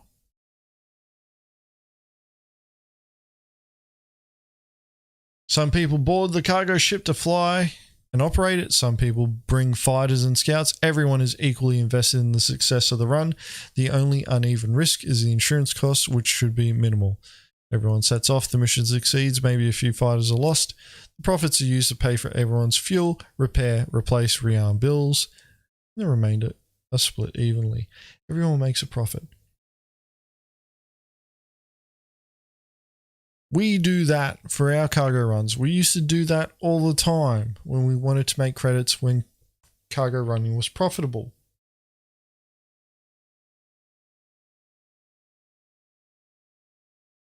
We also divide cargo by shares. Profit from hits that we do, we divide it by shares. And a lot of people are saying this is like organization play. Yes. That's exactly what this is. This still needs more upvotes. There should be so many more upvotes on this. I wish I was logged into Spectrum right now. I would upvote this too. Because they're offering a solution to a problem, as opposed to sitting there complaining and bitching.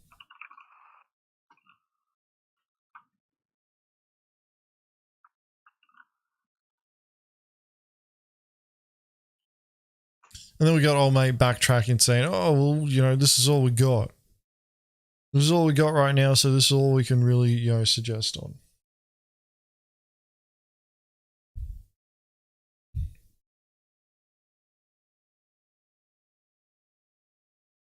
React. Yes, that's right.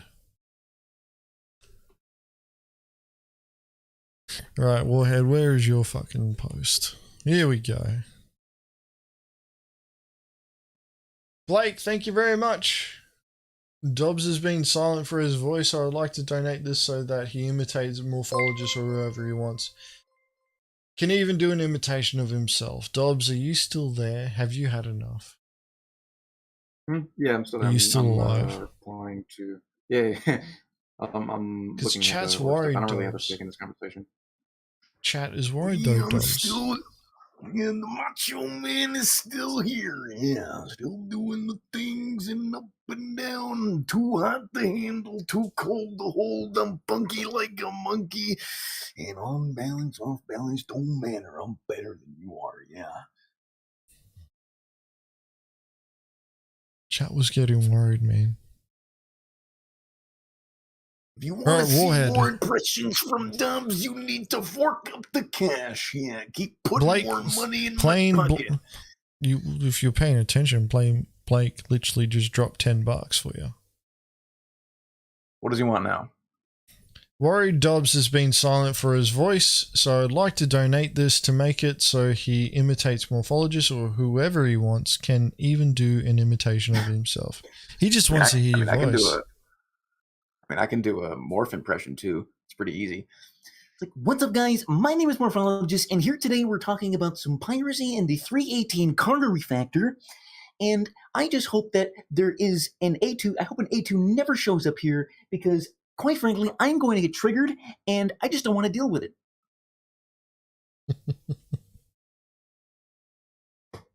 I'm being upstaged on my own fucking stream.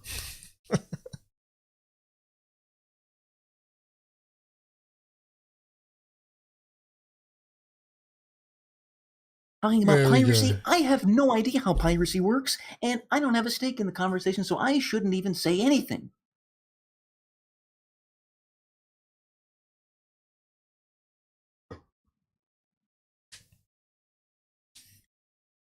That's morphologist for you. I'm happy you were entertained. Hope you got your money's worth. You're gonna drop a board gamer because people keep saying board gamer. Give me, dude. If you want me to do board gamer, you gotta fucking fork up the dough, man. Fork up the dough. Another super chat. All right, don't worry about it if you don't want to, chat. You don't have to. I tried to get the fucking monkey to dance, but you got to throw more peanuts at him. It's true. Yes, Dome, we're still streaming, mate. We're almost done, though. Anyway, Warhead's post. Unless the numbers are dramatically changed, hiring escorts is not a solution to piracy. It's not profitable, it's not enjoyable, and it's not reliable. Be an escort for someone for 4 hours, then do piracy for 4 hours. Let me know which one is more profitable and more reliable. Also, fun. If your escorts are boards, they suck at scouting. The problem is not the problem. The problem is your attitude about the problem. There should be way more upvotes on that too. What the fuck is a link? More linkage. Brigade. Assemble.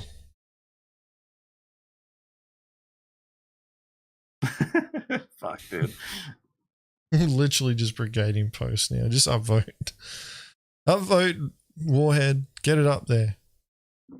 Get it up there now.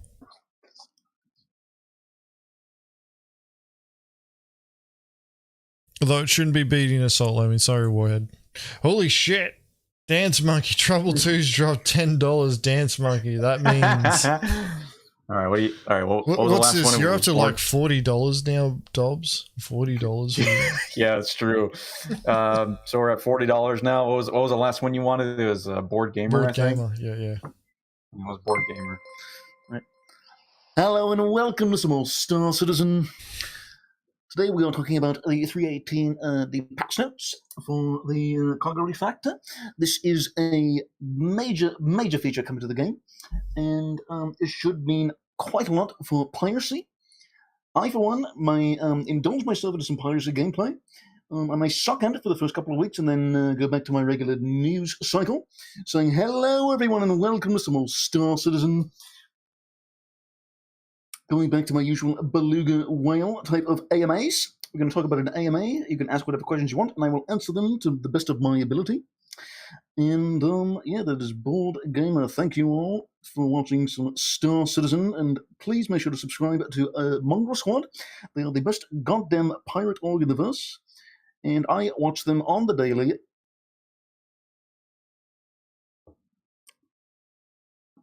Oh yes, who are we shilling for today? That's right, it's NordVPN.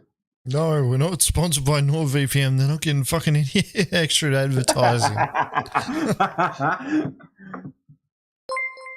Oh, Jarkins dropped another $10 for the new Vegas trip. There we go.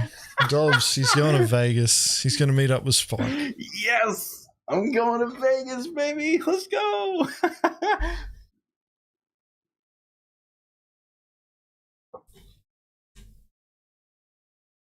All right. The super chats are going off. Thank you very much for the super chats, by the way, for everybody across the stream. This has been a long one. Thank you for this. Thank you for the super chats. No, we're not sponsored by Shadowplay either.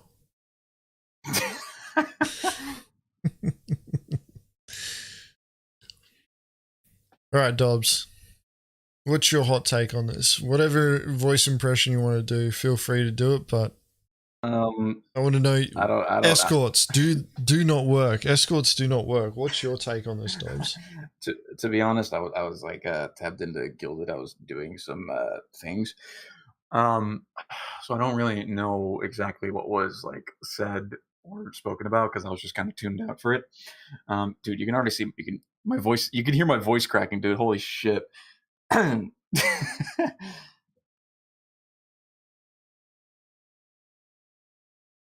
I guess for the escorts, it's like I'm pretty sure you guys talked about the post, the one that was shown earlier. Who was it from? The suggestion, like the dude had a really solid suggestion, and I think if more people adopted it, then we would see a better attitude towards piracy gameplay, or no, not towards piracy, towards escort gameplay. But the whole premise that it doesn't work because whatever sort of like payment facade that they have. Like payment facades or boredom and everything, because again, like I'll bring it back to the whole like boarding team or even piracy in general. It's like, do you not think pirates are bored while they're fucking flying around and looking for targets? Especially the boarding team is sitting in the back of a fucking packed and cramped Cutlass Blue waiting for a target to show up, and even amongst those targets waiting for a target that they can actually board. Brother, you need to, open your mind to how it's like for every. And agents, I heard you made a point earlier about if you're doing your job right, of course, escorting is going to be fucking boring. That's the point. If you're bored, then you're doing a good fucking job, and you should be getting paid for it, dumbass. Like, I understand you're playing a video game and you want to have fun, but dude, if you're going into security and like you decide that, hey, I want to be a security type of player in this space simulation MMO RPG, whatever the fuck you want to call it, then that is the stuff that you're going to be doing. I'm sorry, because that's just the way the game is designed. And that if you want to keep people safe, that's the way you're going to have to do it, man. You can't just expect to be, a quick reaction force to say, oh my God, I'm being pirated. And then you log into the game and you take off from Everest Harbor and you fly like millions of fucking kilometers to the hit area. Meanwhile, any smart pirate org takes the prize and moves it into a completely different area, or has already done the logistics by the time your security force already gets there. So to sit there and think that you're going to be a reaction force, you're not. You're really just not. Because any good and sensible piracy org knows that time is against them and time and efficiency is paramount. So that's my take on it, I guess. And just pretend that was in a Macho Man impression for those that are super chatting. Thank you again. You can just pretend.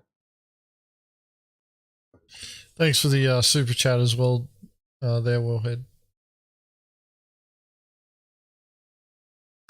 Jorah. God damn it. Jesus. Dobbs is fucking raking up. Dobbs is... You should be doing your own stream now. I'm just fucking...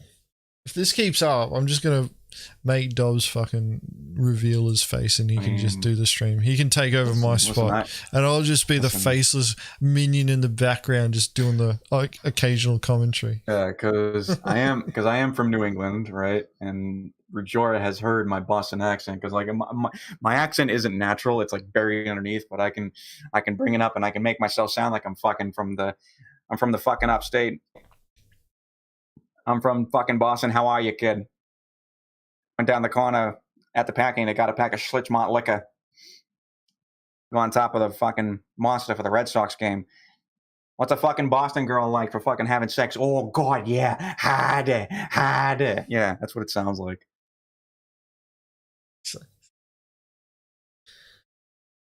All right. Thank you very much for joining us for the last stream that we'll do on this channel, because a shot of rum. Fucking Jorah is just dropping. Jorah is just dropping bloody. Hey, listen, we're all celebrating today. We're all celebrating because it's fucking 318, it's Cargo Refactor, it's Piracy Resurgence. We're all having a good time, aren't we, chat? All right, shot of rum, no chaser. We appreciate your viewership, your super chats, all of your chats, and the support that you've given us on the channel and Agens and his stream. Remember, it's not my stream, guys. If you want to donate, please donate to Agens and the org in general. I appreciate the support for me and the jokes, but it is Agens' stream, so please support him and the org when you donate. All right, shot of rum. This is not a measured shot, by the way, so it's probably more than a shot. I don't know. I had to listen a lot to Mongrel's fap into ISC watch party yesterday. You say that like that's a bad thing, Blake. Oh my God, man. All right. Like, my voice is like cracking. Like it's almost broken from the amount of Macho Man I did earlier. Never goes away. Yeah, never goes away. We're out here doing that shit. No, it's just Captain Morgan spice rum. Nothing special, Mario. It's a bit warm for spring right now. Oh man, crazy. But it's good. All right, I'm gonna sum up this particular Spectrum post. So, escorts do not work. You have no fucking idea what you're on about. I spent 7 months in Iraq, and part of my job was to protect the diplomatic mission of Australia to the Iraqi government. The majority of the time we fucking weren't doing anything. But when we were, nothing happened. We had an overwhelming show of force. We had armored vehicles that would drive diplomats from one compound to another. and we never got attacked. And part of the reason why was because we're in armored vehicles, and I'm not talking about up armored SUVs. I'm talking about proper armored vehicles. We're in labs. You know, armored fighting vehicles, meaning if you shot at us, we were all going to turn on you and just fuck your day up and anything in the general direction that you're at. When it comes to presenting a hard target, which is exactly what we did, the deterrent of that many guns, that many switched on operators, just, you know, that much fuck you firepower in one spot was worth all that time and effort for those people. And really, that's what an escort is. That is the job of an escort. They provide you fuck you power. So when people sit there and go, escorts don't work, you know, all they're doing, they're not doing anything. They're just sitting there. They're not getting engaged. That's their job. And if you're not getting engaged, you're not getting shot at, they are fucking doing their job well. Now, on the escort side of things, you shouldn't be picking up escort jobs if you're expecting to get into fights all the time. Really, you should be picking those jobs up when you want some downtime. Some easy credits. Yeah, I'm going to make 50k on this fucking run. All I got to do is make sure this dickhead doesn't get shot at. And if they do get shot at, I'm just going to make sure he gets away. Now, assault lemming provide a solution to, you know, a problem. Escorts don't work, so get the escorts to invest in the run, right? You don't even need to go that far. And this goes back into the, you know, multiplayer aspect of Star Citizen. Hire a security org to look after an area that you want to operate in. But don't do it on your own.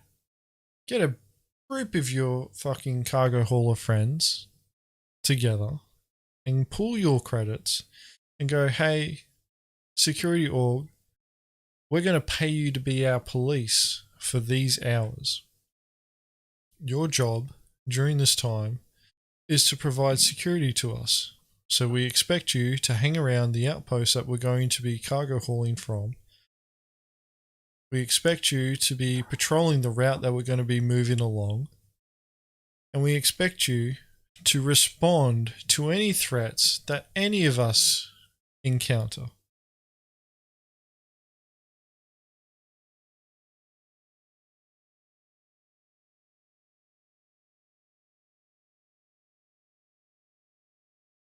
How much for an Anything overnight that we escort, encounter. Agents? You do everything? Safe word? Question mark. What do you think, Agents?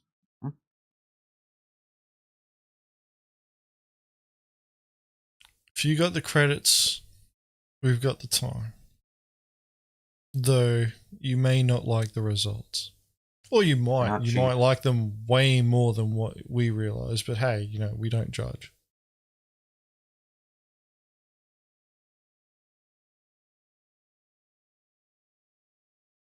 The reality is that there's more solutions to this problem than what people are willing to work through. And the problem that we have is that people aren't willing to put the time and effort into coming up with them.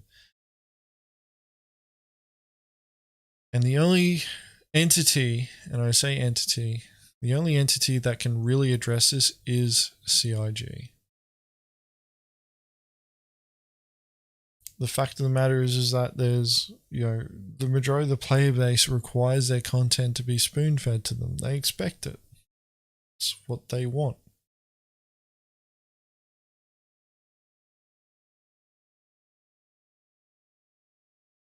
There's not much that we can do about it. Like, I would like players to come up with this solution on their own, but I've put it out there. And, you know, like, really, we already see this with organizations. where a large enough organization will have their security element provide security for them whilst they're operating in a specific area. What we need to see is, a bunch of security orgs who build up the right rep where they provide that sort of protection to anybody who's willing to pay it. Now, a lot of people sit there and go, you need the reputation system in Star Citizen to work. Not really. Looks like Warhead linked a timestamped link to a YouTube video. It is the Star Citizen Live episode with the USPU gameplay feature team from August 6th, 2021. That's over 12 months. Is it still relevant, Dobbs? We're talking about internet time. Anything longer than 5 minutes is irrelevant. Listen, I don't know. Is it Warhead still linked it with a listen. Warhead linked it with a specific Well, timestamp. Warhead- I'm making you aware of it. Warhead Listen, I'm paid making you money. aware of it. Yeah, okay. You don't need to yell at me, Dobbs. Calm down. It's okay. It's okay, Dobbs. It's okay. All right, fine. We're fine. It's all right. We're fine. We're locked in. That shot hit me a lot harder than what I fucking expected to. Thanks for that, Blake. All right. I'm on that window. All right, let's see what this has to say.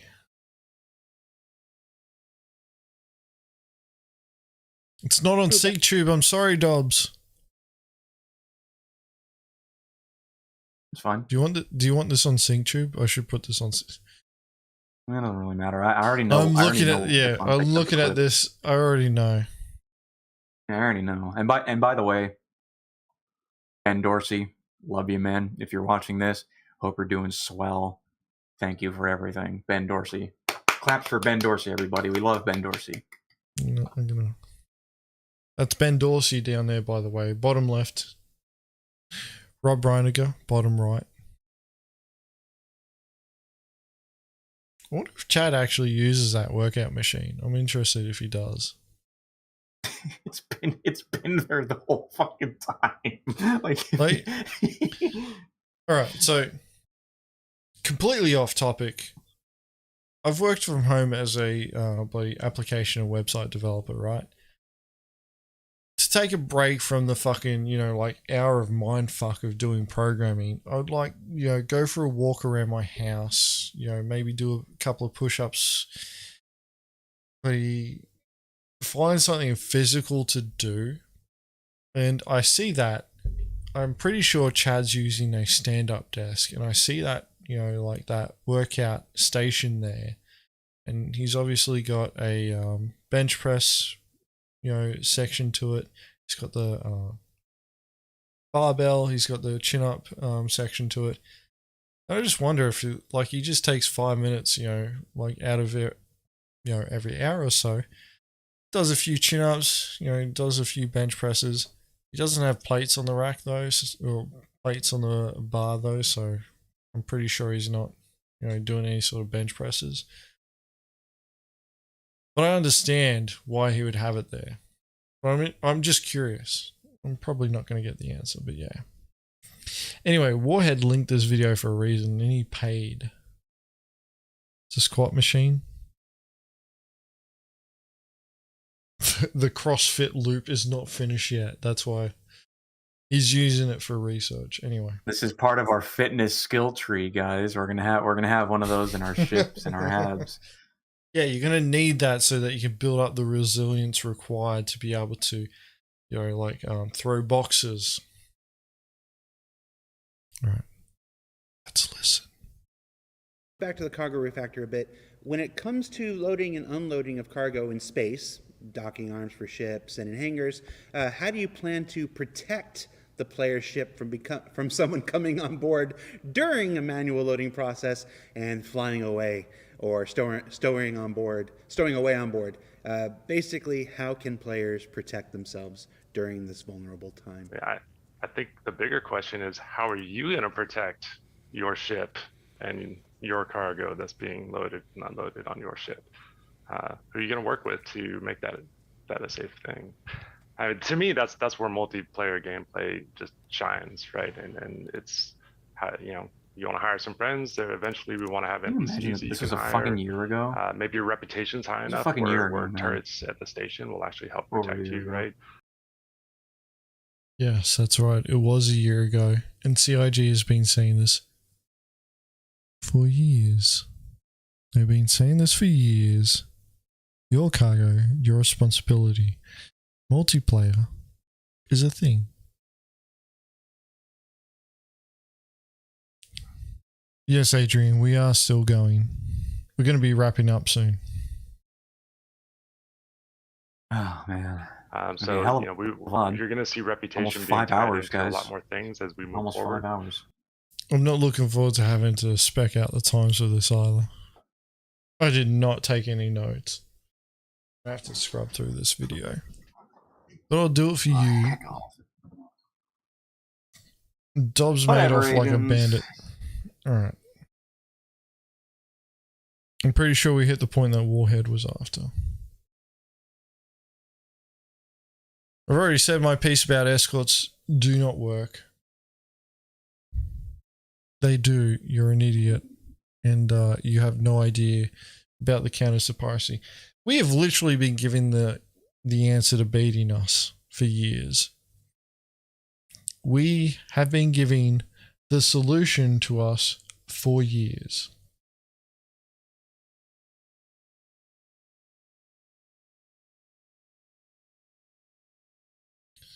Playing Blake just dropped $10 and he asked, I got here late. Was wondering if you already reacted to how to pirate in PES and why all the it will be harder is not true. And I missed it. We did not. I'm pretty sure we did not. Is there a link to it? Somebody link it to me. Oh God! Don't tell me we're gonna. Can we just queue it for next week, please? No. Money was paid. Oh God! Here we go. Money was paid, and I will not deny. I will not deny. Where is the link? Buckle in, chat. I've run out of Coke, by the way, so it's probably going to be shots for a while. And I don't know how I feel about that. Where is the link? Who's got a link? That shop. Well, the shop bought you an extra hour with me. I can't speak for Dobbs. Like, I'm going to be honest. Like, Dobbs is here on his own accord. He chooses to co-host this on his own accord. I appreciate him showing up. Him doing his impressions and that's you guys paying for that. He is doing it for you though. All right. He doesn't have to be here. He is doing it for you. And yes, I will be giving him that money too. I will make sure of that. Who's got the link? Anybody in Mongrel Squad got the link? Because I can't find it. Or comes. Hello? I see it.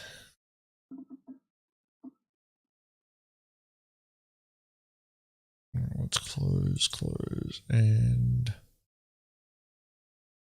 fuck.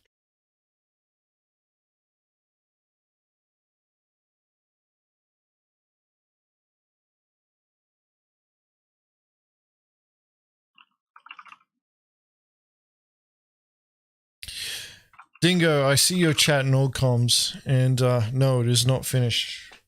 I've run out of Coke. I'm pretty sure I've got Pepsi that I can fucking mix with the soda stream, but I'm not willing to get up yet. I'm still riding the buzz, so I'm still good, right? Right.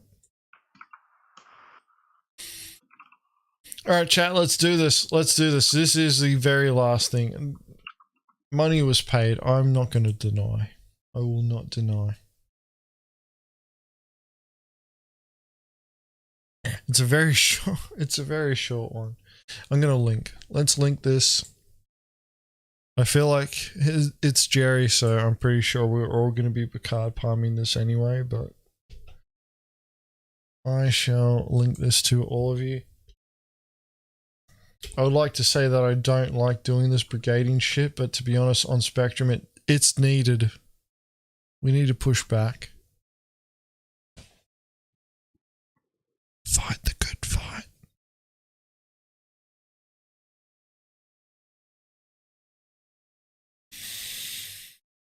Magical replies, is it? Alright, here we go. I haven't replied to this, so it's not magical enough. Dobbs, this is actually quite short. Would you be willing to do a voice for this? Yeah, sure. For the chat. You choose. You choose the voice. I'm gonna do impression my of voice. I'll just do my devil's advocate Care Bear voice. Here we go. So, 1 second. So we have a post from Jerry L with the title that says, quote, "How to pirate in PES and why all of the, quote, it will be harder is not true," chat. Here we go. He continues, quote, "Number 1, steal the actual ship. You were already hitting it with magical EMPs that don't hurt personal gear or the ship using it. Disable the ship, kill the pilot, fly the ship somewhere with no quantum beacon, and take all the time you like moving the cargo and then salvage the ship." That's number 1. Number 2, you tow the ship. That seems to be the next ships being worked on. They show all these pictures of towing disabled ships for repairs like you wouldn't bring them spare parts instead. Tow the ship and follow step number 1. That's number 2, okay? 90% of a cat full of laranite, boy, all those doors make it easy to unload, has a retail value of 1.1 million. Think about that, chat. It's kind of crazy. Don't know what the salvage from the cat is going to be worth, but it's a big ship, and that's before components become salvage. Think about that. Ain't that something? Wow. End quote.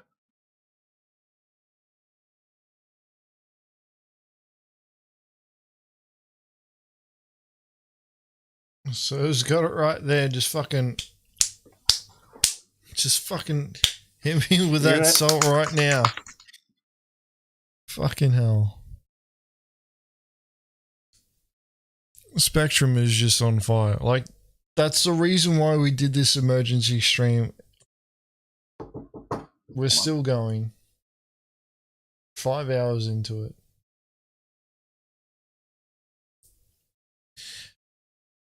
Steal the actual ship. The EMPs were magical. They are quite magical when their blue lights grow bigger.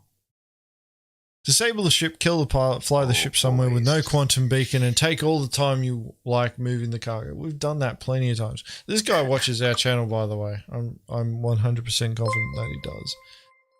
Oh, yeah. He's probably in chat right now. Say hi. Brandon, thank you very much for the sub. Brandon Cotton. Not to be confused with Carl Polyester.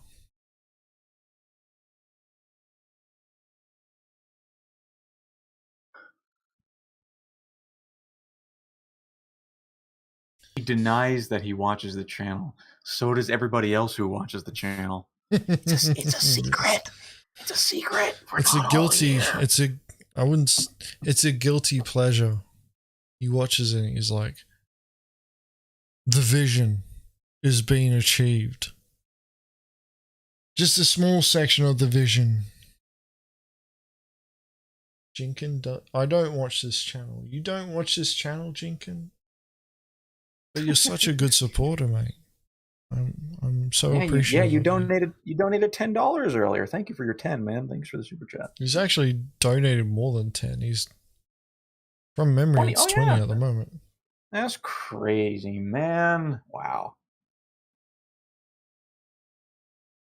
Thank you for your 20 and your support. Love it. I love it. I love it. I love it. I love it.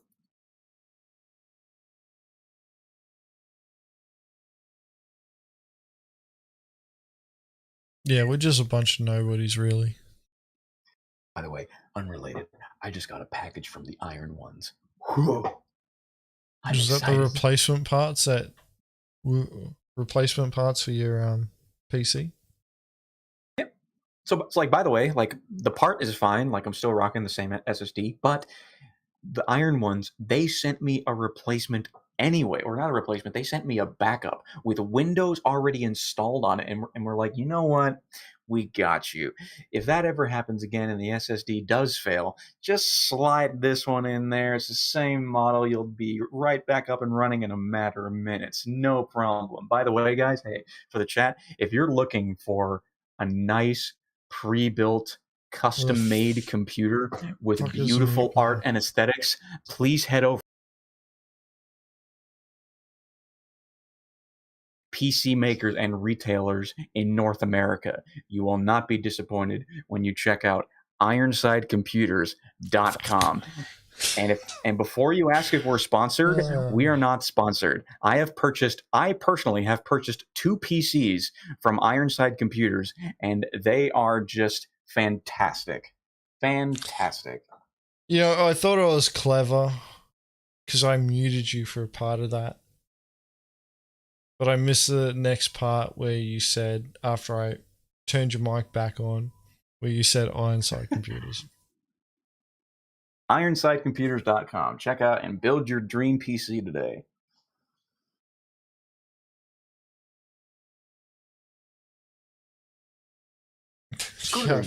I did forget how much he can ramble. And we're not going to the YouTube channel. We're going to finish off on this because it was paid for.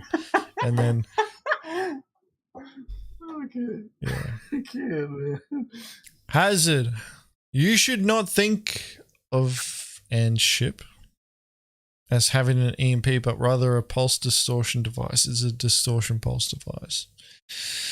I don't think anyone is saying 318 is going to make piracy any easier or harder, but will just increase the potential for alpha UEC. I promise you piracy is not easy. It's good that you promise him that. If you think earning credits through piracy is easy, I would guess you have never actually tried to earn credits through piracy. Pirates know about how hard or easy it is to get credits through mining and trading. They are familiar with the bugs and struggles associated with them. Your average pirate does those gameplay loops on occasion. So when they give advice or feedback, it is from a point of experience in that profession. It is clear you are not familiar with piracy, so your feedback is wild and inaccurate. Welcome to Spectrum.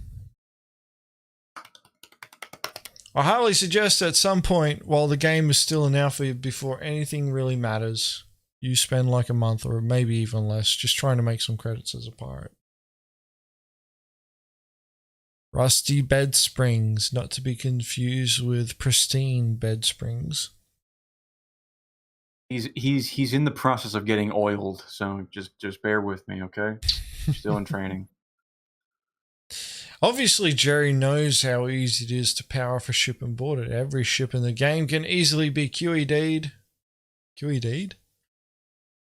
Turned off, slowed down. QE. You know, I read that as QED, so yeah. No, Dobbs is right. Somebody record that because you're not going to hear it often. Turned off, slowed down, and boarded with little to no effort or skill of the pirate. It's basically free money. 100%. Rusty, are you sure about that? Hang on a second, Rusty. Not to put you on blast here, but a certain prospect in Mongrel Squad, who shall remain nameless, was doing some QED training the other week where he was doing dampening drills on an outpost against a caterpillar. And he was grandstanding and hot dogging, talking about how easy keeping a caterpillar locked down is when the caterpillar pilot baited the QED into the green zone and the caterpillar was able to jump out and be perfectly safe.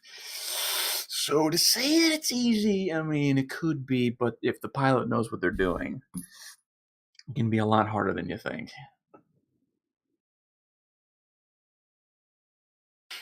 Oh, Rusty. Rusty's in chat. Hey, Rusty. Hello, Rusty. Listen. I did protect your anonymity. Okay, so you might not want to out yourself.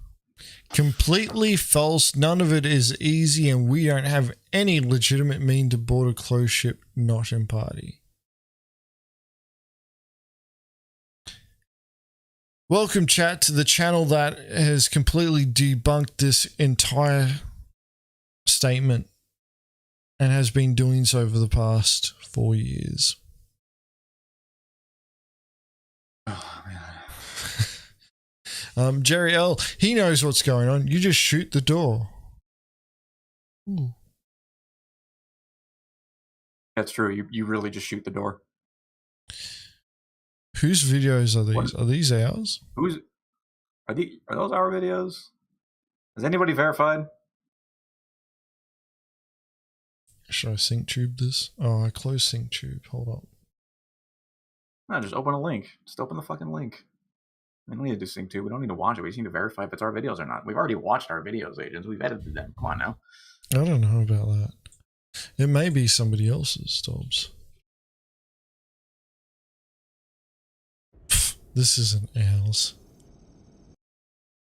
Who is this? Is this Super Hefe? With 632 views.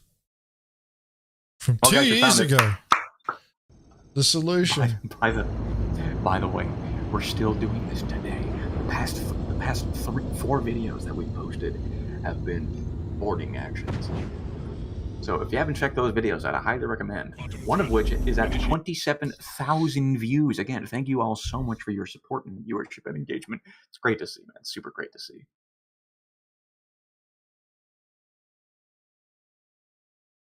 Where's the part where they disable the ship? Alright, there's the ship there. Where...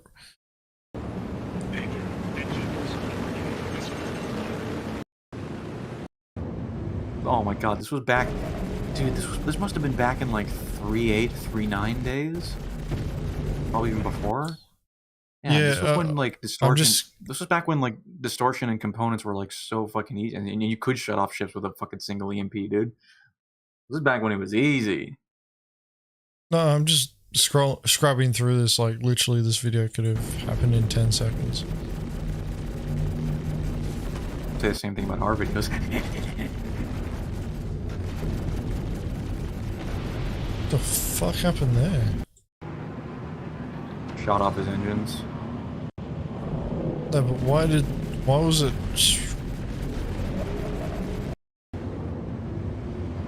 Why was it shaking so hard, though?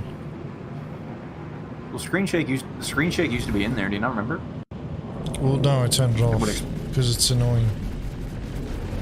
Yeah, so he probably doesn't fucking... maybe he likes to be immersed and he likes to fucking shake his camera and smash it into the walls whenever he fucking plays the game, you know?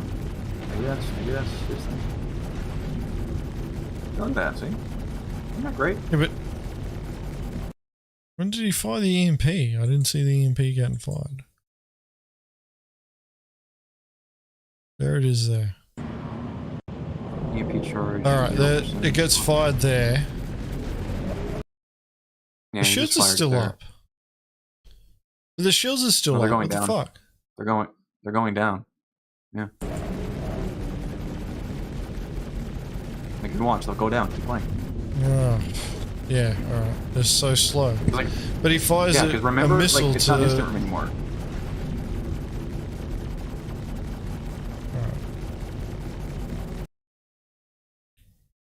Well, we can't see like anymore. the way the shields, like this, with the way the shields go down now, it's like it's instant.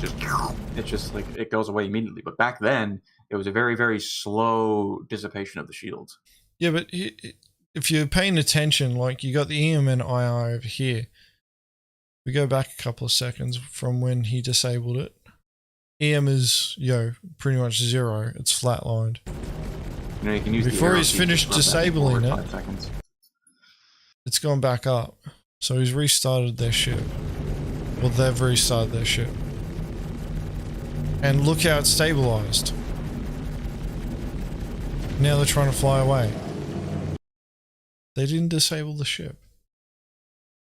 They disabled it briefly. very, very briefly. Yeah, No, for no, like no, no. 5 seconds. Yeah, for like 5 seconds. Yeah, but that's like he's using a single EMP, right? He's using a single EMP, but the way that we did it was that we used more than one EMP. We defaulted to around 3 because with 3 EMPs firing off in a cycle, with a very specific cycle, we can permalock a ship and keep it down. Whereas, like for instance, in that video, in that case, if he had 2 other Sentinels, he would have kept it locked down with EMPs firing off one by one, and brought it down to the ground for it to be boarded.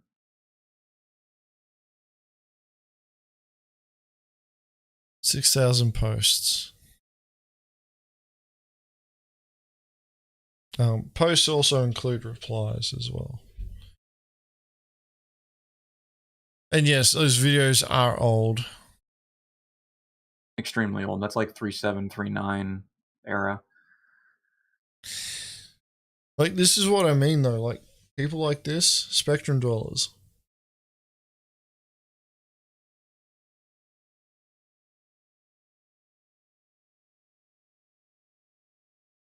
Like we have much better examples of being able to board ships than that on our YouTube channel.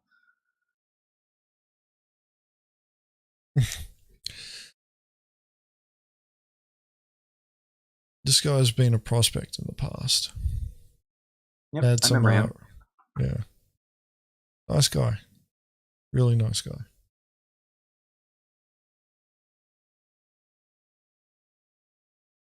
The less you know, the more. What did he say down there? Whereabouts? The less you know, the more things seem obvious.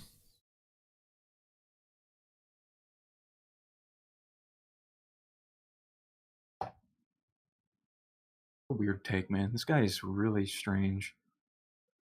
I feel like Inspirobot's been involved in this fucking post. Yeah, this guy went to Inspirobot. Just Picked the first copy-paste. quote he saw. Yeah. Copy The less you paste. know, the more things seem dude. obvious. Are you fucking serious? That's like an AI quote or some shit, dude. It's like you know what, Yes, Agens? that's right, Maybe Bosun. this guy is just so smart. It's beyond our ability to comprehend. Thoughts on that? No. No.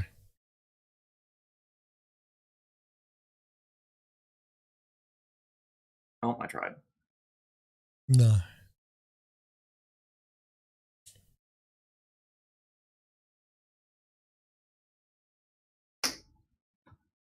That's a thigh slapper.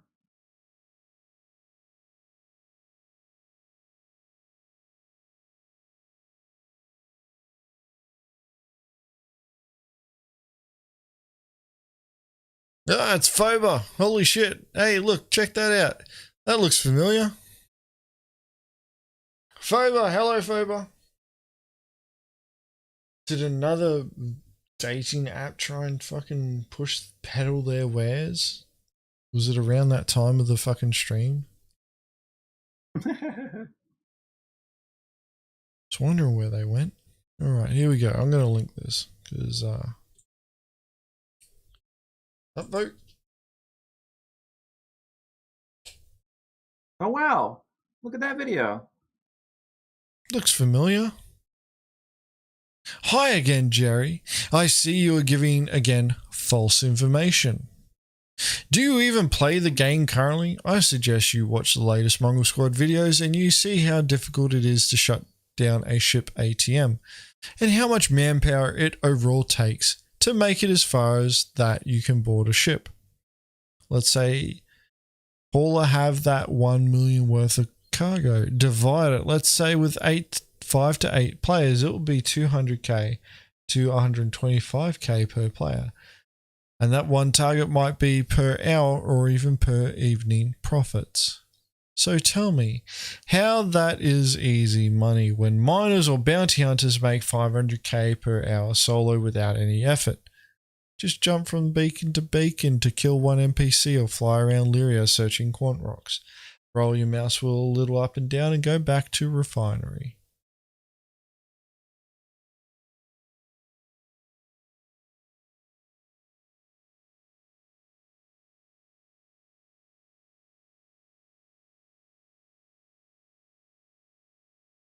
Don't thank me, Plain Blake. Thank 69mega.com because they were the ones that helped you find that hot single in your area. He finally found hot singles in his area. Let's go.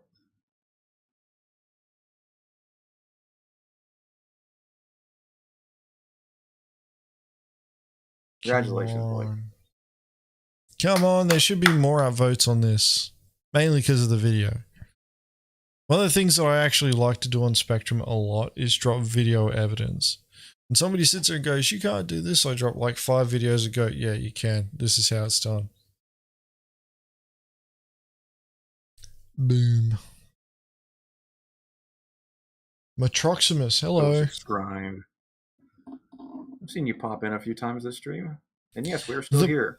Problem is 318 will help with actual the problem is, will it help with actual piracy? And then when master modes comes in, it will be harder than ever. I don't want to chalk it up and say that it'll be easier or harder, because we're just gonna have to wait and see. Because like with the amount of information that we've been given about master modes, we still don't really know all that much, and we won't really know until we actually get the feel of it. Because like they can literally unload all of the information that they have on master modes. Like they could tell you down to every specific intricate detail on master modes. And even with that, we still don't really know how effective or good it will be for Star Citizen and flight combat in general until everybody is using it. And then we can make have a definitive answer on whether or not it's a step forward or a step back. For flight combat in general, for piracy, for all these things, and yeah. So, you know, it looks good, it sounds good, you know, but we're going to avoid absolutes until we can actually, you know, see what happens. According to Jerry L, we're not that very skilled at it, and we're using this to try and get money from YouTube. I can tell you now, not a single person in the video here got paid. Look at the next comment. Archangel Ultra. Is this a friend? He's a Spectrum Dweller, but he's no, like but he's yeah, like a PvP guy. no, we've already reviewed one of his posts. I feel bad now if we've just shat on one of his posts, but at the same time, he shouldn't be encouraging cargo fucking Care Bears to be more Care Bear. Anyway, mate, you're literally telling that to Mongrel Squad. Who? Oh, we don't matter. We're not a big deal, guys. Who? We're just Sounds like a griefer org. Man. We're just some griefer org, man. It's not like we've done anything substantial for piracy gameplay over the past 4 years, you know. Nothing at all, man.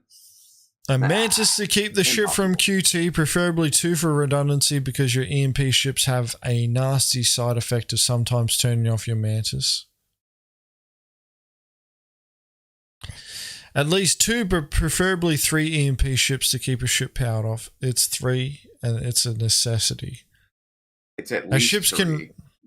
As ships can recover and restart from 1 EMP before that EMP can cool down and recharge.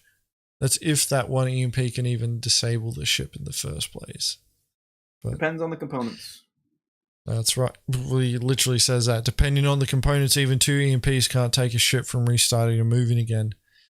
Upwards of 15 minutes to spare waiting on the target ship to slow down enough to be boarded, assuming it doesn't crash due to a planet's gravity. Okay. Players to board the ship if you manage to keep it stun locked with EMPs. A Mantis pilot can board. No, they cannot. Someone to fly a cargo ship that recovers stolen items. Since 317 distortion weapons are only sometimes capable of shutting down certain ships and are very inconsistent, so you need the EMPs. Everyone here can tell you you've never actually tried piracy. It's obvious.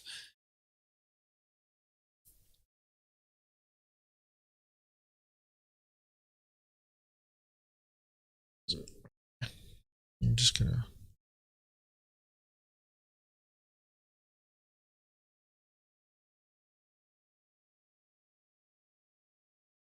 Facts. This is just facts here. Everyone here can tell you tell you've never actually tried piracy. It's obvious. Unfortunately, it's not that obvious, but those who know, know. I do like this part, mate. You're literally telling that to Mongrel Squad. I don't know why. But yeah. You are correct, Blake. He is using old information, but his points are still credible. He's not too far off. This is information from 316. You say that like it has meaning. It means something to me. It's still real to me, damn it. Everyone here can tell you now never actually tried piracy. It's obvious. Whatever helps you sleep at night. Ooh, Jack! Uh-oh, Jack's coming in here. Well, he's got more upvotes. We should probably link that too. I don't see him in chat. He's probably at work. There you go. Upvote that. If you think Mongrel Squad has no meaning in a discussion about SC piracy, you probably shouldn't be talking about SC piracy. Do you agree with chat? Oh. Do you agree with chat? If you do, upvote Jack. Do you agree with Jack, chat? If you do, upvote. He's had a little bit too much, guys. Give him a break, okay? That chaser hit a lot harder than I was expecting. Probably because it wasn't a chaser and it was a shot.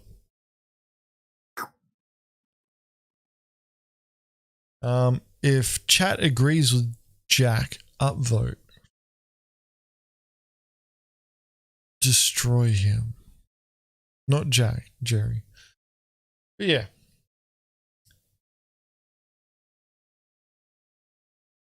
The rum kicked in a lot longer ago there, Sari. Yeah, the rum kicked in a lot longer ago. I can't make complete sentences anymore.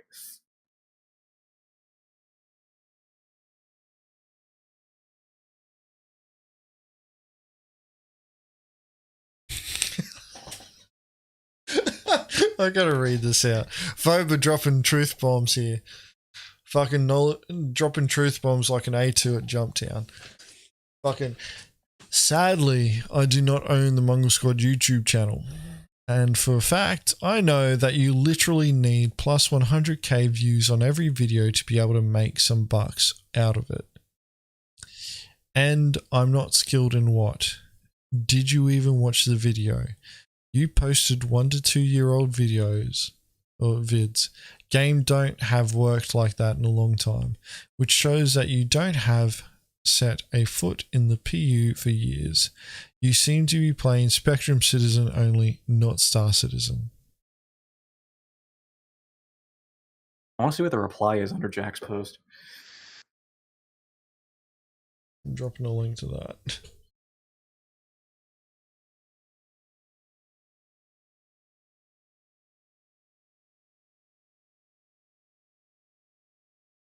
Hello, Mongrel Squad. Are you excited for the new update to benefit piracy? To put it shortly, yes, we've been talking about it for the past 5 hours. Thank you for joining. 5.5 now. Fuck. We gotta call it into this stream.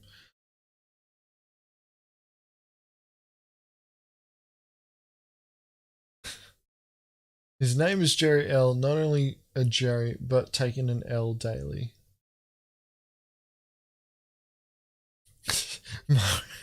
Mario, this is the agents I want to see running my ops. Really? Too drunk? Yeah, you don't really need to worry about fucking I'm jumping cows and I'll run the ops. I need more rum. You don't need to worry about fucking desync too much on Spectrum. Spectrum PvP is on point. And then Watermelon dropping knowledge bombs. You dug your hole with incomplete assessments, outdated game knowledge, and numerous factual inaccuracies. A little knowledge is a dangerous thing. I'm not even gonna. Let's see what Joey has to say. Lol, if you say so. That is the sound. That is the look of defeat. Look at it. Look, chat. I want you to look at this.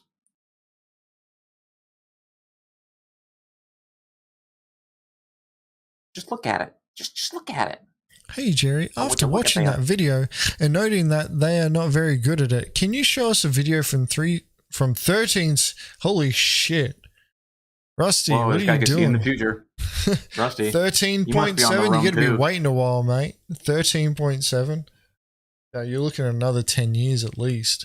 Where someone does it better and as easy as you know it to be, I would very much like to see it so I can get better for 13.18.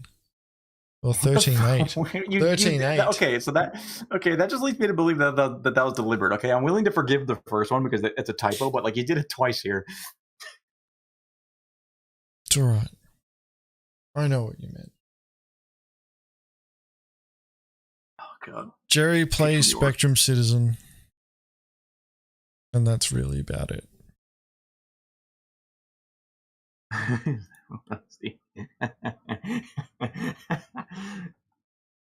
Rusty's drunker than Agens.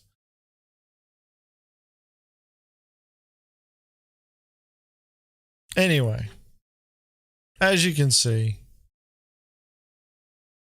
there's clearly not enough Picard palms on this. What the fuck? There's 65 of you in chat.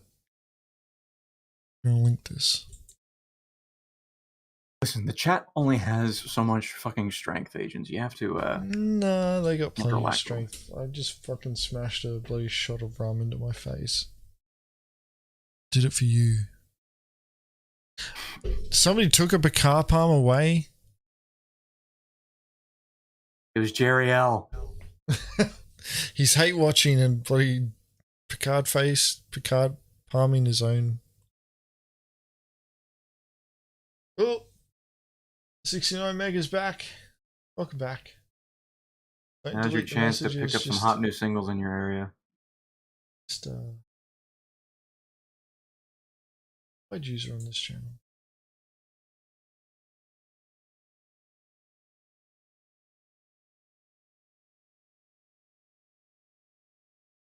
Yeah, I asked Agents to show his reply under Jack. What was this?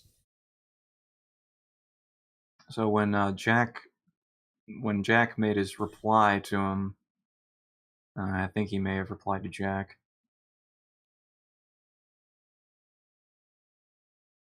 Yeah. I think there was like one more. Wait, reply no, I under this didn't. one. I didn't look at this. Holy shit! I would have I would have spotted this straight away if I'd seen it. Wow.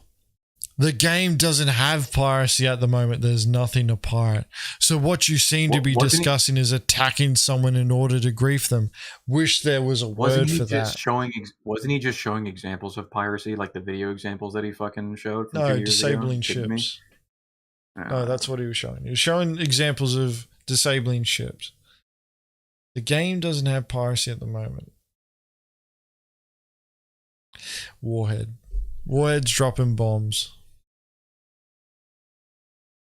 Mongrel Squad literally has tons of videos of piracy and more recently showing that they can make money. You can steal piracy and then you can sell what you steal. So yeah, you can do piracy. By the way, I've personally done piracy and made money from it for years, not weeks or months. Luis Mancella, thank you very much for following. Louis! Sorry, Hey, subbing. Louis! We're not on Twitch. Subbing.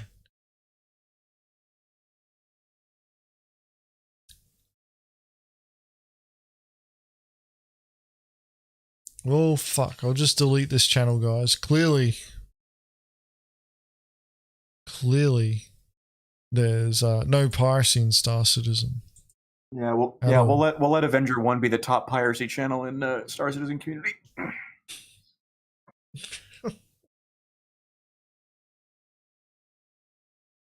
Oh man. I feel like if I look at this post any longer, I'm just gonna get stupider. At least we got a pretty picture here. How good's that The thumbnail? only time I hate piracy is when I'm trying to leave Grimhex and I just get shot down before I can leave the Armistice Zone. I wouldn't call that piracy, man. I would just call that you getting shot out of the air. I think my chat just broke.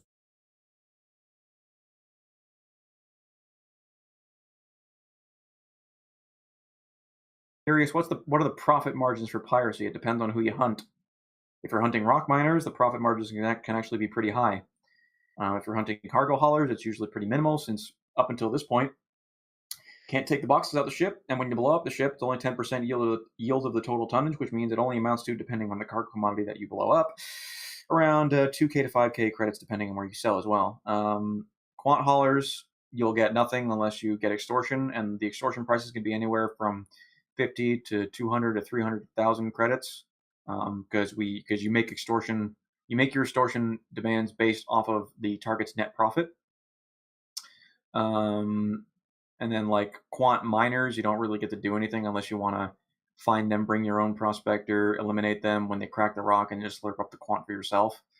And then there's really not much else.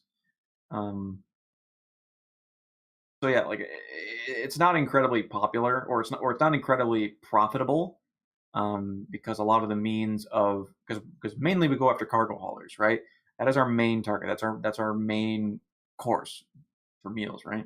And up until this point, we haven't been able to steal the cargo. We've just been able to board the ships and then try to ransom, and that's essentially it. But with what we've been talking about for the past 5.5 hours, 318 Cargo Refactor, that's all about to change, mate.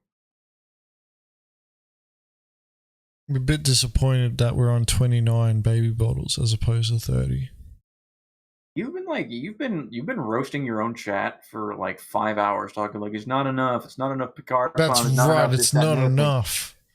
There should be more. You should all want to bloody, show your displeasure at the spectrum. All right, chat. I appreciate you. All right, Agens is gone. Okay, it's just me and you. All right? Give me more.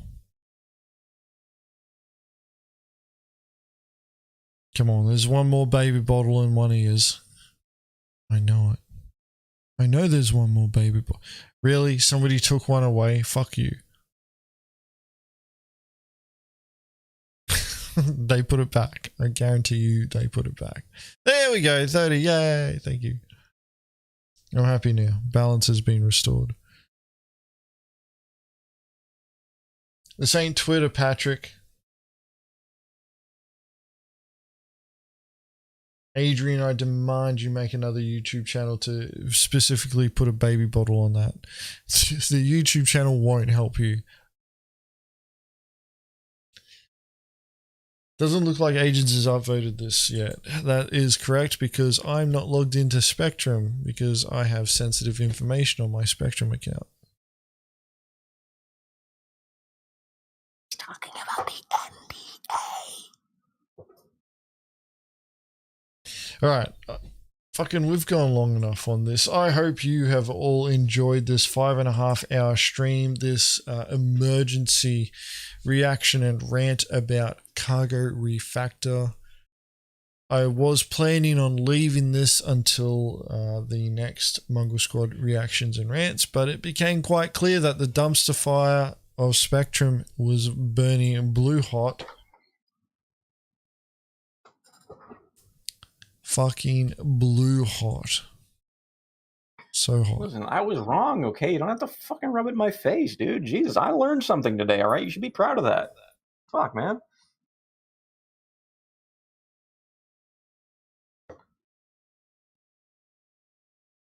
Yet a minor amount of admiration for your learning capabilities.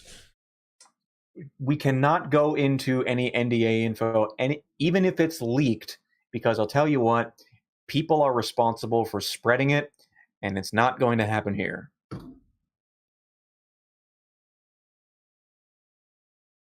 Ain't that right, Aiden? We know so much. Pretty much. I've got Chris Roberts on speed dial now. I can call him up whenever I want. Doesn't matter the time of day. He'll answer any question. Just be like beep boop boop boop beep beep boop beep boop boop boop. Hello, Chris Roberts. Do you have a new build for us to test? I actually have to speak to him in that accent as well, or else he doesn't understand me. Avocado 318. Oh, thank you, Chris.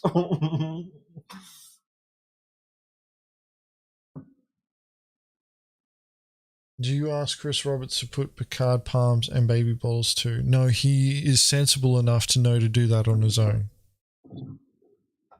Stop by your office, excuse me. No, he's in a different hemisphere to me, Baron, so I just got him on speed dial. He's in the right side up land. Agens is in upside down land. Yeah. I live in the future, so he consults me on when features are going to be finished, which is why the dates are always wrong.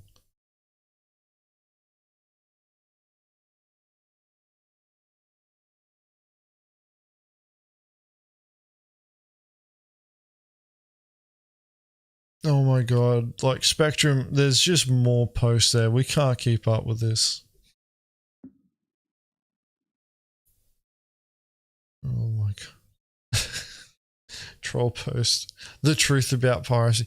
Honestly, go to Spectrum, go read the post there. Upvote the ones that you like. Picard palms the ones that you don't. Share those posts with your people in your Discords, or whatever, community servers that you've got. Share them.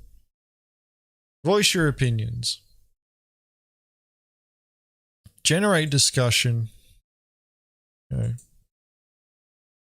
Even if they don't agree with it.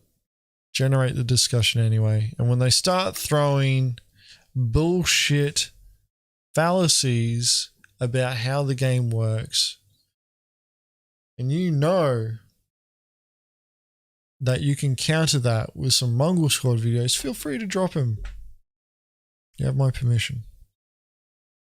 You have my blessing to drop those videos.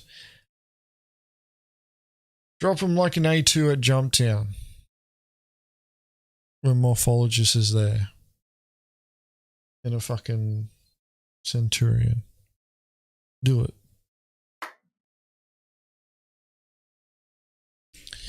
Alright, let's finish this stream up.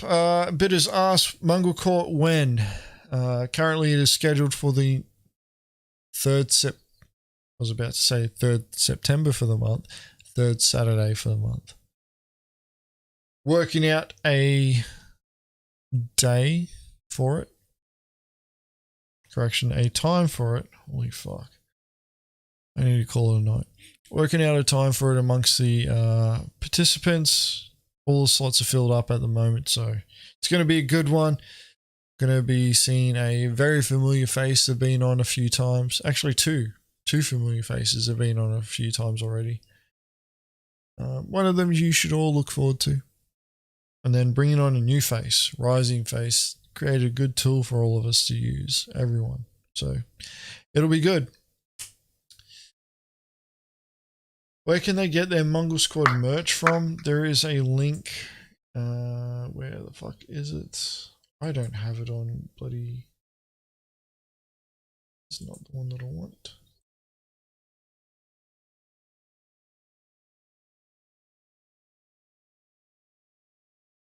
If you are interested in Mongrel Squad merch, you got this link here.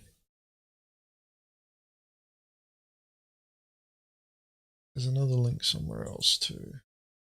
We've got 2 stores going at the moment. So you may see me wearing this hat. The second link that I'm about to drop in chat is where you get that one from.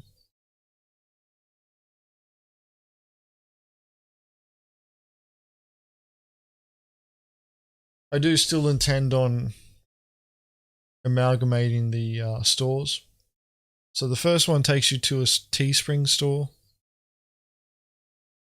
Have a look at that one. It's got some stuff on it that the other one doesn't have. The other one is the Etsy store, which has the hats. It's also got the org flag on it too. Feel free to check them out. No pressure to buy. If you do, it's appreciated. If you don't, whatever. You're missing out. And yeah, Baron. Well, for me, it's going into we're at the end of spring, so it's already getting hot. And yes, there is still a lot more to be added. So long as CIG doesn't send us a fucking copyright claim. Already had to deal with that shit. But yeah. Anyway, next stream next week is going to be the episode 11 for Mongrel Squad reactions. It won't be on Cargo Refactor. This stream is covering all of that. We'll see what's there. There's quite some juicy stuff there. Unfortunately, Cargo Refactor is pretty much taken over Spectrum, so we'll have to see what else is going to show up. But yeah. The next stream is going to be on, for me, it's going to be Wednesday at 1 a.m. But for you guys, I'll give the UTC time. So the next stream is going to be 3 p.m. UTC +0. It's going to be a reaction stream. What we're going to be reacting to, I have no fucking idea yet, but it's going to have something to do with Star Citizen, hopefully. And yeah, thank you very much, everybody, for joining me for this stream. I really appreciate it. Dobbs appreciates it too, don't you, Dobbs? Of course I do. I love every single one of you, and thank you all for joining. Thank you for your super chats. Thank you for your viewership and engagement, links and all that. Very much appreciated. You guys are great. And on that note, that's it for this stream. I'm going to switch to the outro scene, and if you want to stick around, there may be some InspiroBot quotes that will appear in the very near future. It's time to get inspired. Get inspired. Thanks, guys. Catch you all later.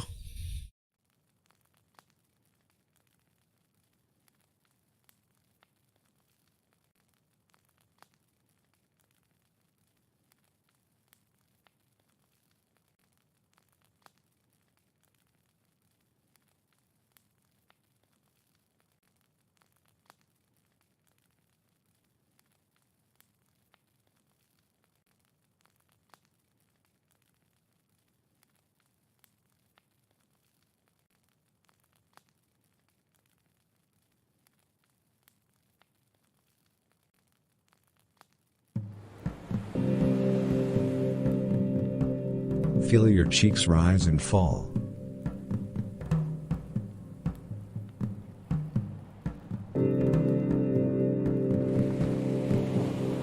Keep repeating this to yourself.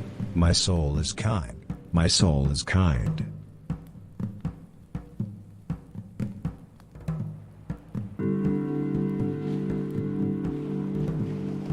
Even you will someday have to be more affable.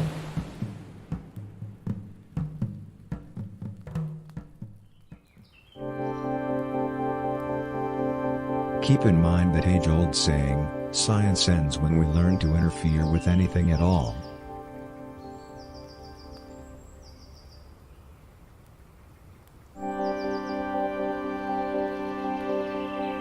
Embrace creativity.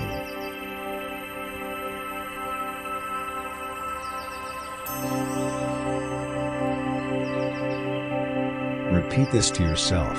My being is significant. My being is significant.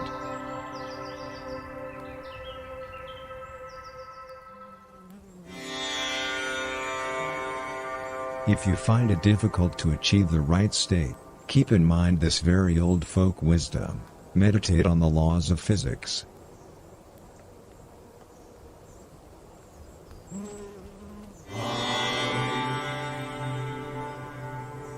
Free your bowels.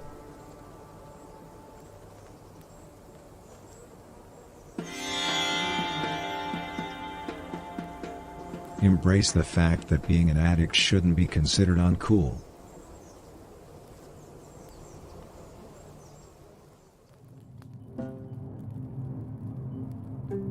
Ignore the fact that yourself is connecting you to the earth.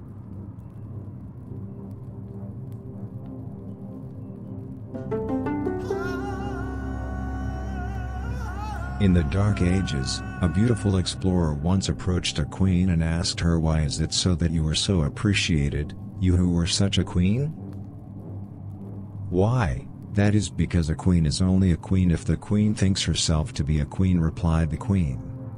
The explorer had never before heard such insights stated so clearly, and took it to his heart and remembered it for the rest of his life, and a couple of years later, he became known as the most appreciated explorer ever to have lived.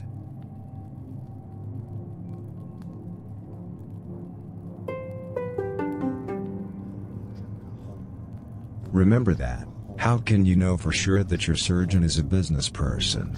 A business person never picks up the check.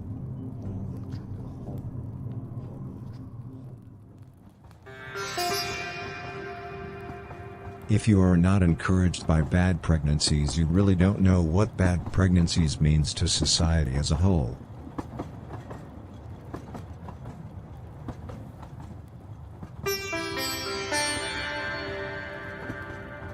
Stay focused on your breath and entertain the idea how the truth can make you destroy democracy.